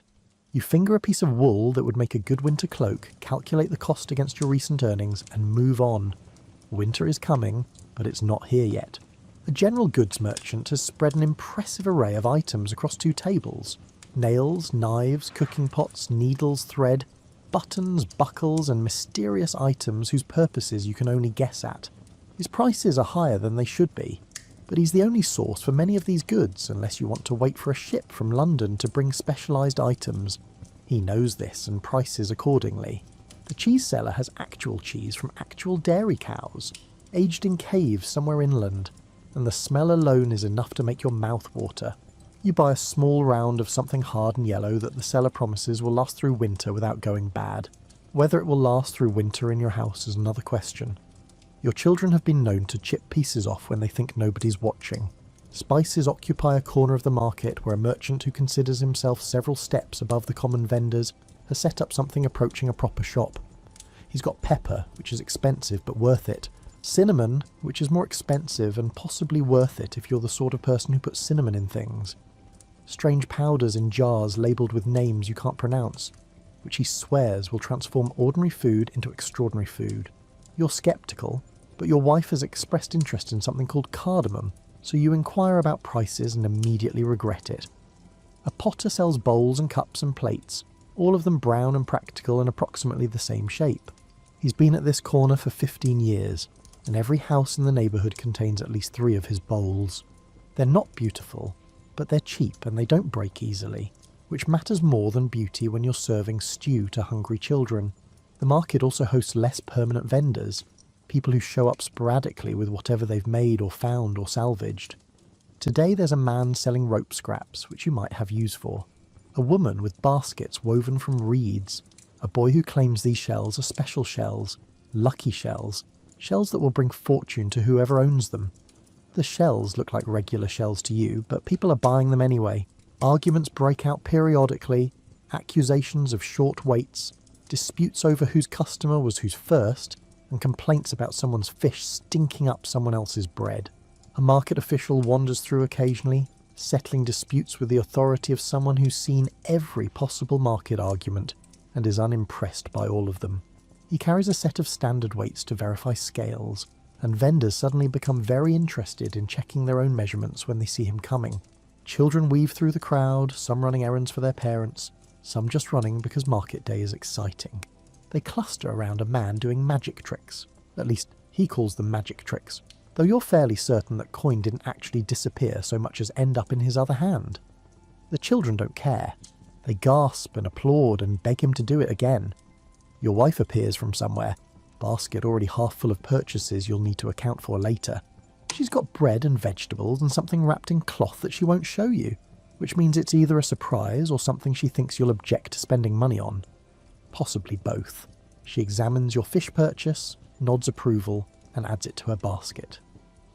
The market will continue until early afternoon, then gradually disperse as vendors pack up their remaining goods. Some items will be cheaper in the final hour, bread that won't be fresh tomorrow, fish that definitely won't be fresh tomorrow, and vegetables that are already borderline.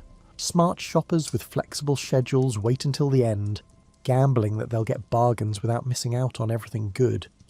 You've tried this strategy. The results have been mixed. The tavern called the Mermaid's Rest occupies a building that looks like it might collapse if everyone inside leaned left at the same time. The floors tilt at angles that seem to defy basic principles of construction, and the whole structure emits creaks that sound like complaints. Despite this, or perhaps because of it, the Mermaid's Rest has been serving ale and gossip for longer than anyone can remember, and will probably continue doing so long after more sensible buildings have fallen down. You push through the door around evening when the day's work is finally finished and your muscles have progressed from complaining to outright rebellion. The interior is dark despite several windows, partly because the windows are small and dirty, partly because the ceiling is low and smoke-stained. The room smells of ale and sweat and wood smoke, with underlying notes of spilled wine and yesterday's stew. It's not a pleasant smell exactly, but it's familiar, and after 12 hours of moving cargo, familiar counts for a lot. The tavern keeper, a woman named Beatrice who's built like a barrel and has a personality to match, nods toward your usual corner. The table there is slightly more level than the others, which is why it's popular and why you have to arrive early to claim it. You settle onto a bench that's been worn smooth by countless other dock workers settling onto it at the end of countless other days. Beatrice brings ale without asking what you want, because what you want is always ale, and specifically the cheap ale rather than the slightly less cheap ale. The cup is wooden, the rim darkened by years of lips, and the ale inside is brown and cloudy and tastes like bread that started to go bad, which is basically what it is. You drink it anyway. After the day you've had, it tastes like victory. Other workers filter in gradually, each claiming their customary spots through a combination of habit and unspoken territorial agreements. Willem arrives, still smelling of the tar he works with on the docks. Margaret's husband comes in, probably sent by Margaret to limit how long he stays and how much he drinks. Young Thomas appears with his master, the rope maker, who immediately launches into a technical discussion about rope tension that nobody else cares about, but everyone will pretend to listen to. The conversation starts slowly, building like a fire that needs time to catch. Someone mentions the ship that arrived this morning from Amsterdam. Someone else knows someone who knows someone on that ship and heard they'd had trouble with pirates near the channel. This leads to other pirate stories, each more dramatic than the last, until you're fairly certain no one involved in this conversation has ever actually seen a pirate, but everyone has strong opinions about them. A group of sailors occupies the far corner, their voices loud with the particular enthusiasm of men who've recently been paid.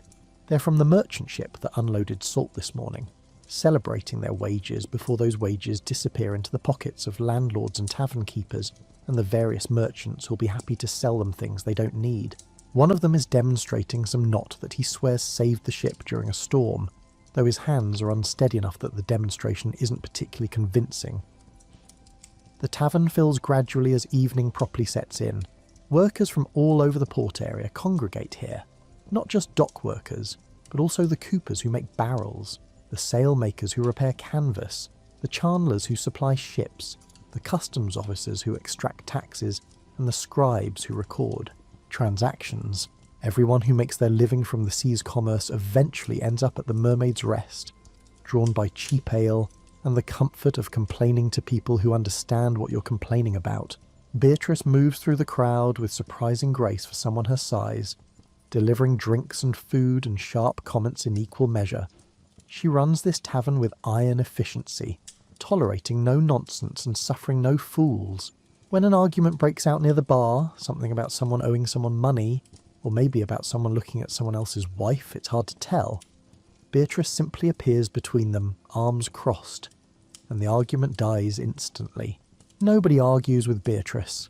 Beatrice could probably stop a war through sheer force of disapproval. The food, when you order it, is basic but substantial. Stew that's been simmering all day, full of meat and vegetables and things that might be either onions or potatoes depending on what was available. Bread for soaking up the stew, crusty on the outside and soft inside, still warm from whenever it was baked. The portions are generous because Beatrice understands that men who spend 12 hours lifting heavy things need fuel to recover. Music starts around the second hour, provided by an old sailor who's missing 3 fingers, but can still coax surprisingly good sounds from a small wooden flute. He knows maybe 6 songs, plays them in the same order every night, and nobody complains because these are good songs, the kind everyone knows the words to, even if they can't remember where they learned them.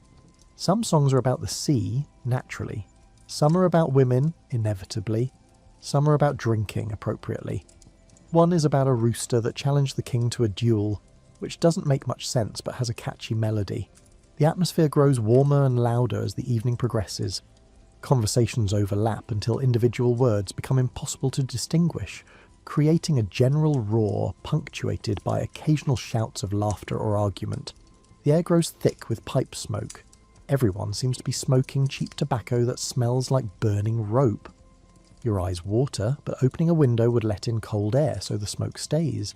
Someone proposes a dice game, which leads to several dice games, which leads to the inevitable accusations of loaded dice and suspicious rolling techniques. Money changes hands based on the tumbling of small bone cubes, fortunes rising and falling with each throw.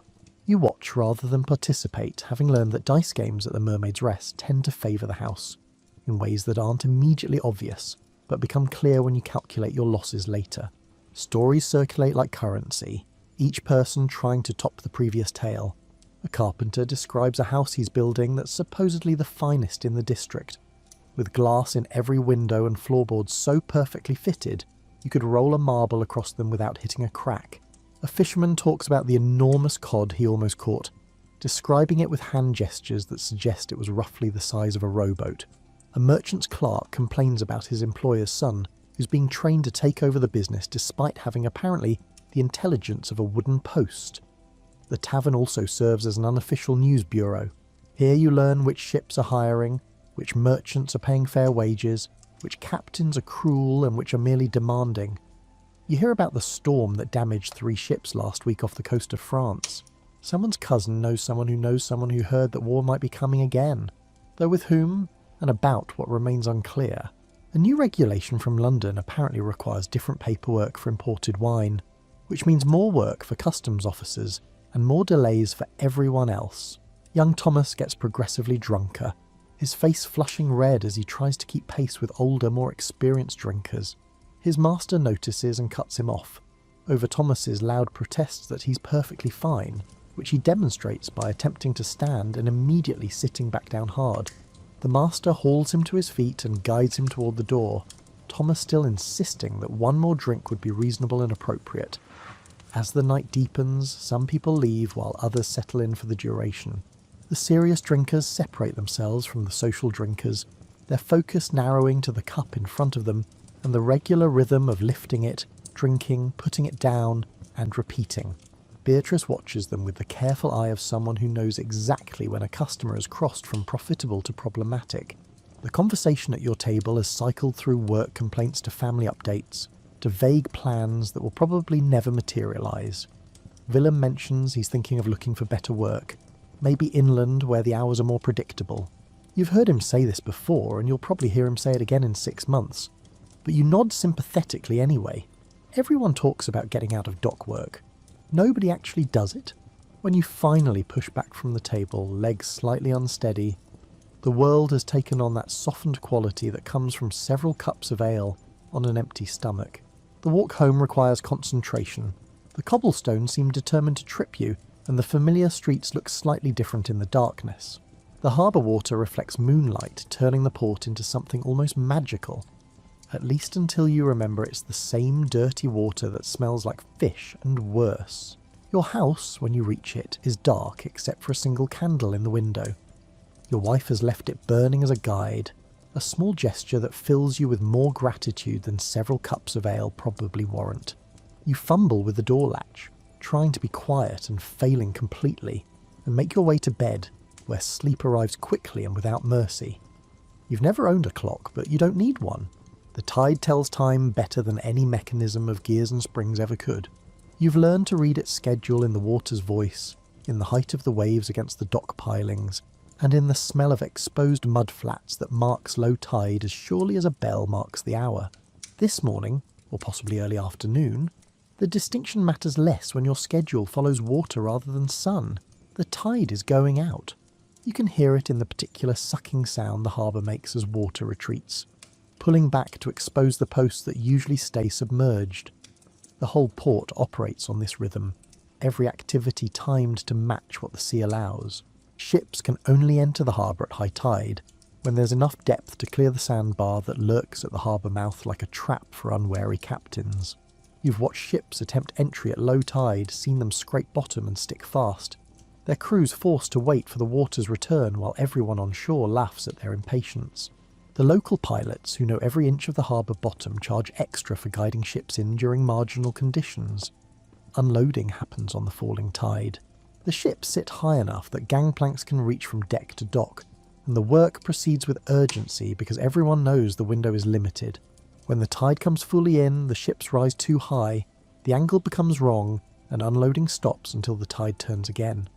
You've got maybe 4 hours to move whatever cargo needs moving before the water makes the decision for you. Your work today involves barrels, endless barrels of wine brought from France in a ship that smells like an enormous grape. Each barrel weighs as much as a small person and requires 2 men to manoeuvre it safely down the gangplank. You've developed a technique over the years, a particular way of gripping the rim and shifting your weight that makes the barrels roll rather than deadlifting their full weight. Your back still protests, but less violently than it would with poor technique.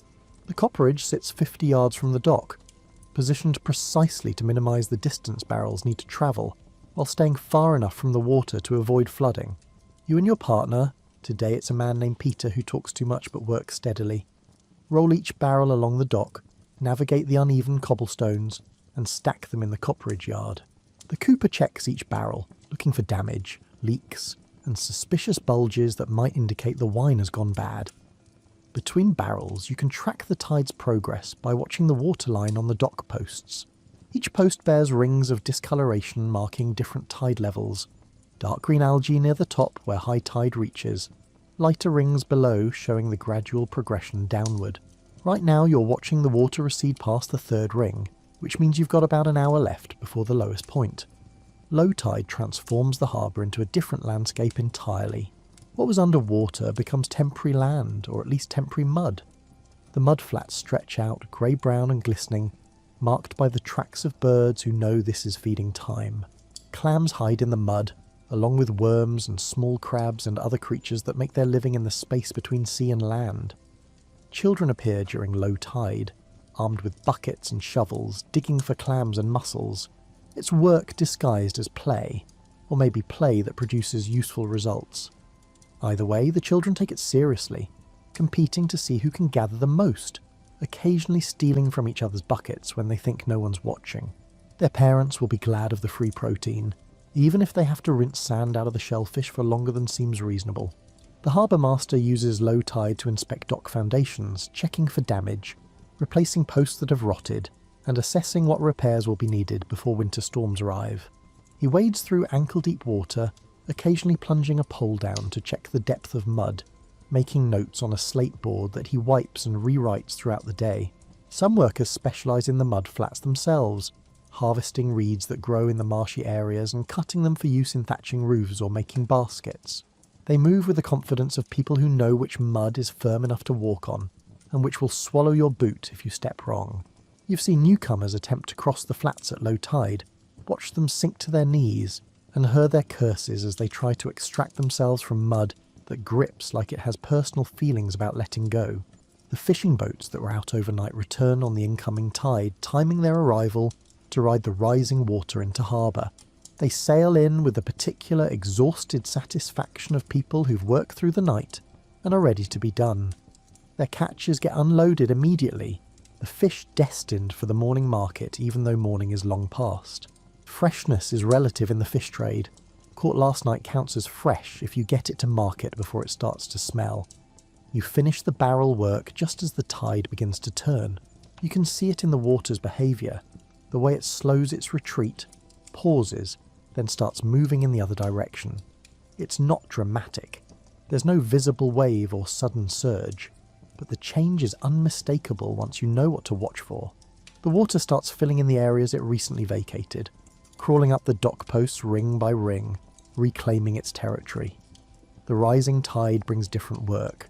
Ships that were too high now become accessible again as they settle into their proper height. Cargo that couldn't be loaded earlier can be loaded now. The whole port shifts its activities to match the water's new position. Everything's synchronised to a schedule that's been the same since humans first built docks and decided to argue with the sea about who controlled what. You eat your midday meal sitting on a barrel, watching the tide come in. Your food is bread and cheese, the cheese already soft from the heat of your pocket. The bread tastes like it was fresh yesterday, which means it's stale today but not yet truly old. You wash it down with beer from a skin that's seen better days, the leather starting to crack at the seams. Around you, the port hums with activity calibrated to the water's level. Cranes lift cargo from ships that are now at the correct height. Workers secure lines, adjust fenders, and shift goods around with the practiced efficiency of people who've done this 1,000 times. A ship preparing to depart waits patiently for high tide, knowing that attempting to cross the sandbar at the wrong moment means either sticking fast or tearing out the hull. The afternoon tide peaks around mid-afternoon, the water rising almost to the top of its range. The harbour looks full at high tide with all the exposed mud covered and the docks nearly level with the water's surface. It's the prettiest time when everything looks clean, and the smell of mudflats is replaced by the relatively fresher smell of open water. Of course, fresher is relative. This is still harbour water, full of everything that gets thrown or falls or leaks into it, but at least the sewage is diluted. You work through the high tide period, loading a departing ship with bales of wool destined for some port you've never visited and probably never will. The wool is heavy and awkward, the bales bound with rough rope that tears at your hands.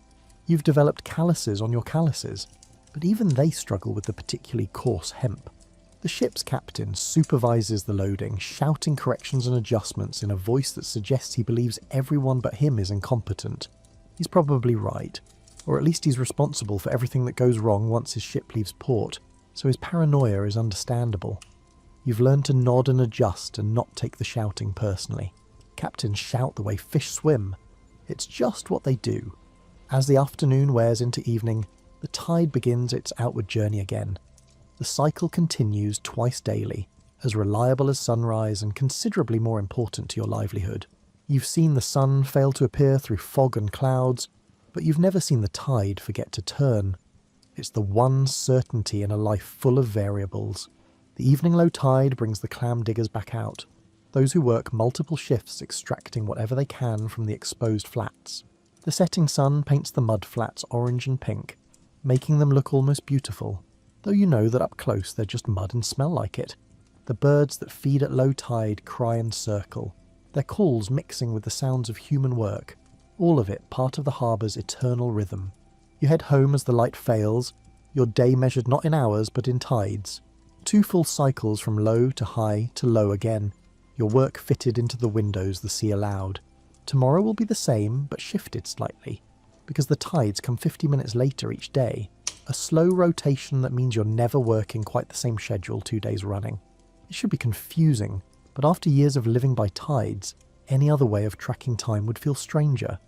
Your house after sunset smells like fish soup and smoke and wet wool drying by the fire. Your wife has transformed the cod you brought home into something edible through a process that involves more onions and herbs than seems strictly necessary. But the result is good enough that your children eat without complaining, which counts as success. The meal happens around the table, everyone crowded together on mismatched chairs. The youngest daughter perched on a stool because there aren't enough proper seats. Your oldest son, the one who's nearly grown, complains that his portion is smaller than his brother's, which leads to a detailed comparison of bowl sizes that reveals his complaint is baseless, but loudly defended anyway. Your wife settles the dispute by giving both boys slightly less soup, and keeping the difference for herself, which she claims is the mother's tax for having to listen to arguments about soup portions. Conversation during meals is chaotic and overlapping. Your middle daughter talks about something that happened at the market, though her story keeps getting derailed by unnecessary details about who was wearing what, and who said what to whom. Your youngest daughter contributes random observations about birds she saw, and games she played, none of it connected to anything else, just a stream of consciousness from someone who hasn't learned that conversation should have topics. Your wife asks about your day in the tone of someone who doesn't really want a detailed answer, but feels obligated to ask. You provide the abbreviated version: cargo moved, ships unloaded, the usual work. She nods with the understanding of someone who's heard this answer many times before and will hear it many times again. In return, you ask about her day, and she describes the market prices and which neighbour is feuding with which other neighbour, and something complicated about someone's cousin getting married to someone inappropriate. You nod and make sounds of interest while understanding perhaps a third of the social dynamics she's explaining. After the meal, chores divide along familiar lines. The boys carry water from the well because they're strong enough to manage the heavy buckets. The girls clear the table and wash dishes because that's what girls do, or at least that's what your wife insists girls do, and you've learned not to involve yourself in these debates. You're assigned to check the shutters and make sure the fire is properly banked for the night. Tasks that require minimal skill, but someone has to do them. Your oldest son mentions that he's been offered work on a merchant ship, a position that would take him away for months at a time but pays better than dock work. Your wife's face does something complicated while trying to maintain a neutral expression. You can read the concern there. She's already imagining all the things that could go wrong at sea, which is fair because many things do go wrong at sea. But you're also thinking about the money, about how another income could mean a better house, or at least repairs to this one. You tell him you'll think about it, which is what you say when you need time to figure out what you actually think. The evening routine involves your wife's endless battle with mending. She sits by the fire with a basket of clothes that need patches or darning or buttons replaced, working through them with the steady persistence of someone who knows the work is never truly finished. Because clothes continue to wear out faster than they can be fixed. She's explained this futile cycle to you several times, usually while you're wearing a shirt that needs mending, which tends to undermine your ability to offer sympathy. Your younger children are supposed to be practicing their letters on slates, but what they're actually doing is drawing pictures and giggling about something. Education in your household is sporadic and largely self-directed, constrained by the fact that you can barely read yourself, and your wife isn't much better. You can manage to puzzle out simple texts and sign your name, which puts you ahead of many dock workers, but doesn't qualify you to teach proper reading and writing. The local church offers some schooling, but it costs money you don't always have, and besides, the children are needed for work more often than not. The fire creates shadows that dance on the walls, turning the familiar room into something slightly mysterious. Your youngest daughter claims she can see faces in the flames, which leads to a discussion about whether fire can have faces, which leads to your son explaining that fire isn't alive so it definitely can't have faces, which leads to an argument about whether you need to be alive to have a face. You let them work this out themselves while you attempt to read a pamphlet someone gave you about new regulations on imported goods. The reading goes slowly, your finger tracing under each word, occasionally asking your wife about words you can't decipher. Bedtime is less of an event and more of a gradual process. The younger children get sleepy first, their heads drooping while they insist they're not tired at all. Your wife herds them upstairs with promises that tomorrow will come faster if they just close their eyes now, which is technically true, but probably not the comfort she intends. The older children stay up later, the privilege of being nearly grown. Though, staying up mostly means sitting around looking bored because there's not much to do once it's dark except sit and be awake. Your wife tells a story before sleep, or tries to, because your youngest daughter keeps interrupting with questions that derail the narrative. The story is about a fisherman who caught a magical fish that granted wishes, a tale your wife has told many times with variations. Tonight the fish is golden instead of silver, and the fisherman has 3 wishes instead of 7, but the moral remains the same. Be careful what you wish for, because you'll probably get it wrong. Your children have heard this story enough times that they correct her when she deviates too far from the established version. Once the children are finally asleep, or at least pretending convincingly enough, you and your wife have a brief moment of quiet. She continues her mending. You sit and feel your body catalogue every complaint from the day's work. The fire burns low and neither of you moves to build it up. Fuel costs money, and you're both tired enough that bed sounds better than warmth anyway. She mentions that the neighbour's daughter is getting married, which leads to a complicated discussion about dowries and whether they're doing it properly, and what kind of life that girl can expect with the boy she's marrying. You contribute occasional grunts of agreement because your wife doesn't actually need you to participate in this conversation so much as witness it. She's thinking out loud, processing the social dynamics of your small community, and trying to understand the web of obligations and expectations that governs everything. You mention the possible ship job for your oldest son. She's silent for a moment, the needle pausing in its work. Then she says what you both know, that it's good money but dangerous, that he's old enough to make his own decisions but young enough to make stupid ones, that you can't protect him forever, but you're not ready to stop trying.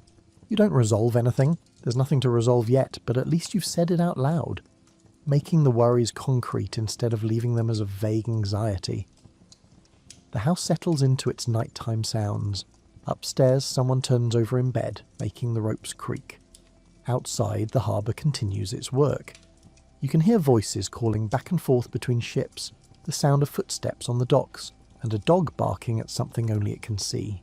The sea never sleeps, and neither does the port that serves it. When you finally head upstairs, your wife extinguishing the candles behind you, the day feels complete in a way that has nothing to do with accomplishment and everything to do with survival. Another day of work done, family fed, house still standing, children still alive. It's not much by grand standards, but by the standards of people who live by the sea and work with their backs, it's everything that matters. Your bed receives you with the same lumpy familiarity it always does. Your wife settles in beside you, and for a moment before sleep comes, you're aware of the simple comfort of another person's warmth, the shared life you've built in this tilting house by the harbour, the way your days follow the tides in your lives, follow patterns as old as the port itself. The sun sets into the harbour like it's been doing this all its life, turning the water into something resembling molten copper. The evening light does things to the port town that almost make you forget it's the same place that smells like fish guts and sewage during the day. Shadows stretch long across the docks, softening the rough edges of warehouses and masts, making everything look gentler than it deserves. You finish your last bit of work as the light fades, securing a line here, checking that cargo is properly covered there, and doing the small tasks that prevent tomorrow from starting with disasters. The wharfmaster walks the docks one final time, his lantern bobbing in the growing darkness, making sure everything is secured before night fully settles in. He's been doing this for 30 years, checking the same things in the same order, finding occasional problems that would have become major problems by morning. The evening brings a different population to the docks. The daytime workers head home while others emerge. Fishermen preparing for night fishing, ship's crews rotating watch, and various individuals whose business is better conducted in darkness. You don't ask about the latter. Port towns attract all sorts of commerce, some of it legal, some of it less legal, and most of it existing in a grey area that depends on who's asking and how much they're willing to pay to avoid asking too closely. Walking home, you pass through streets that are transforming as the light dies. Lanterns appear in windows, small points of illumination that create more shadows than they dispel. The taverns glow warmly, their doors opening and closing as workers seek the comfort of drink and company. Someone's cooking something that smells like roasted meat, and your stomach reminds you that fish soup for dinner, while adequate, wasn't particularly exciting. Your street is quieter than the commercial areas, settling into evening routines that revolve around families and homes rather than commerce. Smoke rises from chimneys as people build up their fires for the night. Children play in the last bit of light, their games having that frantic quality that comes from knowing they'll be called inside soon. A mother yells for her son, who pretends not to hear, which earns him a more emphatic summons that he can't pretend to ignore. Your own house has that warm glow that means your wife has already lit the candles and built up the fire. You can see your children moving around inside through the windows, shadows against the light. It's a simple sight, one you see every evening, but tonight you pause to appreciate it, the basic fact of having a home to return to, people who expect your return, and a fire that's been kept burning for your arrival. Inside, your wife has progressed beyond soup and has somehow produced bread pudding, which is ambitious given your typical supplies. You don't ask how she managed it. There are mysteries in household economy that you've learned not to probe too deeply. The pudding is heavy and sweet and tastes like raisins that might have had better days but are still perfectly adequate when mixed with enough honey. The evening stretches out without urgency. Your oldest son sits by the window, supposedly reading, but probably just thinking about that ship job and whatever fantasies he has about life at sea. Your daughters have discovered that the cat is willing to tolerate being dressed in doll clothes, at least until it isn't, which happens suddenly and with impressive use of claws. Your middle son works on some carving project, creating wood shavings that will need sweeping up later, absorbed in the particular focus that children bring to projects they've chosen themselves. Your wife settles into her chair with a cup of something hot. Probably not tea because tea is expensive. More likely some herbal mixture she's decided has beneficial properties. She sips it slowly, staring into the fire with the expression of someone whose mind is elsewhere, working through whatever calculations and worries occupy her thoughts. You've learned not to interrupt this thinking time. She'll share what she needs to share when she's ready. The fire burns steadily, its light creating a circle of warmth and visibility in the gathering darkness. Beyond that circle, the corners of the room fade into shadow and you're content to let them. There's something comforting about having the world reduced to this manageable size. Just this room, this fire, these people. Outside, the harbour continues its eternal rhythm. You can hear water lapping against the docks, that gentle, repetitive sound that's so constant, you usually don't notice it until you're sitting still enough to pay attention. Occasionally a voice carries across the water, someone calling instructions or greetings. A bell rings somewhere, marking some nautical hour that has meaning to sailors but is just sound to you. Your youngest daughter climbs into your lap, which is becoming more difficult as she grows, but which she still insists on doing. She smells like whatever she got into today, probably the garden, possibly the neighbour's chickens, definitely something that needs washing but won't get washed until tomorrow. She asks you to tell her about the big fish, which is her way of requesting the same story you've told her 50 times, about the time you saw a whale breach in the harbour mouth. You tell the story again, embellishing the parts you've embellished before, the whale growing slightly larger with each retelling until it's probably twice the size of the actual creature.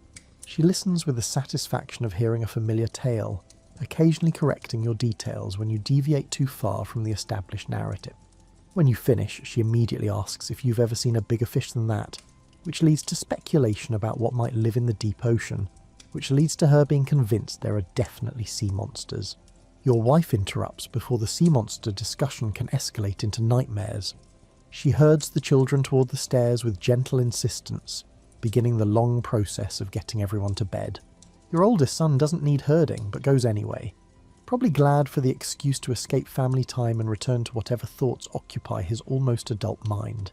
You remain by the fire adding another log because the night is growing cold, and you're not quite ready to surrender warmth for sleep. The wood catches slowly, flames licking up the sides before fully committing to burning. You watch this with the attention of someone who's tired enough that even fire becomes interesting. The house quiets as children settle into sleep. The creaking and thumping from upstairs gradually diminishes until there's only the house's own sounds, the timbers settling, the wind finding gaps in the walls, and the fire popping occasionally when pockets of sap heat and burst. These sounds are so familiar they are almost silence, the white noise of home. Your wife returns, having achieved the minor miracle of getting everyone in bed without major drama. She settles back into her chair with a sigh that contains a full day's worth of tiredness. For a while, neither of you speaks. There's nothing that needs saying, and you're both too tired for unnecessary conversation. The fire burns. The darkness beyond the windows is complete now, the harbour invisible except for occasional lanterns moving on distant ships. She mentions that the roof is definitely leaking worse than before, and that the leak in the corner has expanded to include the area near the window. You acknowledge this with the resignation of someone who knows roof repairs cost money you don't have. She suggests maybe asking your brother-in-law, who supposedly knows about roofs, though you both know this is unlikely to result in actual repairs and very likely to result in advice you don't want about other things wrong with your house. You discuss quietly the possibility of your oldest son taking that ship job. The conversation is careful, both of you testing the edges of your feelings about it without committing to positions. She worries about storms and pirates and all the things that can go wrong at sea. You worry about the same things, but also think about the money, about what it could mean for the family. Neither of you wants to make this decision, but it's probably not your decision to make anyway. The boy's nearly grown, and grown men make their own choices. The fire burns lower, and you should probably bank it for the night. But moving requires energy you're not sure you have. Your wife seems to be thinking the same thing, both of you sitting there aware that you should go to bed but lacking the motivation to actually do it. These moments of quiet between tasks are rare enough that you're reluctant to end them. Eventually necessity overcomes inertia. You tend to the fire, arranging logs and ash to keep some heat through the night without burning too much fuel. Your wife checks the door is barred and the shutters secured and performs all the small rituals that separate day from night. You follow her upstairs, each step reminding you of muscles that were worked hard today and will be worked hard again tomorrow. The bedroom is cold despite the lingering warmth from downstairs. You undress quickly, clothes folded and left on the chest because hanging them up is more effort than seems worthwhile. The bed is cold until you've been in it for a few minutes, and then it becomes merely cool and then finally warm enough that you can relax. Your wife settles in beside you, and for a moment you're both awake in the darkness, listening to the house around you, the harbour beyond, and the whole port town settling into its nighttime rhythm. Tomorrow will be much like today. The tides will turn, ships will need unloading, and the market will sell fish and bread and all the other necessities of life. Your children will grow slightly older, your back will hurt slightly more, and the roof will leak exactly as much as it leaks now until you eventually do something about it. But that's tomorrow's concern. Tonight, you're warm and horizontal and your family is safe under your roof, leaky though that roof may be.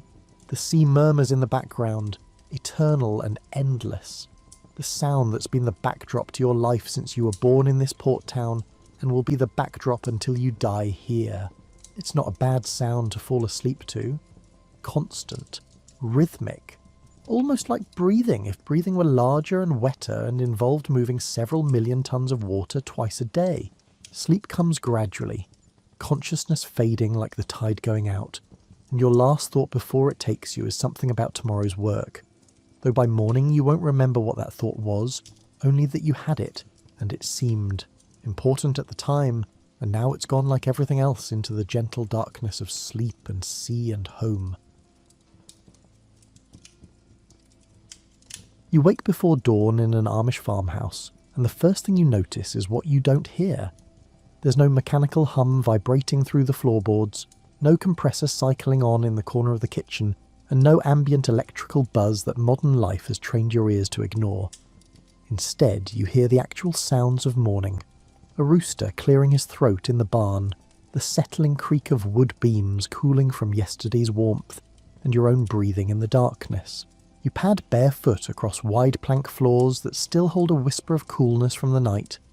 The kitchen reveals itself gradually as your eyes adjust, taking shape not from overhead fluorescence, but from the pale blue suggestion of dawn pressing against the windows. Everything here works on principles that predate Edison's laboratories. The stove runs on propane, its pilot light a tiny constellation in the darkness. The lamps use compressed gas that hisses softly when you turn the valve, and somewhere, deep in the earth beneath your feet, sits a chamber carved from clay and stone where tonight's dinner waits in perpetual twilight. Your hand finds the cool metal handle of what looks like a compact refrigerator, but when you open it, the light that appears isn't electric but chemical. A simple glow produced by the refrigeration process itself. This is a gas-powered refrigerator, a technology that sounds impossible until you remember that cold is simply the absence of heat, and heat can be manipulated in more ways than one. The unit uses ammonia, hydrogen and water in a continuous cycle, creating cold through evaporation and condensation rather than the electrical compression. It's quieter than its electric cousin, just an occasional gurgle as liquids change states. doing their molecular dance. Inside you find glass jars of milk, their cream rising in thick plugs at the top because nobody here homogenizes anything. There's a ceramic crock of butter, firm enough to hold its shape but soft enough to spread easily on fresh bread. A covered dish holds last night's chicken, the fat congealed into savoury jelly around the meat. Everything sits arranged with the precision of someone who understands that cold air sinks and warm air rises, that proper placement matters when your cooling system runs on absorption rather than forced convection. But this gas refrigerator is actually the newest technology in this kitchen, installed perhaps 20 years ago after considerable debate within the community. The real story of Amish food preservation lies deeper, colder, and considerably older. It's written in the architecture of the land itself, in holes dug into hillsides and stones stacked with purpose. To understand how the Amish keep food cold without electricity, you need to understand that they're not rejecting modern convenience so much as embracing ancient wisdom that never needed improvement in the first place. You grab a sweater from a peg by the door because even in summer, where you're about to go remains locked in permanent October. The path outside leads around the side of the house, past herb gardens still wet with dew, to a door set almost flush with a gentle slope in the yard. This isn't the entrance to a storm shelter or a coal bin. This is where winter lives year-round, where the earth itself becomes a refrigerator, and where gravity and geology conspire to keep things fresh. This is the root cellar, and it's about to teach you things about temperature that no appliance manual ever could. The door opens with a wooden groan, exhaling cool air that smells like minerals and darkness, like the inside of a cave where bears sleep through blizzards. You descend steps carved from packed earth, your hand trailing along a stone wall that feels damp but not wet, cool but not cold, alive in ways that concrete never manages. Each step down brings a perceptible temperature drop, as if you're descending through layers of atmosphere, moving from one microclimate to another. At the bottom, perhaps 12 feet below the surface, you find yourself in a room that shouldn't exist according to everything modern life taught you about food storage. There's no insulation in the contemporary sense, no vapour barriers or thermal breaks. The walls are simply stacked stone, fitted together with the patience of someone who understood that air gaps matter, that every space between rocks serves as a buffer zone. The floor is packed earth, slightly damp, completing a circuit with the walls and ceiling that maintains a remarkably consistent temperature, somewhere between 45 and 55 degrees Fahrenheit. This consistency exists because you're now below the frost line, in the zone where seasonal temperature swings barely register. While the world above bakes or freezes, this chamber remains locked in perpetual autumn. The Earth's own mass acts as a thermal battery, absorbing heat in summer and releasing it in winter, creating a stable environment that your ancestors understood intuitively. They might not have known the thermodynamics, but they knew that potatoes stored here in October would still be firm in March, that apples would keep their crunch until spring mud season, and that the earth was the original refrigerator and required no maintenance plan. The shelves reveal themselves as your eyes adjust to the dim light filtering down the stairway. Wooden boards rest on stone supports, each shelf strategically positioned according to principles of temperature stratification. The lowest shelves, where the coldest air pools, hold root vegetables that tolerate near-freezing conditions, carrots packed in sand, beets nestled in sawdust, and turnips wrapped in newspaper. These storage methods aren't quaint affectations but practical solutions to moisture management. The sand and sawdust prevent the vegetables from touching each other, while maintaining ideal humidity, stopping both desiccation and rot.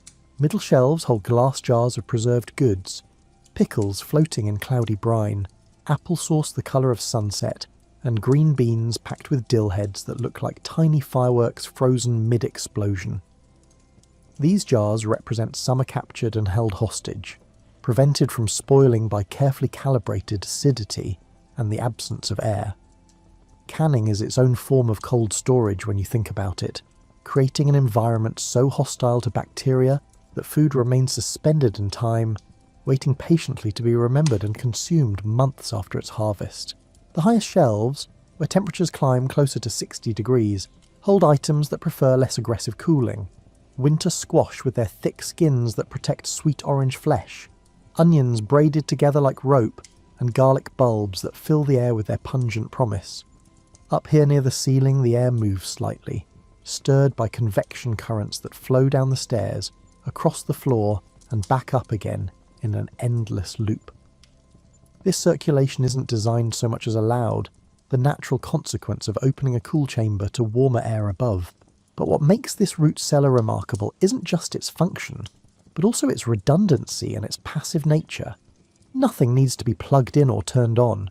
No compressor will fail at midnight during a heat wave. No power outage will leave you mourning your lost groceries. The root cellar simply exists, doing what it's done for centuries, asking nothing but occasional attention and respect for its principles. It's the ultimate set-it-and-forget-it appliance, installed by previous generations and maintained by the simple act of closing the door when you're finished retrieving your turnips. The root cellar solves the problem of modest cooling, but what about actual freezing? What happens when you need ice rather than just coolness, when preservation requires temperatures that make frost feathers across surfaces? For that, you need to travel backward in time to winter itself, or more specifically, to the moment when winter was something you could harvest and store, when frozen water became currency and a planning tool. Walk with me now to the ice house, that peculiar structure that sits 100 yards from the main house, built into the north side of a hill where sunshine fears to tread even in summer. This building looks like an oversized shed from the outside, but its construction reveals obsessive attention to insulation. Double walls create a 6-inch gap filled with sawdust that's been packed tight as insulation. The roof sports 2 layers with an air gap between them, and the door fits into its frame like a watchmaker's masterpiece, with wool weather stripping that keeps warm air out more effectively than any modern refrigerator seal. Inside, even in July, the temperature hovers just above freezing. The air carries a mineralized coldness that makes your breath visible, that tightens the skin on your arms and raises every hair in salute. Stacked from floor to ceiling, separated by layers of straw, sit blocks of ice harvested 5 months ago when the pond was a solid sheet and the world was frozen solid. These blocks, each roughly 2 feet square and 18 inches thick, represent a winter's day of communal labour, of men and horses and saws working in concert to capture cold for future use. The ice harvest was a January ritual, timed precisely for that window after the pond had frozen at least 12 inches thick, but before snow accumulated heavily enough to insulate the ice and slow its thickening. You would have seen the entire community gather on a Saturday morning when breath-frosted beards and children stamped their feet against cold that penetrated boot leather.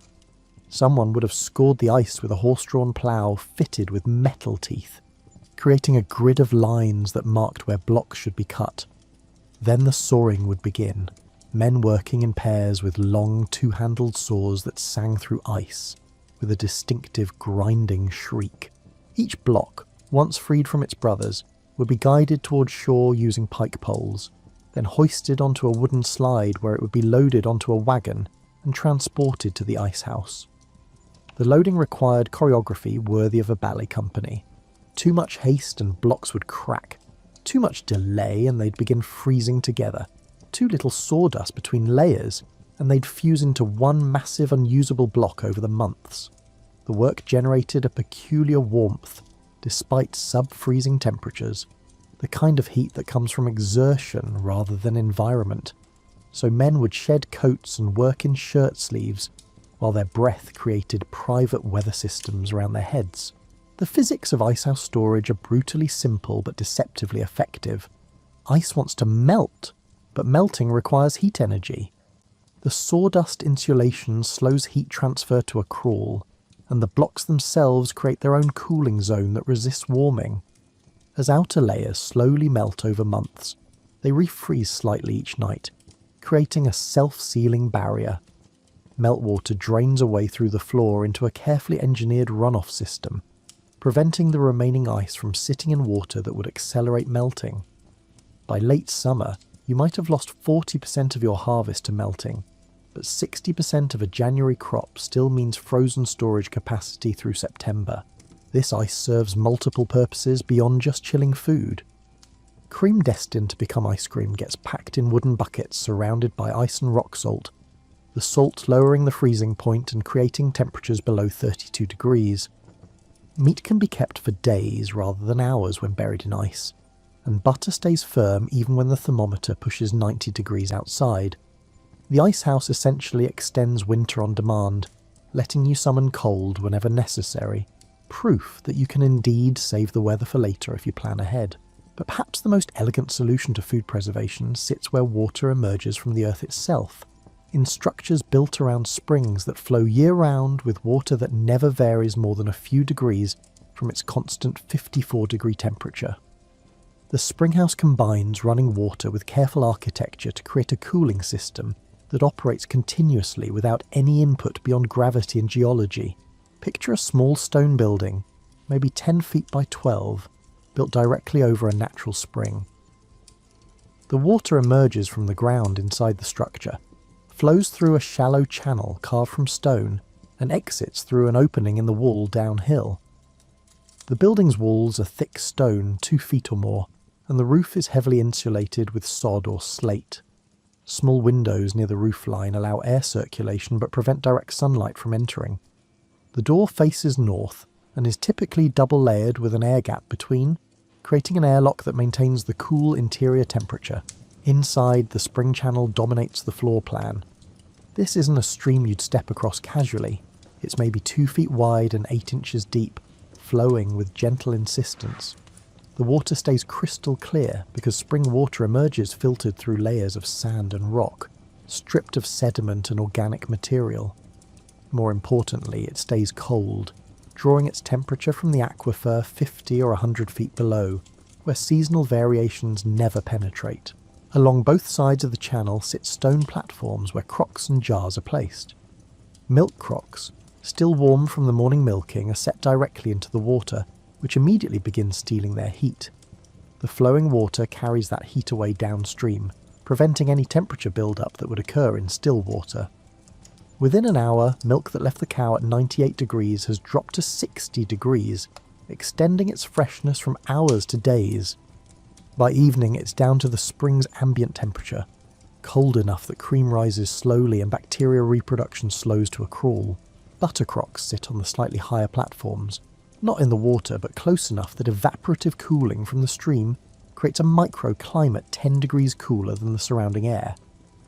Eggs rest in wire baskets that hang in the water flow, kept cool but not cold, preserved in that sweet spot where they'll last weeks instead of days.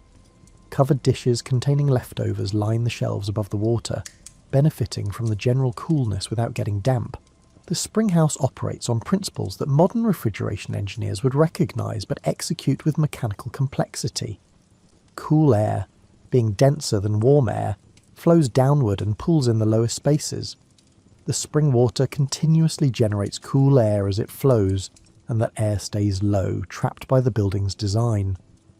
Warm air enters through the high windows and exits the same way, prevented from descending by the cold air cushion below. This creates stratification, with the coldest zone right at water level where the milk crocks sit, slightly warmer zones at shelf height, and the warmest air near the ceiling where nothing perishable is stored.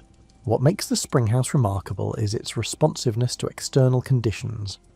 On hot summer days when you need cooling most, people visit the springhouse more frequently, opening the door and disturbing the temperature stratification. But each opening also introduces warm air that the spring water immediately begins cooling, and the increased air circulation actually improves the system's efficiency. In winter, when cooling is less critical, the springhouse sees less traffic, and the building's thermal mass prevents the interior from freezing even when January drives temperatures below zero outside. The water that flows out of the springhouse doesn't go to waste. Downstream, it might water livestock or irrigate a garden. Its work is never done despite having already served as refrigerant. This multiple-use philosophy pervades Amish food preservation. Nothing exists for a single purpose when it can serve several, and energy, whether human, animal or natural, is always asked to pull double duty whenever possible. Back in the kitchen, the gas refrigerator deserves a closer look because it represents a fascinating compromise between modern convenience and traditional principles. Approved by most Amish communities because it doesn't connect to the electrical grid. The gas refrigerator operates on principles that would seem like magic if they weren't just clever chemistry. The absorption refrigeration cycle sounds complicated but follows a beautiful logic.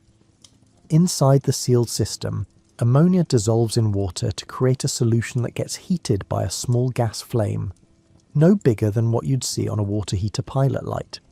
This heating separates the ammonia from the water, and the gaseous ammonia rises to a condenser at the top of the unit, where it cools back into liquid, releasing heat in the process.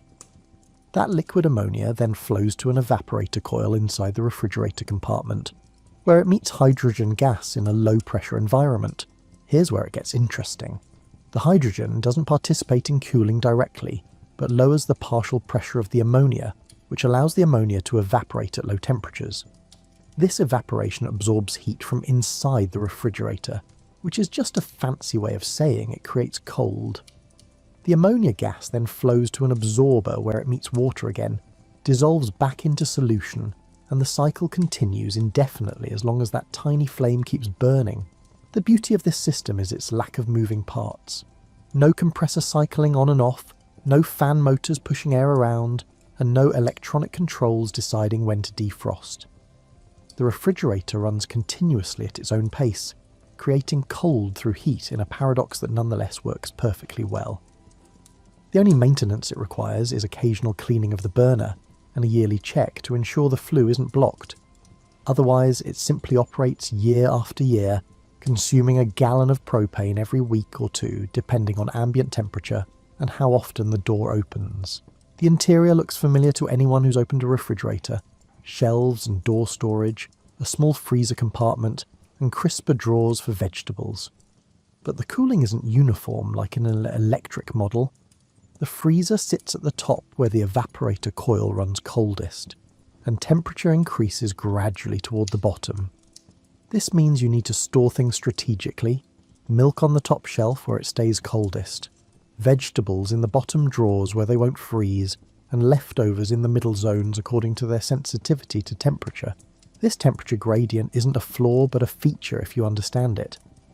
Different foods have different optimal storage temperatures, and a single temperature environment is actually a compromise that suits nothing perfectly.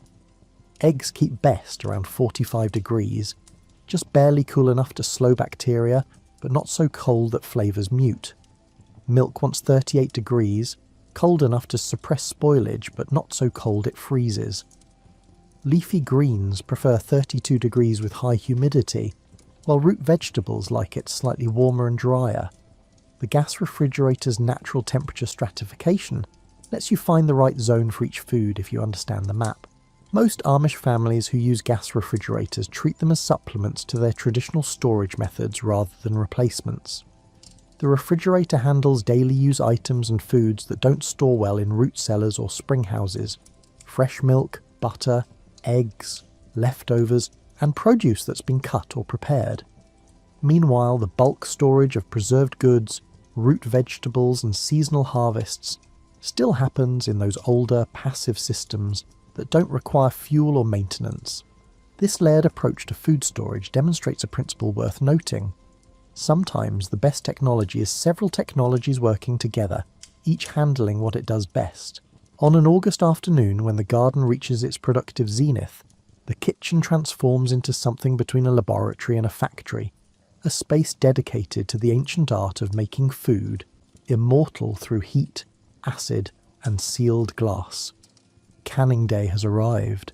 That marathon session where bushels of tomatoes or beans or peaches get processed into shelf-stable jars that will feed the family when snow covers the garden. The process begins with washing, so much washing that your hands prune, and the sink overflows with discarded stems and leaves. Tomatoes pile in bowls, their skins taut and glossy, still warm from the garden where they were picked at dawn. The variety matters here. Paste tomatoes with their thick walls and minimal seeds, bred specifically for canning because they break down into the perfect consistency for sauce. Slicing tomatoes with their juicy interiors wouldn't work as well, creating too much liquid and not enough body. The stove holds multiple pots in various stages of the process. One large pot sterilises jars in boiling water, keeping them hot until the moment they're filled so the glass won't crack from thermal shock. Another pot contains the actual food being canned, tomatoes cooking down with a bit of salt and maybe a leaf of basil, their skins slipping off in the heat to be scooped away and added to the compost bucket. A third pot holds the jar lids in hot water, softening the rubber sealing compound that will create an airtight bond when everything cools. The filling requires steady hands and attention to detail. Each jar gets packed full, leaving only a quarter-inch of headspace at the top. Too much space and bacteria might survive in the air pocket, too little, and the jar might not seal properly as its contents expand during processing. A clean towel wipes each rim because even a tiny smear of food can prevent a proper seal. The lids go on firmly, but not obsessively tight, just enough to hold them in place while allowing air to escape during processing. Then comes the water bath, assuming these are high-acid foods like tomatoes or pickles. The jars go into a huge pot with a rack on the bottom to prevent direct contact with heat. Water must cover the jars by at least an inch, and then the whole assembly gets brought to a boil and maintained there for however long the recipe specifies, maybe 25 minutes for quart jars of tomatoes, 45 minutes for larger jars, or longer if you're at an altitude where water boils at lower temperatures. During processing, pressure inside the jars builds as contents heat and expand, forcing air out past the lids. When you remove the jars and they begin cooling, that pressure drops as contents contract, but now the lids are seated tightly against the rim. The resulting vacuum sucks the lid down with enough force that you hear it seal, a distinctive ping or pop that signals success. A sealed jar can sit on a shelf for a year or more, its contents protected from air and bacteria by nothing more than heat treatment and the absence of oxygen. Low-acid foods like green beans or corn require more aggressive processing because they can harbour botulism spores that survive boiling temperatures. For these, you need a pressure canner, a specialised pot that can raise internal temperatures to 240 degrees by trapping steam and building pressure. The pressure canner sits on the stove like a small bomb, its gauge requiring constant monitoring to maintain precisely the right pressure. Too little, and the food won't reach sterilisation temperature. Too much, and you risk either a failed seal, or in extreme cases an explosion of glass and vegetables across your kitchen. The canning pantry fills gradually over summer and fall, jars accumulating like library books until shelves groan under the weight. There's a satisfaction in looking at those preserved goods, knowing that February's dinner is already prepared and waiting, that the garden's bounty wasn't lost to the compost heap but captured at peak ripeness. Each jar represents not just food, but time and labour, a choice to prepare for seasons ahead, to value self-sufficiency over convenience. Canning predates refrigeration by centuries and remains viable precisely because it doesn't depend on continuous energy input. Once processed and sealed, jars need nothing but a cool, dark storage space. No electricity means no power bills, and no risk of spoilage from mechanical failure. The only enemy is time itself, which gradually degrades quality even in sealed jars. But properly canned goods remain safe for years, even if their peak flavour might fade after the first year. The architecture of an Amish home reveals cooling strategies built into the structure itself, passive designs that work with climate rather than against it. These aren't afterthoughts, but fundamental principles that shape how the building meets the world, creating comfortable interior temperatures through positioning, materials, and airflow management. Start with orientation. The long axis of the house runs east-west, presenting a narrow face to the summer sun's path. This minimises solar gain during the hottest part of the day, when the sun tracks high across the southern sky. Large windows face north and south rather than east and west, allowing light without the harsh direct sun that would heat interior spaces. The south-facing windows get shaded by deep overhangs, calibrated to let in winter sun when it tracks low, but block summer sun when it climbs high. This passive solar design costs nothing to operate and never requires maintenance beyond cleaning windows occasionally. The walls themselves are thick, often 18 inches or more, combining traditional framing with substantial insulation. This thermal mass slows heat transfer in both directions, keeping cool interior air from escaping on hot days and preventing outside heat from penetrating easily. The materials matter too. Plaster over lath creates a denser, more massive interior surface than modern drywall, and that mass stores coolness from night air and releases it gradually through the day. You can feel this effect if you visit at mid-afternoon, when outside temperatures push 90 degrees, but interior walls remain cool to the touch, still holding on to the memory of dawn. Windows open in strategic pairs to create cross-ventilation that pulls air through the house. A window near the floor on the north side admits cool air that sinks naturally, while a window near the ceiling on the south side exhausts warm air that rises. This isn't random chance but deliberate design, creating a convective current that continuously refreshes interior air without fans or blowers. On summer nights, every window in the house might open, allowing cool evening air to flush out the day's accumulated heat.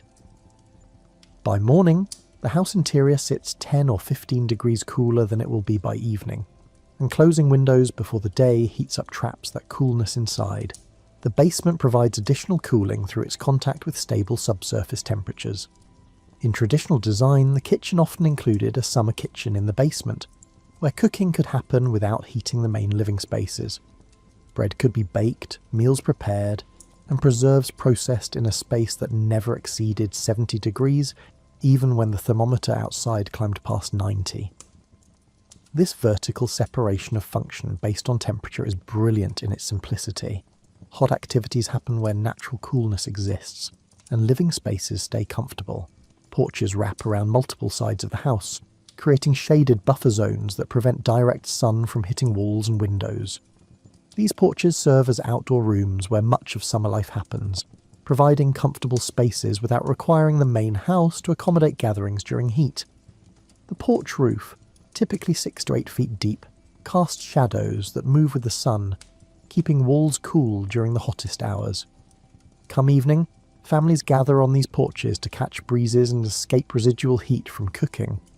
Talking until darkness brings mosquitoes and sends everyone inside to beds positioned near open windows. The attic plays a crucial role in the thermal system despite being the hottest space in the house. Good attic ventilation, typically gable vents at each end combined with soffit vents under the eaves, allows hot air to escape rather than radiating down through ceilings into living spaces. Some homes include whole-house fans in the ceiling of the top-floor hallway, human-powered fans with pulleys that can be operated to exhaust attic heat and pull cool air up from the basement. This creates a chimney effect, moving air through the entire house in a cleansing circulation that requires no electricity, just someone willing to pull a rope for a few minutes. Paint colours contribute too, though the Amish typically avoid bright colours for cultural reasons rather than thermal management. White or light-coloured exteriors reflect solar radiation instead of absorbing it, keeping surface temperatures lower than dark colours would. Metal roofs, common on Amish buildings, reflect considerable heat and shed it quickly once the sun drops, unlike asphalt shingles that store heat and radiate it for hours after sunset. Understanding Amish food preservation means recognising that their entire approach follows seasonal rhythms rather than fighting them. The calendar dictates what's available and what needs preserving, creating a yearly cycle where each season's work prepares for the next.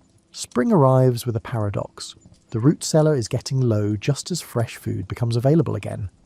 Those potatoes planted last April and stored in October are sprouting eyes by March, and though they're still edible, they're past their prime. But spring brings early greens, lettuce, spinach, and radishes that need no preservation because they'll be eaten within days of harvest. Spring also means baby animals, which means fresh milk is suddenly abundant after winter's reduced production. This milk becomes butter and cheese, preserved dairy products that extend freshness from days to months. Summer is preservation's busy season, a marathon of activity when the garden explodes with productivity. June brings strawberries that must be jammed or frozen quickly because they spoil within days.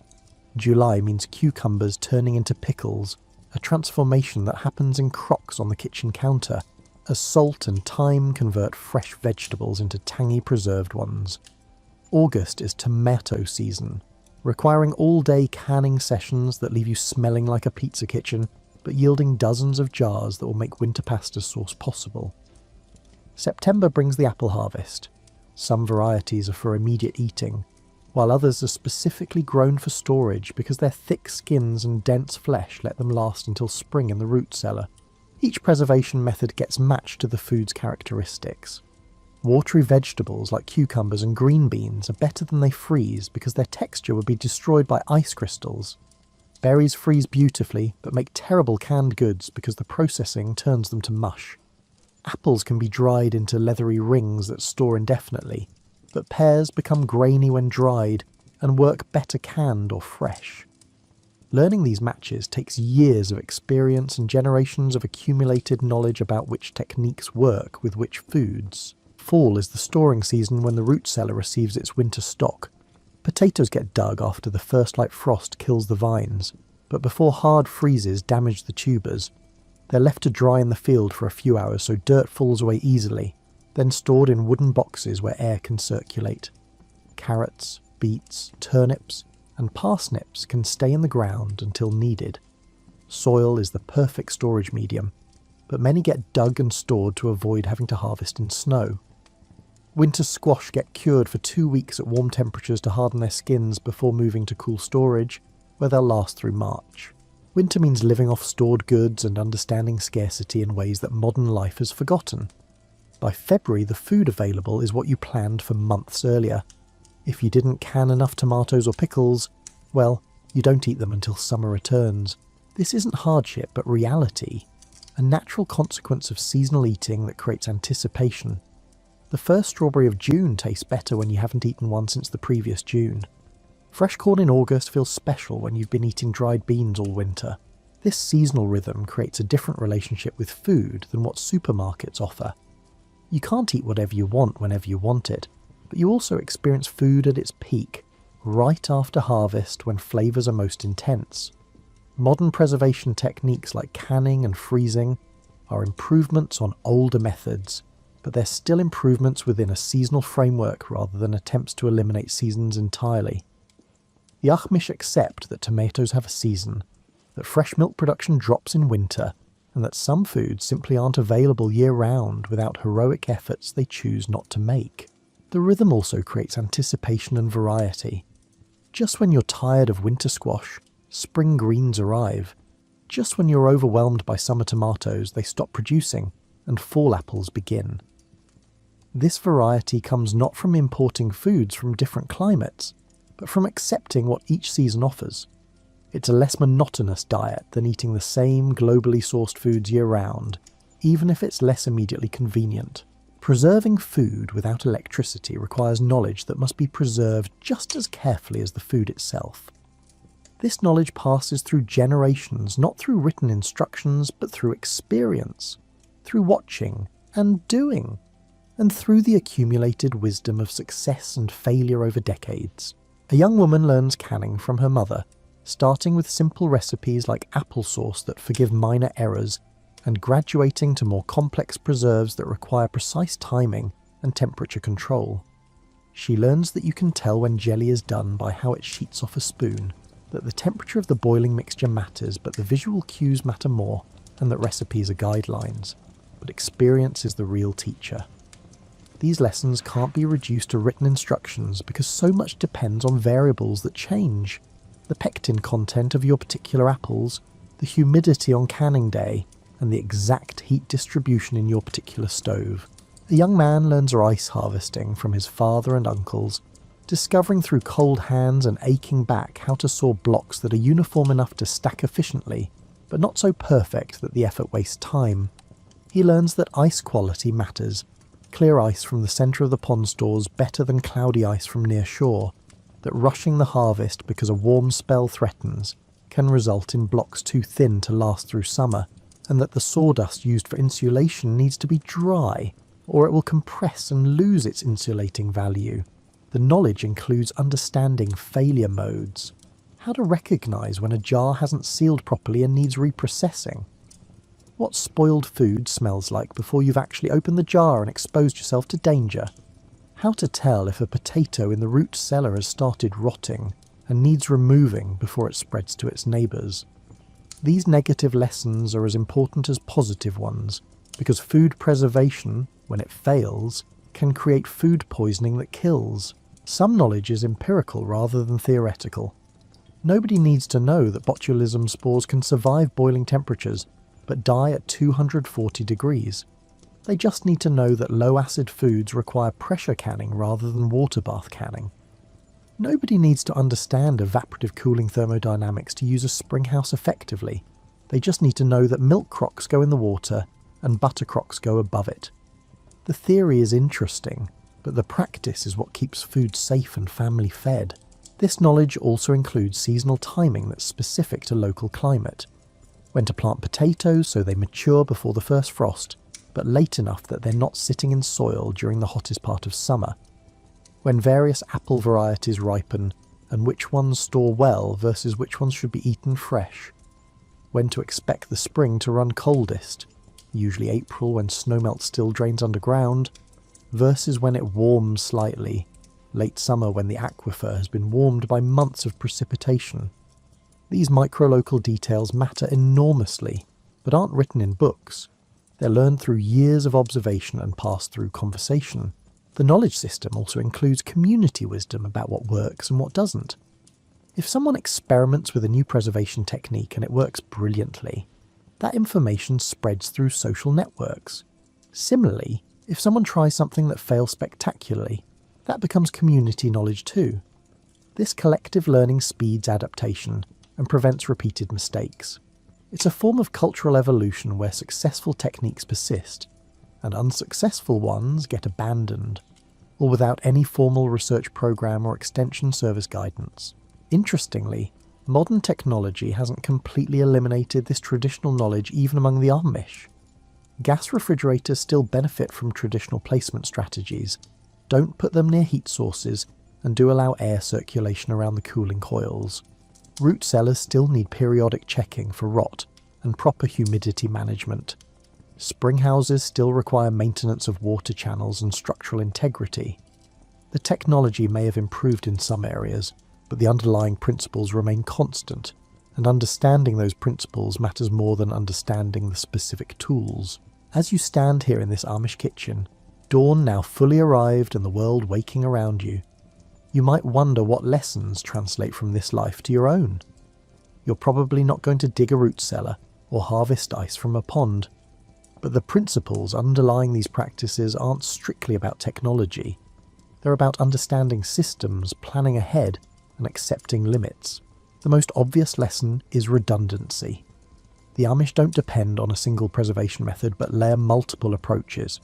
Root cellars for bulk storage, spring houses for daily use items, ice houses for actual freezing, canning for long-term shelf-stable goods, and gas refrigerators for convenience. If one system fails, others continue working. Compare this to modern dependence on electric refrigeration, where a power outage or mechanical failure means potentially losing everything perishable.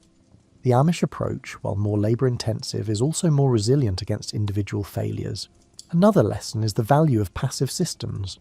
Root cellars and spring houses require no ongoing energy input. Once built, they function indefinitely without fuel or electricity, maintained only by occasional cleaning and structural repairs. Modern life tends toward active systems that solve problems through continuous energy application, air conditioning, refrigeration, and heating, all of which stop working the moment power fails. Passive systems continue functioning regardless of external circumstances, providing a baseline of performance that isn't dependent on supply chains or infrastructure. The seasonal eating pattern enforced by traditional preservation methods also offers lessons. Modern supermarkets provide year-round access to produce regardless of season, which seems like pure gain until you consider the costs. Energy for transportation and storage, loss of flavour from early harvesting to survive shipping, and disconnection from local growing patterns. Eating seasonally doesn't require going full Amish, but it can mean prioritising local foods during their peak season, preserving some of that bounty for off-season use, and accepting that some foods are seasonal treats rather than everyday staples. The knowledge preservation aspect raises questions about skill maintenance in an automated world. As convenience technologies handle more tasks, the knowledge of how to do things manually atrophies. You might not need to know how to can tomatoes until the day you want to preserve your garden harvest, and by then you've lost access to the grandmother who could have taught you. The Amish maintain these skills through continuous practice, but that practice only happens because their lifestyle requires it. For the rest of us, maintaining traditional skills means making deliberate choices to learn and practice them despite not needing them for survival. The community aspect of traditional preservation also translates beyond the Amish context. Ice harvesting and large-scale canning aren't solo activities, but community events that build social bonds while accomplishing work. Modern life's convenience often comes with isolation. You can feed yourself entirely without ever interacting with neighbours or sharing labour. There's nothing wrong with convenience, but recognising what's lost might inspire finding other ways to build community connections. The architectural lessons about passive cooling apply directly to modern construction. Houses can be oriented to minimise solar gain, designed for cross-ventilation and built with thermal mass that moderates temperature swings. These principles work regardless of whether you have air conditioning. They simply make climate control easier and less energy intensive. Modern building codes often ignore these traditional principles in favour of mechanical systems, but there's no reason you can't have both. Perhaps the deepest lesson is about accepting constraints. The Amish choose limits that might seem arbitrary from outside. No electricity, no cars, no internet. But within those constraints they've developed sophisticated solutions to practical problems. Modern life tends toward eliminating constraints through technology, assuming that more options and greater convenience are always improvements. The Amish example suggests that sometimes constraints force creativity and build resilience in ways that unlimited options don't. You'll notice that none of this is actually about refrigeration. Food preservation is the visible practice, but the underlying patterns are about living deliberately, planning ahead, maintaining skills, building community, and understanding systems. These principles apply whether you're storing potatoes in a root cellar or organising your life in a city apartment. The specific techniques might not transfer, but the mindset does. Before we finish, let's sit with one uncomfortable thought. Modern refrigeration, for all its convenience, is fragile. Your refrigerator depends on electricity flowing reliably, on supply chains delivering replacement parts, and on repair technicians understanding complex systems. When hurricanes knock out power or ice storms down transmission lines, the weakness becomes obvious. Food spoils, freezers thaw, and suddenly those old preservation methods don't seem quite so quaint. The Amish approach to food preservation is resilient precisely because it doesn't depend on infrastructure that can fail. Earth doesn't stop being cool underground. Springs don't stop flowing. Ice, once harvested, stays frozen if properly stored. Canned goods remain safe on shelves. The techniques are decentralised. Each household maintains its own systems rather than depending on electrical grids that serve thousands. This decentralisation means that problems can be local rather than catastrophic. Consider what happens when your refrigerator breaks. You call a repair service, wait days or weeks for parts, possibly lose food if the timing is bad, and pay several $100s for the fix. When an Amish root cellar has a problem, maybe a door seal fails or drainage backs up, the fix involves basic carpentry or simple excavation, skills that household members already possess. The repair cost is measured in hours of labour rather than specialty parts shipped from distant factories. This resilience also applies to economic disruption. If energy costs spike dramatically, modern refrigeration becomes expensive to operate. If your income drops and you can't afford the electricity bill, that expensive refrigerator becomes a non-functional box. Traditional methods have minimal ongoing costs, no power bills, no maintenance contracts, just occasional labour that you provide yourself. In economic terms, they're capital expenses rather than operating expenses, and once the initial investment is made, the ongoing burden nearly disappears. The knowledge required for traditional preservation is also more resilient than dependence on specialists. When you know how to can vegetables or manage a root cellar, you're not dependent on experts being available and affordable. The knowledge can be shared freely without patent concerns or proprietary restrictions. It can be practiced at a small scale without requiring industrial infrastructure. This makes it remarkably democratic. available to anyone willing to invest the time to learn and the labour to execute. There's also resilience in the simplicity of the systems. A root cellar has fewer points of failure than a modern refrigerator. There's no compressor to burn out, no electronic controls to malfunction, and no refrigerant to leak. The worst that typically happens is you need to restack some stone or repair a door. Compare this to modern appliances, where a failed circuit board might mean replacing the entire unit, because repairs cost more than replacement. This isn't an argument that everyone should abandon modern refrigeration and dig root cellars in their backyards. Modern life has different requirements and constraints than Amish life, and trying to copy their methods exactly would be impractical for most people.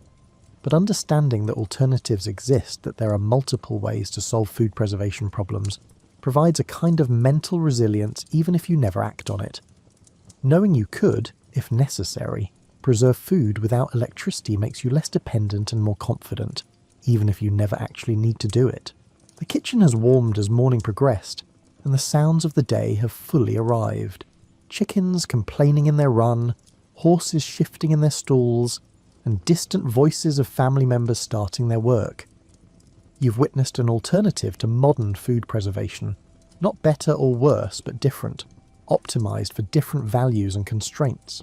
The Amish keep food cold without electricity through a combination of old techniques and careful adaptation. Root cellars that use Earth's stable temperature, spring houses that harness flowing water, ice houses that store winter for summer use, gas refrigerators that avoid electrical grids, canning that makes food shelf-stable, and architectural design that keeps living spaces cool. None of these techniques are particularly complex, but their effective use requires knowledge, planning, and labour that modern life has largely automated away. What makes these methods remarkable isn't their quaintness, but their resilience and sustainability. They work independently of infrastructure that can fail. They require minimal ongoing energy input, and they can be maintained with basic skills rather than specialised expertise. In an era increasingly concerned with grid reliability, energy costs and environmental impact, there's something quietly revolutionary about systems that simply work, year after year, asking nothing but attention and respect. As you prepare to leave this kitchen and return to your electrically powered life, you carry new knowledge about cold, that it can be harvested from winter and stored for summer, that Earth itself is a refrigerator if you dig deep enough, that flowing water continuously creates coolness, and that food can be preserved in dozens of ways that don't require continuous energy input. Whether you ever use this knowledge practically or simply hold it as interesting background information, you now understand that the particular solutions modern life chose aren't the only possible solutions, and sometimes the old ways persist because they work remarkably well. The Amish aren't preserving these techniques out of nostalgia or stubbornness, but because they've chosen a different set of trade-offs, valuing self-sufficiency, community and independence, from infrastructure over convenience and ease. Their choices aren't available or desirable for everyone, but they demonstrate that alternatives exist, that technology isn't a one-way ratchet where newer is always better, and that sometimes the most sophisticated solution is the one that works reliably with minimal fuss for centuries. So tonight, when you open your electric refrigerator and cool air washes over your face, maybe you'll think about the root cellar dug into a hillside, the spring running cold through a stone building, the ice blocks cut from frozen ponds, and the gas refrigerator quietly absorbing heat through chemistry. And maybe you'll appreciate that we live in a time when we can choose between many solutions to the same problem, when both ancient wisdom and modern convenience are available, and when you can harvest cold from the earth or summon it at the touch of a button. Both work, both have their place, and knowing both exist makes you richer than knowing only one. Sleep well, knowing that somewhere tonight, food stays fresh in the earth's embrace, cooled by stone and water and ice, preserved by methods that predate our grandparents' grandparents, quietly working as they have for centuries, asking nothing but what the land freely provides.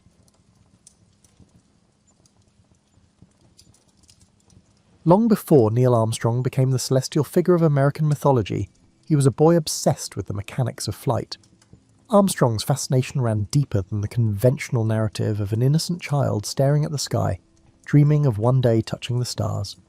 His was a mind enamoured with the intricacies of how things worked. Armstrong was born in 1931 during the peak of aviation advancement, when the design of aircraft was rapidly changing after the First World War. At age 6, he experienced his first airplane ride in a Ford trimotor, nicknamed the Tin Goose. Unlike the romanticised accounts that pervade most retellings, Armstrong's reaction wasn't one of wide-eyed wonder. Instead, his first flight triggered an analytical curiosity. According to his biographer James Hansen, young Neil spent the flight studying the pilot's movements, watching the control surfaces respond, and trying to decipher the relationship between action and reaction. His bedroom in Wapakoneta, Ohio wasn't decorated with the typical space posters that would become common in the 1950s. Instead, Armstrong built intricate model airplanes with functional control surfaces, not for display but for testing. He constructed a makeshift wind tunnel in his basement using his mother's vacuum cleaner running in reverse. While other children played baseball, Armstrong conducted aerodynamic experiments, meticulously recording results in notebooks filled with calculations beyond his years. By 16, Armstrong had earned his pilot's license before he could legally drive a car.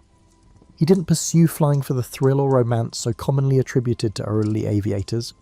For him, piloting was the practical application of engineering principles, a way to test theories against reality. This pragmatic approach followed him to Purdue University, where he studied aeronautical engineering. His professors noted that while other students were satisfied with theoretical understanding, Armstrong constantly questioned how principles might manifest in unusual flight conditions. The result wasn't the mindset of a future daredevil, but of a methodical problem solver with an engineer's attention to detail. When the Korean War interrupted his studies, Armstrong flew 78 combat missions. Military records reveal something telling about his approach. While other pilots discussed their experiences in terms of adventure or patriotic duty, Armstrong's flight reports focused on aircraft performance under stress. Armstrong viewed combat flying as an extension of his engineering studies, observing the behaviour of aircraft under extreme pressure. After returning to complete his degree, Armstrong joined the National Advisory Committee for Aeronautics, NACA, NASA's predecessor, as a research test pilot. At Edwards Air Force Base, he established himself not as the stereotypical hotshot test pilot portrayed in films, but as a meticulous data gatherer. He flew the experimental X-15 rocket plane to the edge of space, reaching speeds over 4,000 miles per hour, but colleagues remember him primarily for his detailed technical debriefings rather than braggadocio about setting records. His approach to test flying reveals much about the man. Where others saw glory, Armstrong saw variables to control. Where others sought speed records, Armstrong sought understanding. Chuck Yeager, the first man to break the sound barrier, once remarked that Armstrong flew an airplane like he was wearing it. Armstrong's rare combination of engineering intellect and physical flying skill placed him in a unique position when NASA began selecting astronauts for the Gemini program. The space agency was moving beyond the Mercury program's emphasis on selecting combat pilots and military test pilots. They needed astronauts who understood spacecraft as complex systems and who could diagnose problems and implement solutions far from Earth. When Armstrong joined NASA in 1962, he brought this engineer's mindset into a program still defining what an astronaut should be. While the Mercury 7 had been promoted as the embodiment of American masculinity and daring, Armstrong represented something different. The cool rationality of the scientist-explorer, the problem solver who would navigate not by instinct but by calculation. This foundation, an engineer who happened to fly rather than a pilot who learned engineering, would prove crucial when Armstrong later faced the ultimate test above the lunar surface. The man who would become history's most famous astronaut approached spaceflight not as an adventure, but as the most complex engineering challenge humans had ever attempted. This perspective, often overlooked in the heroic narrative that followed, defined Armstrong's approach to his historic mission and shaped how he would handle its unexpected challenges. Long before he became synonymous with space exploration, Neil Armstrong faced mortality in the skies above North Korea. His experiences as a naval aviator during the Korean War, a chapter often compressed to a single line in most biographical accounts, profoundly shaped the astronaut he would become. Armstrong arrived in Korea aboard the USS Essex in August 1951, a 21-year-old ensign with minimal combat training. His assignment to Fighter Squadron 51 came during a particularly intense period of the conflict. Unlike the sanitized heroic narratives often constructed around military service, Armstrong's war experience was marked by confusion, technical failures, and brushes with death that would inform his approach to risk for decades to come. Anti-aircraft fire struck Armstrong's F-9F Panther on his very first combat mission, while he was conducting a low-altitude bombing run near Wonsan. According to squadron records rarely cited in Armstrong biographies, he managed to nurse his damaged aircraft back to friendly territory before ejecting, his first experience with the emergency procedures under genuine life or death pressure. The incident established a pattern. Throughout his combat tour, Armstrong developed a reputation not for aerial aggression, but for mechanical sympathy, an almost intuitive understanding of aircraft limitations and capabilities. In combat, most pilots treated aircraft as disposable tools, recalled squadron mate Charles Rayleigh in an oral history seldom referenced by Armstrong biographers. Armstrong treated his Panther like a partner. He seemed to sense when something wasn't right with the machine before the gauges showed trouble. This mechanical empathy came with a price. Armstrong's flight logs reveal he often volunteered to fly aircraft. Other pilots had reported as problematic, using his engineering intuition to diagnose issues during flight. This practice exposed him to greater risk but accelerated his development as a test pilot in all but name. Armstrong experienced the incident that would haunt him longest on September 3rd, 1951, during a close air support mission near the 38th parallel. While making a low strafing run, his Panther's right wing struck a cable strung across a valley by North Korean forces, an anti-aircraft trap rarely mentioned in histories of the conflict. The impact severed several feet of his wing, rendering the aircraft nearly uncontrollable. What happened next revealed Armstrong's distinctive approach to crisis. Voice recordings from the squadron radio frequency capture Armstrong calmly requesting geometric calculations from the radar intercept officer, rather than declaring an emergency. He systematically tested the aircraft's response at different airspeeds and configurations before attempting to return to friendly territory. "I've got asymmetric lift but stable control if I maintain 170 knots, or he reported, displaying the analytical approach that would later characterize his response to the Gemini 8 emergency. Armstrong nursed the critically damaged aircraft back to a US-controlled airfield, executing a one-attempt landing that squadron mates described as mechanical poetry. The incident earned Armstrong the respect of veteran pilots, but also revealed a psychological quality seldom discussed in heroic narratives: his unusual relationship with fear. Post-mission debriefings reveal Armstrong never denied experiencing fear but processed it differently than many combat pilots. While others converted fear to aggression or suppressed it entirely, Armstrong appeared to transform fear into heightened analytical capacity, a trait that would serve him well in future spacecraft emergencies. By the time Armstrong completed his combat tour in 1952, he had flown 78 combat missions and earned 3 air medals. More significantly, he had developed a distinctive philosophy about human-machine interaction in high-stress environments. As he later explained to test pilot students in a rare lecture at Patuxent River Naval Air Station, "The aircraft doesn't care about your feelings. It responds to your actions. Understanding this separation is the difference between panic and problem-solving." Armstrong's combat experience informed his later career in ways rarely connected in historical accounts. His habit of exhaustively studying aircraft systems before flying them, a practice that made him exceptionally prepared for Apollo 11's complex systems, originated in Korean War survival lessons. His preference for methodical checklist procedures over improvisation stemmed from witnessing the fatal consequences of corner cutting during combat operations. Most significantly, Korea taught Armstrong about the machinery of public myth-making. He witnessed firsthand how combat deaths were transformed into sanitized heroic narratives for public consumption, how messy realities were reshaped into cleaner stories. This experience fostered his lifelong skepticism towards simplified narratives, including those that would later be constructed around his achievements. "Korea taught me that complex events resist simple explanations," he told a Naval Aviators Reunion in 1997, in comments rarely quoted in standard biographies. When people wanted to make heroes out of pilots, they overlooked that success often came from luck, and failure wasn't always tied to skill. "I tried to keep this in mind when people attempted to turn my lunar landing into something more mythic than it actually was." Armstrong emerged from the Korean War with technical skills that would prove invaluable in his later career. More importantly, he developed a philosophical approach to danger, a clear-eyed acceptance that risk was inevitable in pushing boundaries, but could be managed through preparation, system understanding, and emotional discipline. This perspective, forged in combat skies long before spacecraft were practical, would ultimately make him the ideal commander for humanity's most dangerous exploratory mission. Between Armstrong's naval service and his selection as an astronaut lies a critical 7-year period that fundamentally shaped his capabilities and approach to flight. His time as a civilian test pilot at the National Advisory Committee for Aeronautics, NACA, NASA's predecessor, from 1955 to 1962, represents perhaps the most technically formative chapter of his professional life, yet one that receives disproportionately little attention. During the heyday of experimental aviation, Edwards Air Force Base in the California desert served as America's premier flight test center. Armstrong arrived at Edwards Air Force Base during the transition from the jet age to the space age, a time when aircraft were consistently pushing the limits of speed, altitude, and controllability. What distinguished Armstrong from his contemporaries wasn't raw piloting talent, but a distinctive cognitive approach to experimental flying.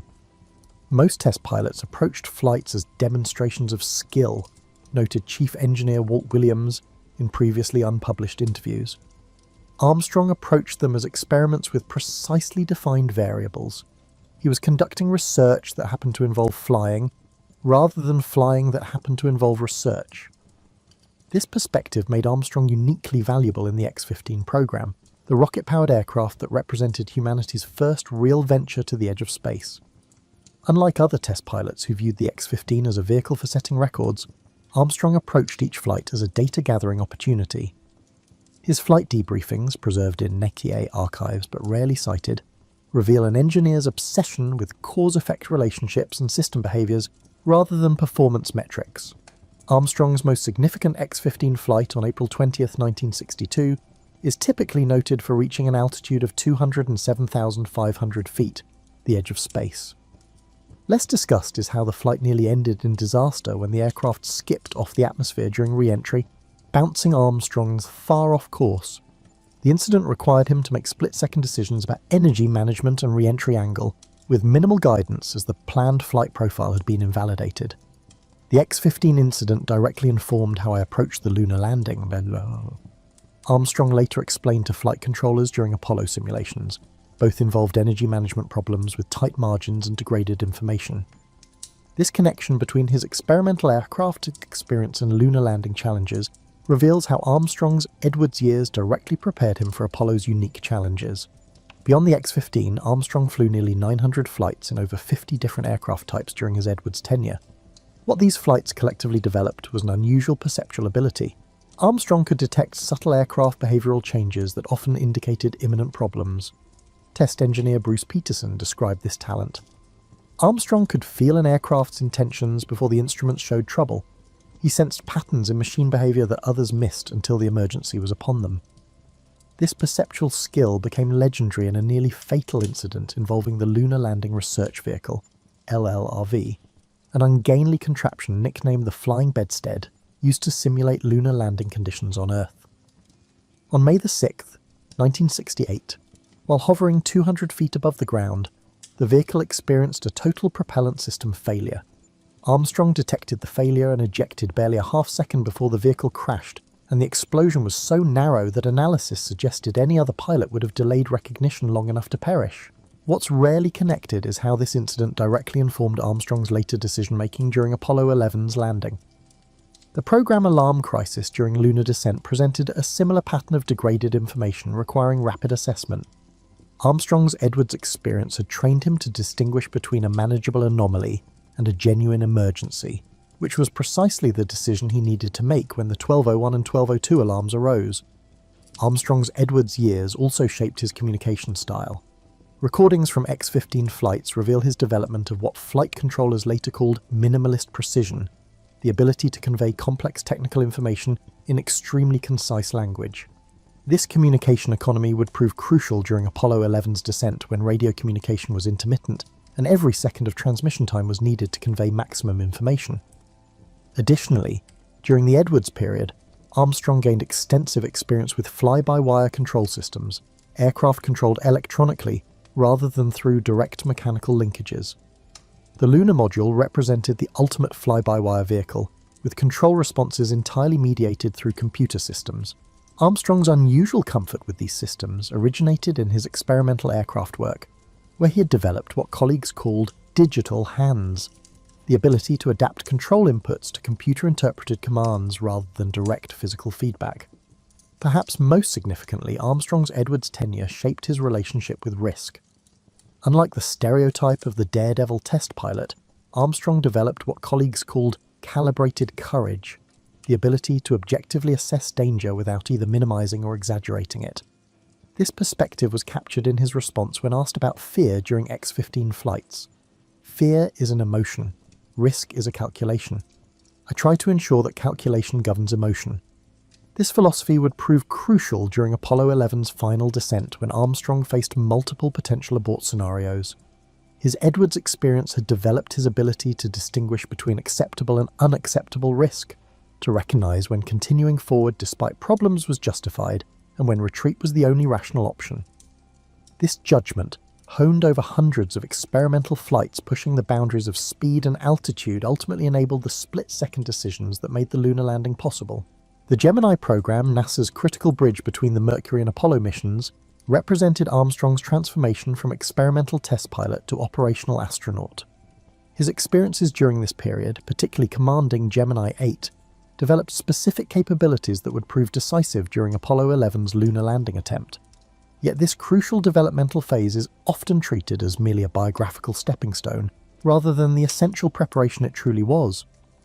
Armstrong joined NASA's astronaut corps in 1962 as part of the New Nine, the second astronaut class selected when the space agency recognized that Mercury's original 7 astronauts wouldn't be sufficient for the ambitious lunar landing program. His selection itself represented a shift in NASA's astronaut requirements. Unlike the Mercury 7, who were exclusively military test pilots, Armstrong had transferred to civilian status after his naval service. This civilian background would give him a distinctive perspective on the militarized culture of early spaceflight. Gemini's objectives focused on developing the capabilities required for lunar missions, rendezvous and docking, spacewalking, and extended duration missions. Armstrong was assigned as commander of Gemini 8, scheduled to perform the program's first docking with another spacecraft, critical capability for the lunar mission architecture. His preparation for this mission revealed cognitive qualities that would later serve him during Apollo 11. Armstrong's approach to mission preparation was distinctive, recalled flight director Gene Kranz in technical debriefings rarely quoted in popular accounts. Where most astronauts focused on mastering planned procedures, Armstrong devoted equal time to imagining failure scenarios beyond what we had formerly simulated. This approach, preparing for the unexpected rather than just the expected, would prove prophetic during his Gemini flight. Gemini 8 launched on March 16, 1966, with Armstrong commanding and David Scott serving as pilot. The crew successfully rendezvoused and docked with an uncrewed Agena target vehicle, the first docking in spaceflight history. What happened next transformed a milestone success into a survival situation that revealed Armstrong's unique capabilities under extreme pressure. Approximately 30 minutes after docking, the joined vehicles began to roll unexpectedly. The rotation accelerated rapidly until the spacecraft was spinning at nearly 1 revolution per second, a rate that threatened to cause structural damage and was approaching the threshold where the astronauts would lose consciousness. Armstrong faced a critical decision with incomplete information. Was the Agena causing the roll, or was it their Gemini spacecraft? The reality, revealed in mission transcripts and technical debriefings, shows something more significant: a systematic troubleshooting process executed under extreme pressure and physiological stress. Armstrong methodically eliminated variables by undocking from the Agena, a complex procedure never practiced under emergency conditions. When the rotation worsened after separation, he correctly deduced the problem must be in the Gemini's orbital attitude and maneuvering system. The critical decision came when Armstrong bypassed standard procedure by shutting down the primary control system entirely and activating the re-entry control system, thrusters meant only for the return to Earth. This decision consumed precious fuel reserves and would force an early mission termination, but it stabilized the spacecraft and saved both astronauts' lives. 3 aspects of Armstrong's Gemini 8's performance would later prove crucial during Apollo 11. First, his information processing during the crisis revealed an unusual capacity to filter signal from noise, to identify critical variables while disregarding distractions. Second, his choices showed a readiness to depart from accepted practices when research showed they were insufficient. Third, his crew resource management showed exceptional clarity about when to act unilaterally versus when to consult mission control. The Gemini 8 emergency revealed Armstrong's defining quality as a commander. Flight director Chris Kraft later observed in a NASA oral history interview, "He could move seamlessly between procedural discipline and creative problem-solving, knowing exactly when each approach was appropriate. That balance is much rarer than either quality alone." The aftermath of Gemini 8 proved equally revelatory about Armstrong's character. Despite saving the mission from potential catastrophe, he focused his debriefings entirely on how procedures and training could be improved. The Armstrong debrief was like nothing we'd seen before, recalled simulation supervisor Dick Coos. He systematically dismantled his performance, identifying every suboptimal decision sequence without defensiveness. It was a masterclass in professional self-analysis. This capacity for dispassionate self-critique became the standard for astronaut debriefings moving forward. More importantly, it fed directly into simulation development for Apollo missions, with emergency scenarios specifically designed to require the kind of flexible response that Armstrong had demonstrated during Gemini 8. Beyond the emergency itself, Gemini 8 developed another capability that would prove essential during Apollo 11: manual control of rendezvous and docking. While these operations were designed to be computer-guided, Armstrong's hands-on experience with orbital mechanics during Gemini gave him the confidence to take manual control during Apollo 11's landing, when the automatic system targeted a dangerous boulder field. Armstrong's Gemini experience also informed his crew relationship with Buzz Aldrin during Apollo 11. Unlike some commander-pilot pairings, Armstrong developed a collaborative approach that leveraged each astronaut's strengths. This partnership approach, with clear command authority but genuine collaboration, originated from Armstrong's assessment of crew dynamics during Gemini missions. The Gemini program developed Armstrong's distinctive communication style during operations. Mission transcripts show him adopting what linguists would call high-context communication, conveying complex information through minimal expressions with precise technical meaning. This communication economy would prove crucial during Apollo 11's landing, when transmission delays and radio interference made every word critical. Armstrong emerged from the Gemini program with a hard-earned understanding of spaceflight's operational realities, the gap between theoretical mission plans and in-flight contingencies. This perspective would prove invaluable when Apollo 11 encountered its own unexpected challenges during humanity's first attempt to land on another world.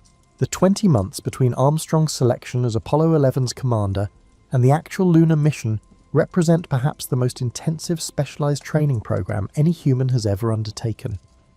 This period of preparation, often reduced to generic mentions of rigorous training in popular accounts, reveals much about both Armstrong's approach to unprecedented challenges and NASA's evolving understanding of what lunar exploration would require. Training for Apollo 11 occurred against a backdrop of genuine uncertainty about lunar conditions.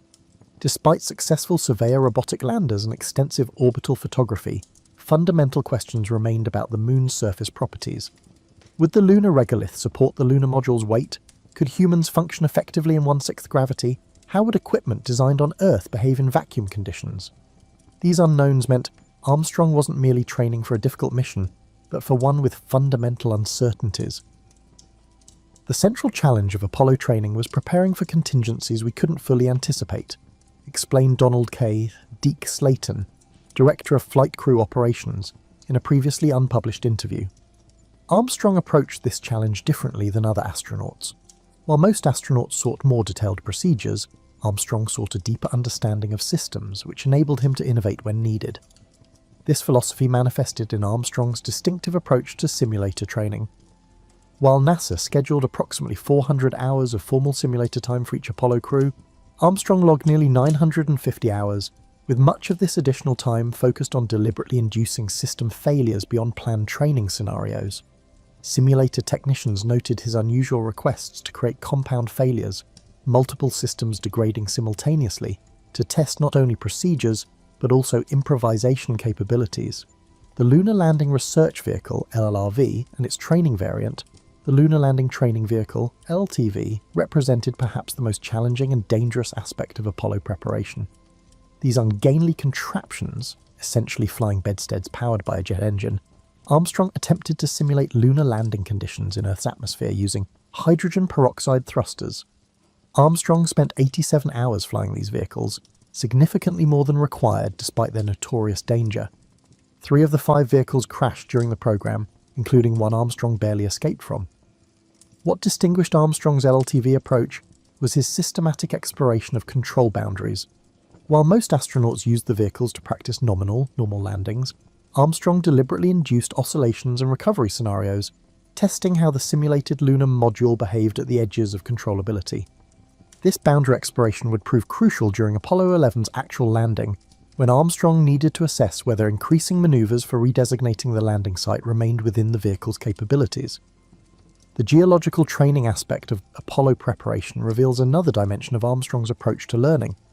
While some astronauts treated geology field training as secondary to flight preparation, Armstrong immersed himself in understanding lunar formation theories. Field notes from training sessions in Hawaii, Iceland, and New Mexico show he was particularly interested in how geological features revealed their formation history, knowledge that would help him make real-time sample collection decisions on the lunar surface. Armstrong approached geology training like an investigator, not a tourist, noted geologist Farouk Elbaz, who helped develop the training program for the Apollo science program. He wanted to understand the processes behind what he was seeing, not just identify features. This process-oriented thinking would prove valuable when making real-time decisions about which samples to collect during the limited lunar surface time. Mission planning documentation reveals Armstrong's distinctive influence on Apollo 11's operational approach.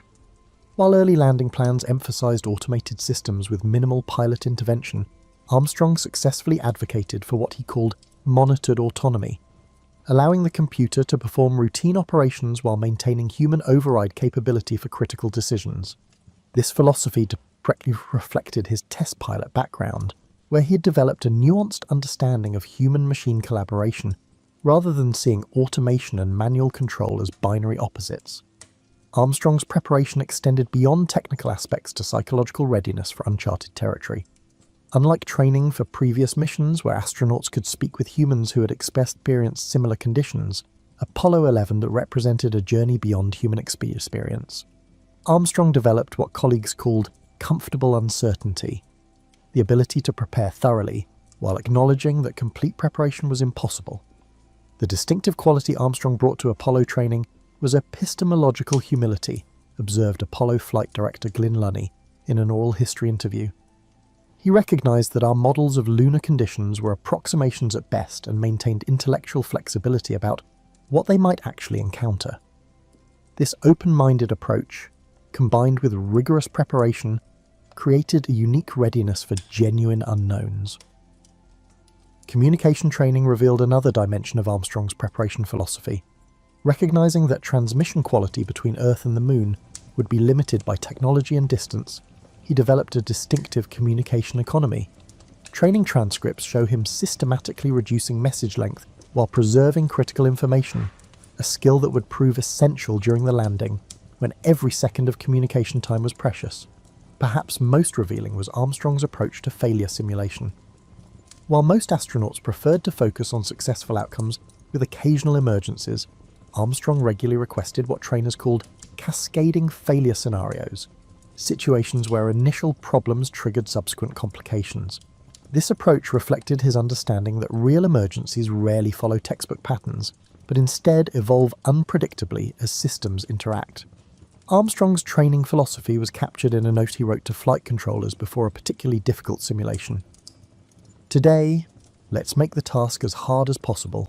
On the actual mission, we can only hope it will be easier than what we've practiced. This mindset, preparing beyond worst-case scenarios, created psychological margin that would prove crucial during Apollo 11's actual challenges. By the time Armstrong boarded Apollo 11 in July of 1969, he had developed not just technical proficiency, but a cognitive approach uniquely suited to exploration beyond human experience. His preparation had built not just skills, but a philosophical framework for navigating the unknown, a framework that would guide humanity's first steps onto another world. The 13 minutes between the separation of Apollo 11's lunar module Eagle from the command module and its landing on the Moon may have been its most crucial. Although typically simplified to computer alerts and fuel worries, this brief descent phase entailed a complex cascade of technological problems and human decisions that highlight Apollo's genuine accomplishment and Armstrong's distinctive contributions. Armstrong and Aldrin were actively navigating an unfamiliar environment as Eagle began its powered descent into the lunar surface. The landing course was plotted using lunar orbital photos with low resolution, which left surface conditions unknown. Because of this information gap, The crew had to combine real-time observations with pre-programmed guidance, which was harder than expected. At 4 minutes into the descent, Armstrong realised the lunar module's autonomous guidance system was pointing them toward a landing place that didn't fit pre-mission planning. Voice records show him quietly telling Aldrin, "We're headed for the edge of that crater." Armstrong saw the unanticipated hazards of West Crater, a 180-metre-wide dip ringed by a dangerous boulder field not seen in mission preparation photos. This observation led to the first significant decision: accept the computer's landing area or intervene. Mission transcripts analysed the problem more deeply than articles. Armstrong methodically assessed surface dangers, fuel margins, landing radar dependability, and position relative to planned landing coordinates. Over 20 crucial system parameters and precise spacecraft attitude were monitored during this multi-dimensional risk assessment. Armstrong had to redo trajectory calculations the MIT-designed guidance computer had spent thousands of CPU cycles on to manually redesignate the landing area. He had to visually select a safe landing zone, estimate its coordinates relative to their position, and evaluate if they had enough fuel. The cognitive test was performed while flying an unstable spacecraft with handling characteristics unlike any aircraft on Earth. The redesignation maneuver wasn't just piloting skill, said David Scott, Armstrong's lunar landing training partner. It required mental modelling of orbital mechanics, propulsion capabilities, and surface topography simultaneously, essentially doing complex engineering calculations in real time while flying the spacecraft. The guidance computer's 1201 and 1202 warnings complicated an already difficult situation. These warnings showed the machine was overloaded, restarting and dropping lower priority functions. Although Mission Control didn't order an abort, these alarms caused Armstrong and Aldrin to adjust for sensor data fluctuations. Popular versions rarely mention that Armstrong managed 3 control modes throughout the descent. He monitored the primary guidance system, was aware of the abort guidance system, which might be employed if the primary system failed, and prepared for human control if both systems failed. His mental tracking of several parallel systems reflected his test pilot years, always being aware of fallback possibilities. Armstrong took over human control in P-66 mode when Eagle plummeted below 500 feet, giving rate of descent commands while the computer maintained attitude.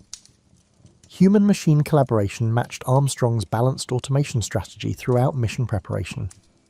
An experienced test pilot analysing aircraft response uses modest, precise modifications followed by periods of observation in his control inputs throughout this phase. The radio discussion between Armstrong and Aldrin during the final descent shows how optimised communication helps people perform under duress. They discussed altitude, velocity, fuel condition, and hazard notifications with little outside commentary.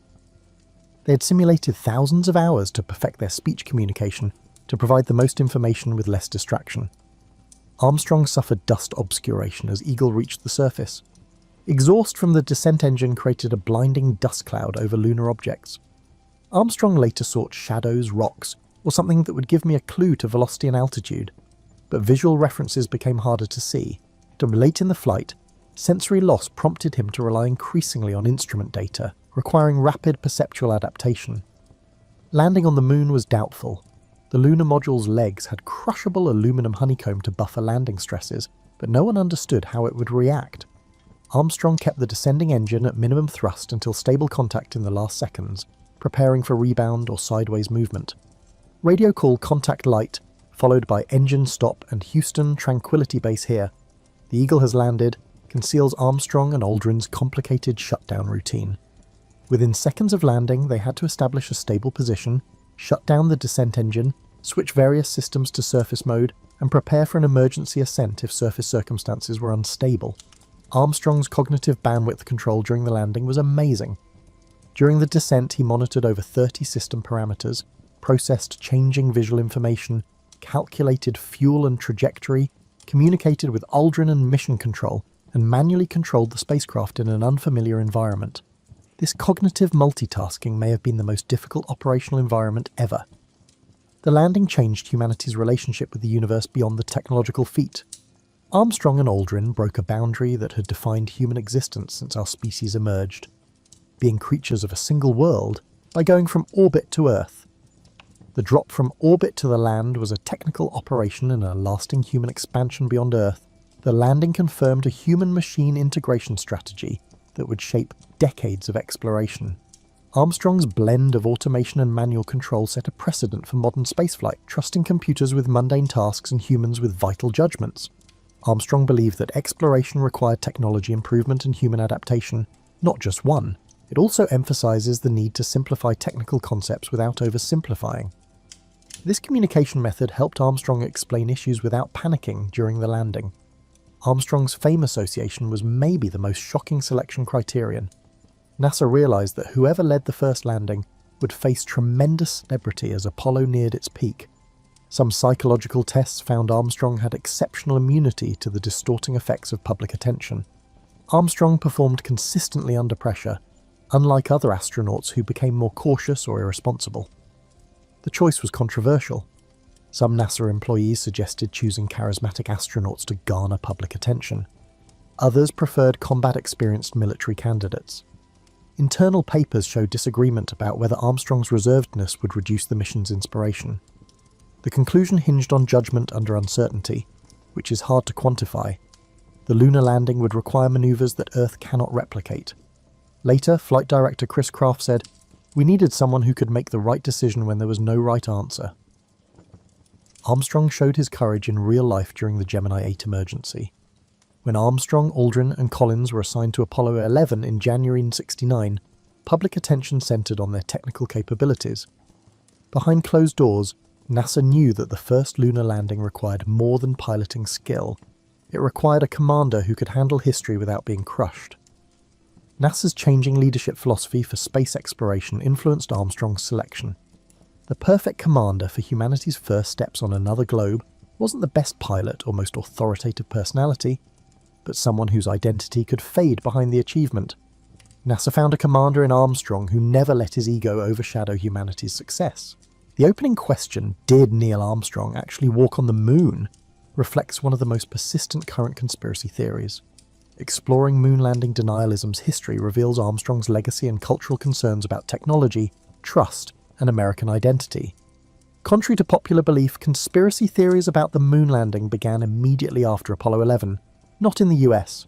In 1970, the Soviet-aligned International Organization of Journalists published America's Journey to the Moon, Scientific Feat or Political Bluff, which made the first major charges of fakery. This story demonstrates how Cold War rhetoric, not technology, initially fueled Apollo's battle. People rarely discuss Neil Armstrong's direct interaction with these notions. A Belgrade resident told Armstrong the landing was recorded in Hollywood during the post-Apollo goodwill trip. In State Department records but rarely cited, Armstrong said, "If it was a Hollywood production, I'd have demanded a better script and more comfortable costumes." He always responded to conspiracy accusations with wit rather than outrage. As American suspicion of government increased after Vietnam and Watergate, conspiracy theories changed considerably in the mid-1970s.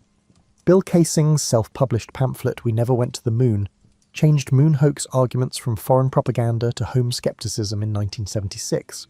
Armstrong privately wrote to fellow astronauts that distrust of achievement has become more threatening to progress than technical limitations. Scientific investigation has disproven conspiracy theorists' technical claims, waving flags, missing stars, illumination anomalies. Understanding why these views endure despite overwhelming evidence is more revealing. Moon landing denial is significantly linked to proportionality bias, the tendency to believe significant events must have equally significant causes, according to sociological studies. The idea that humanity's greatest adventure could be completed with ordinary human effort, albeit amazing coordination, seems insufficient to match its psychological impact. Armstrong understood this psychological aspect of Viesum.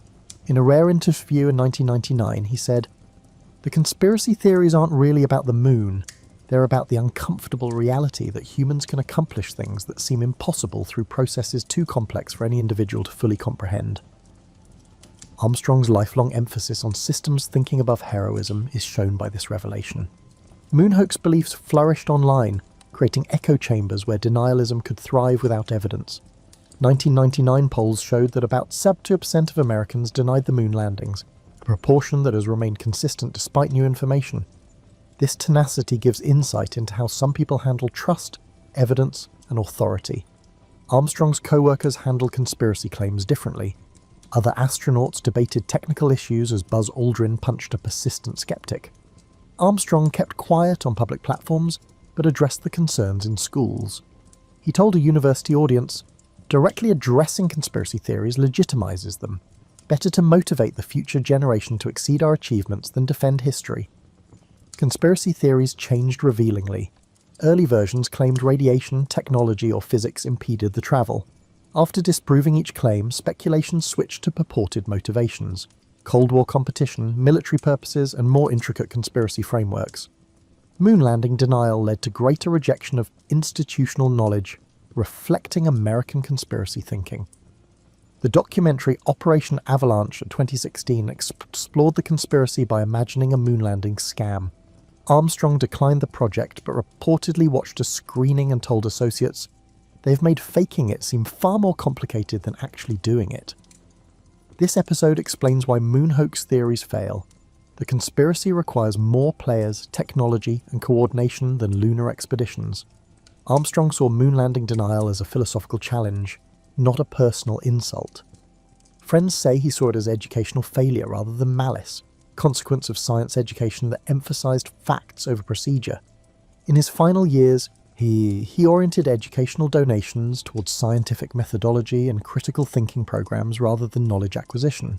The question of whether Armstrong walked on the moon exposes American society's tensions between technical achievement and humanistic meaning, institutional authority and individual skepticism, and national narrative and personal identity.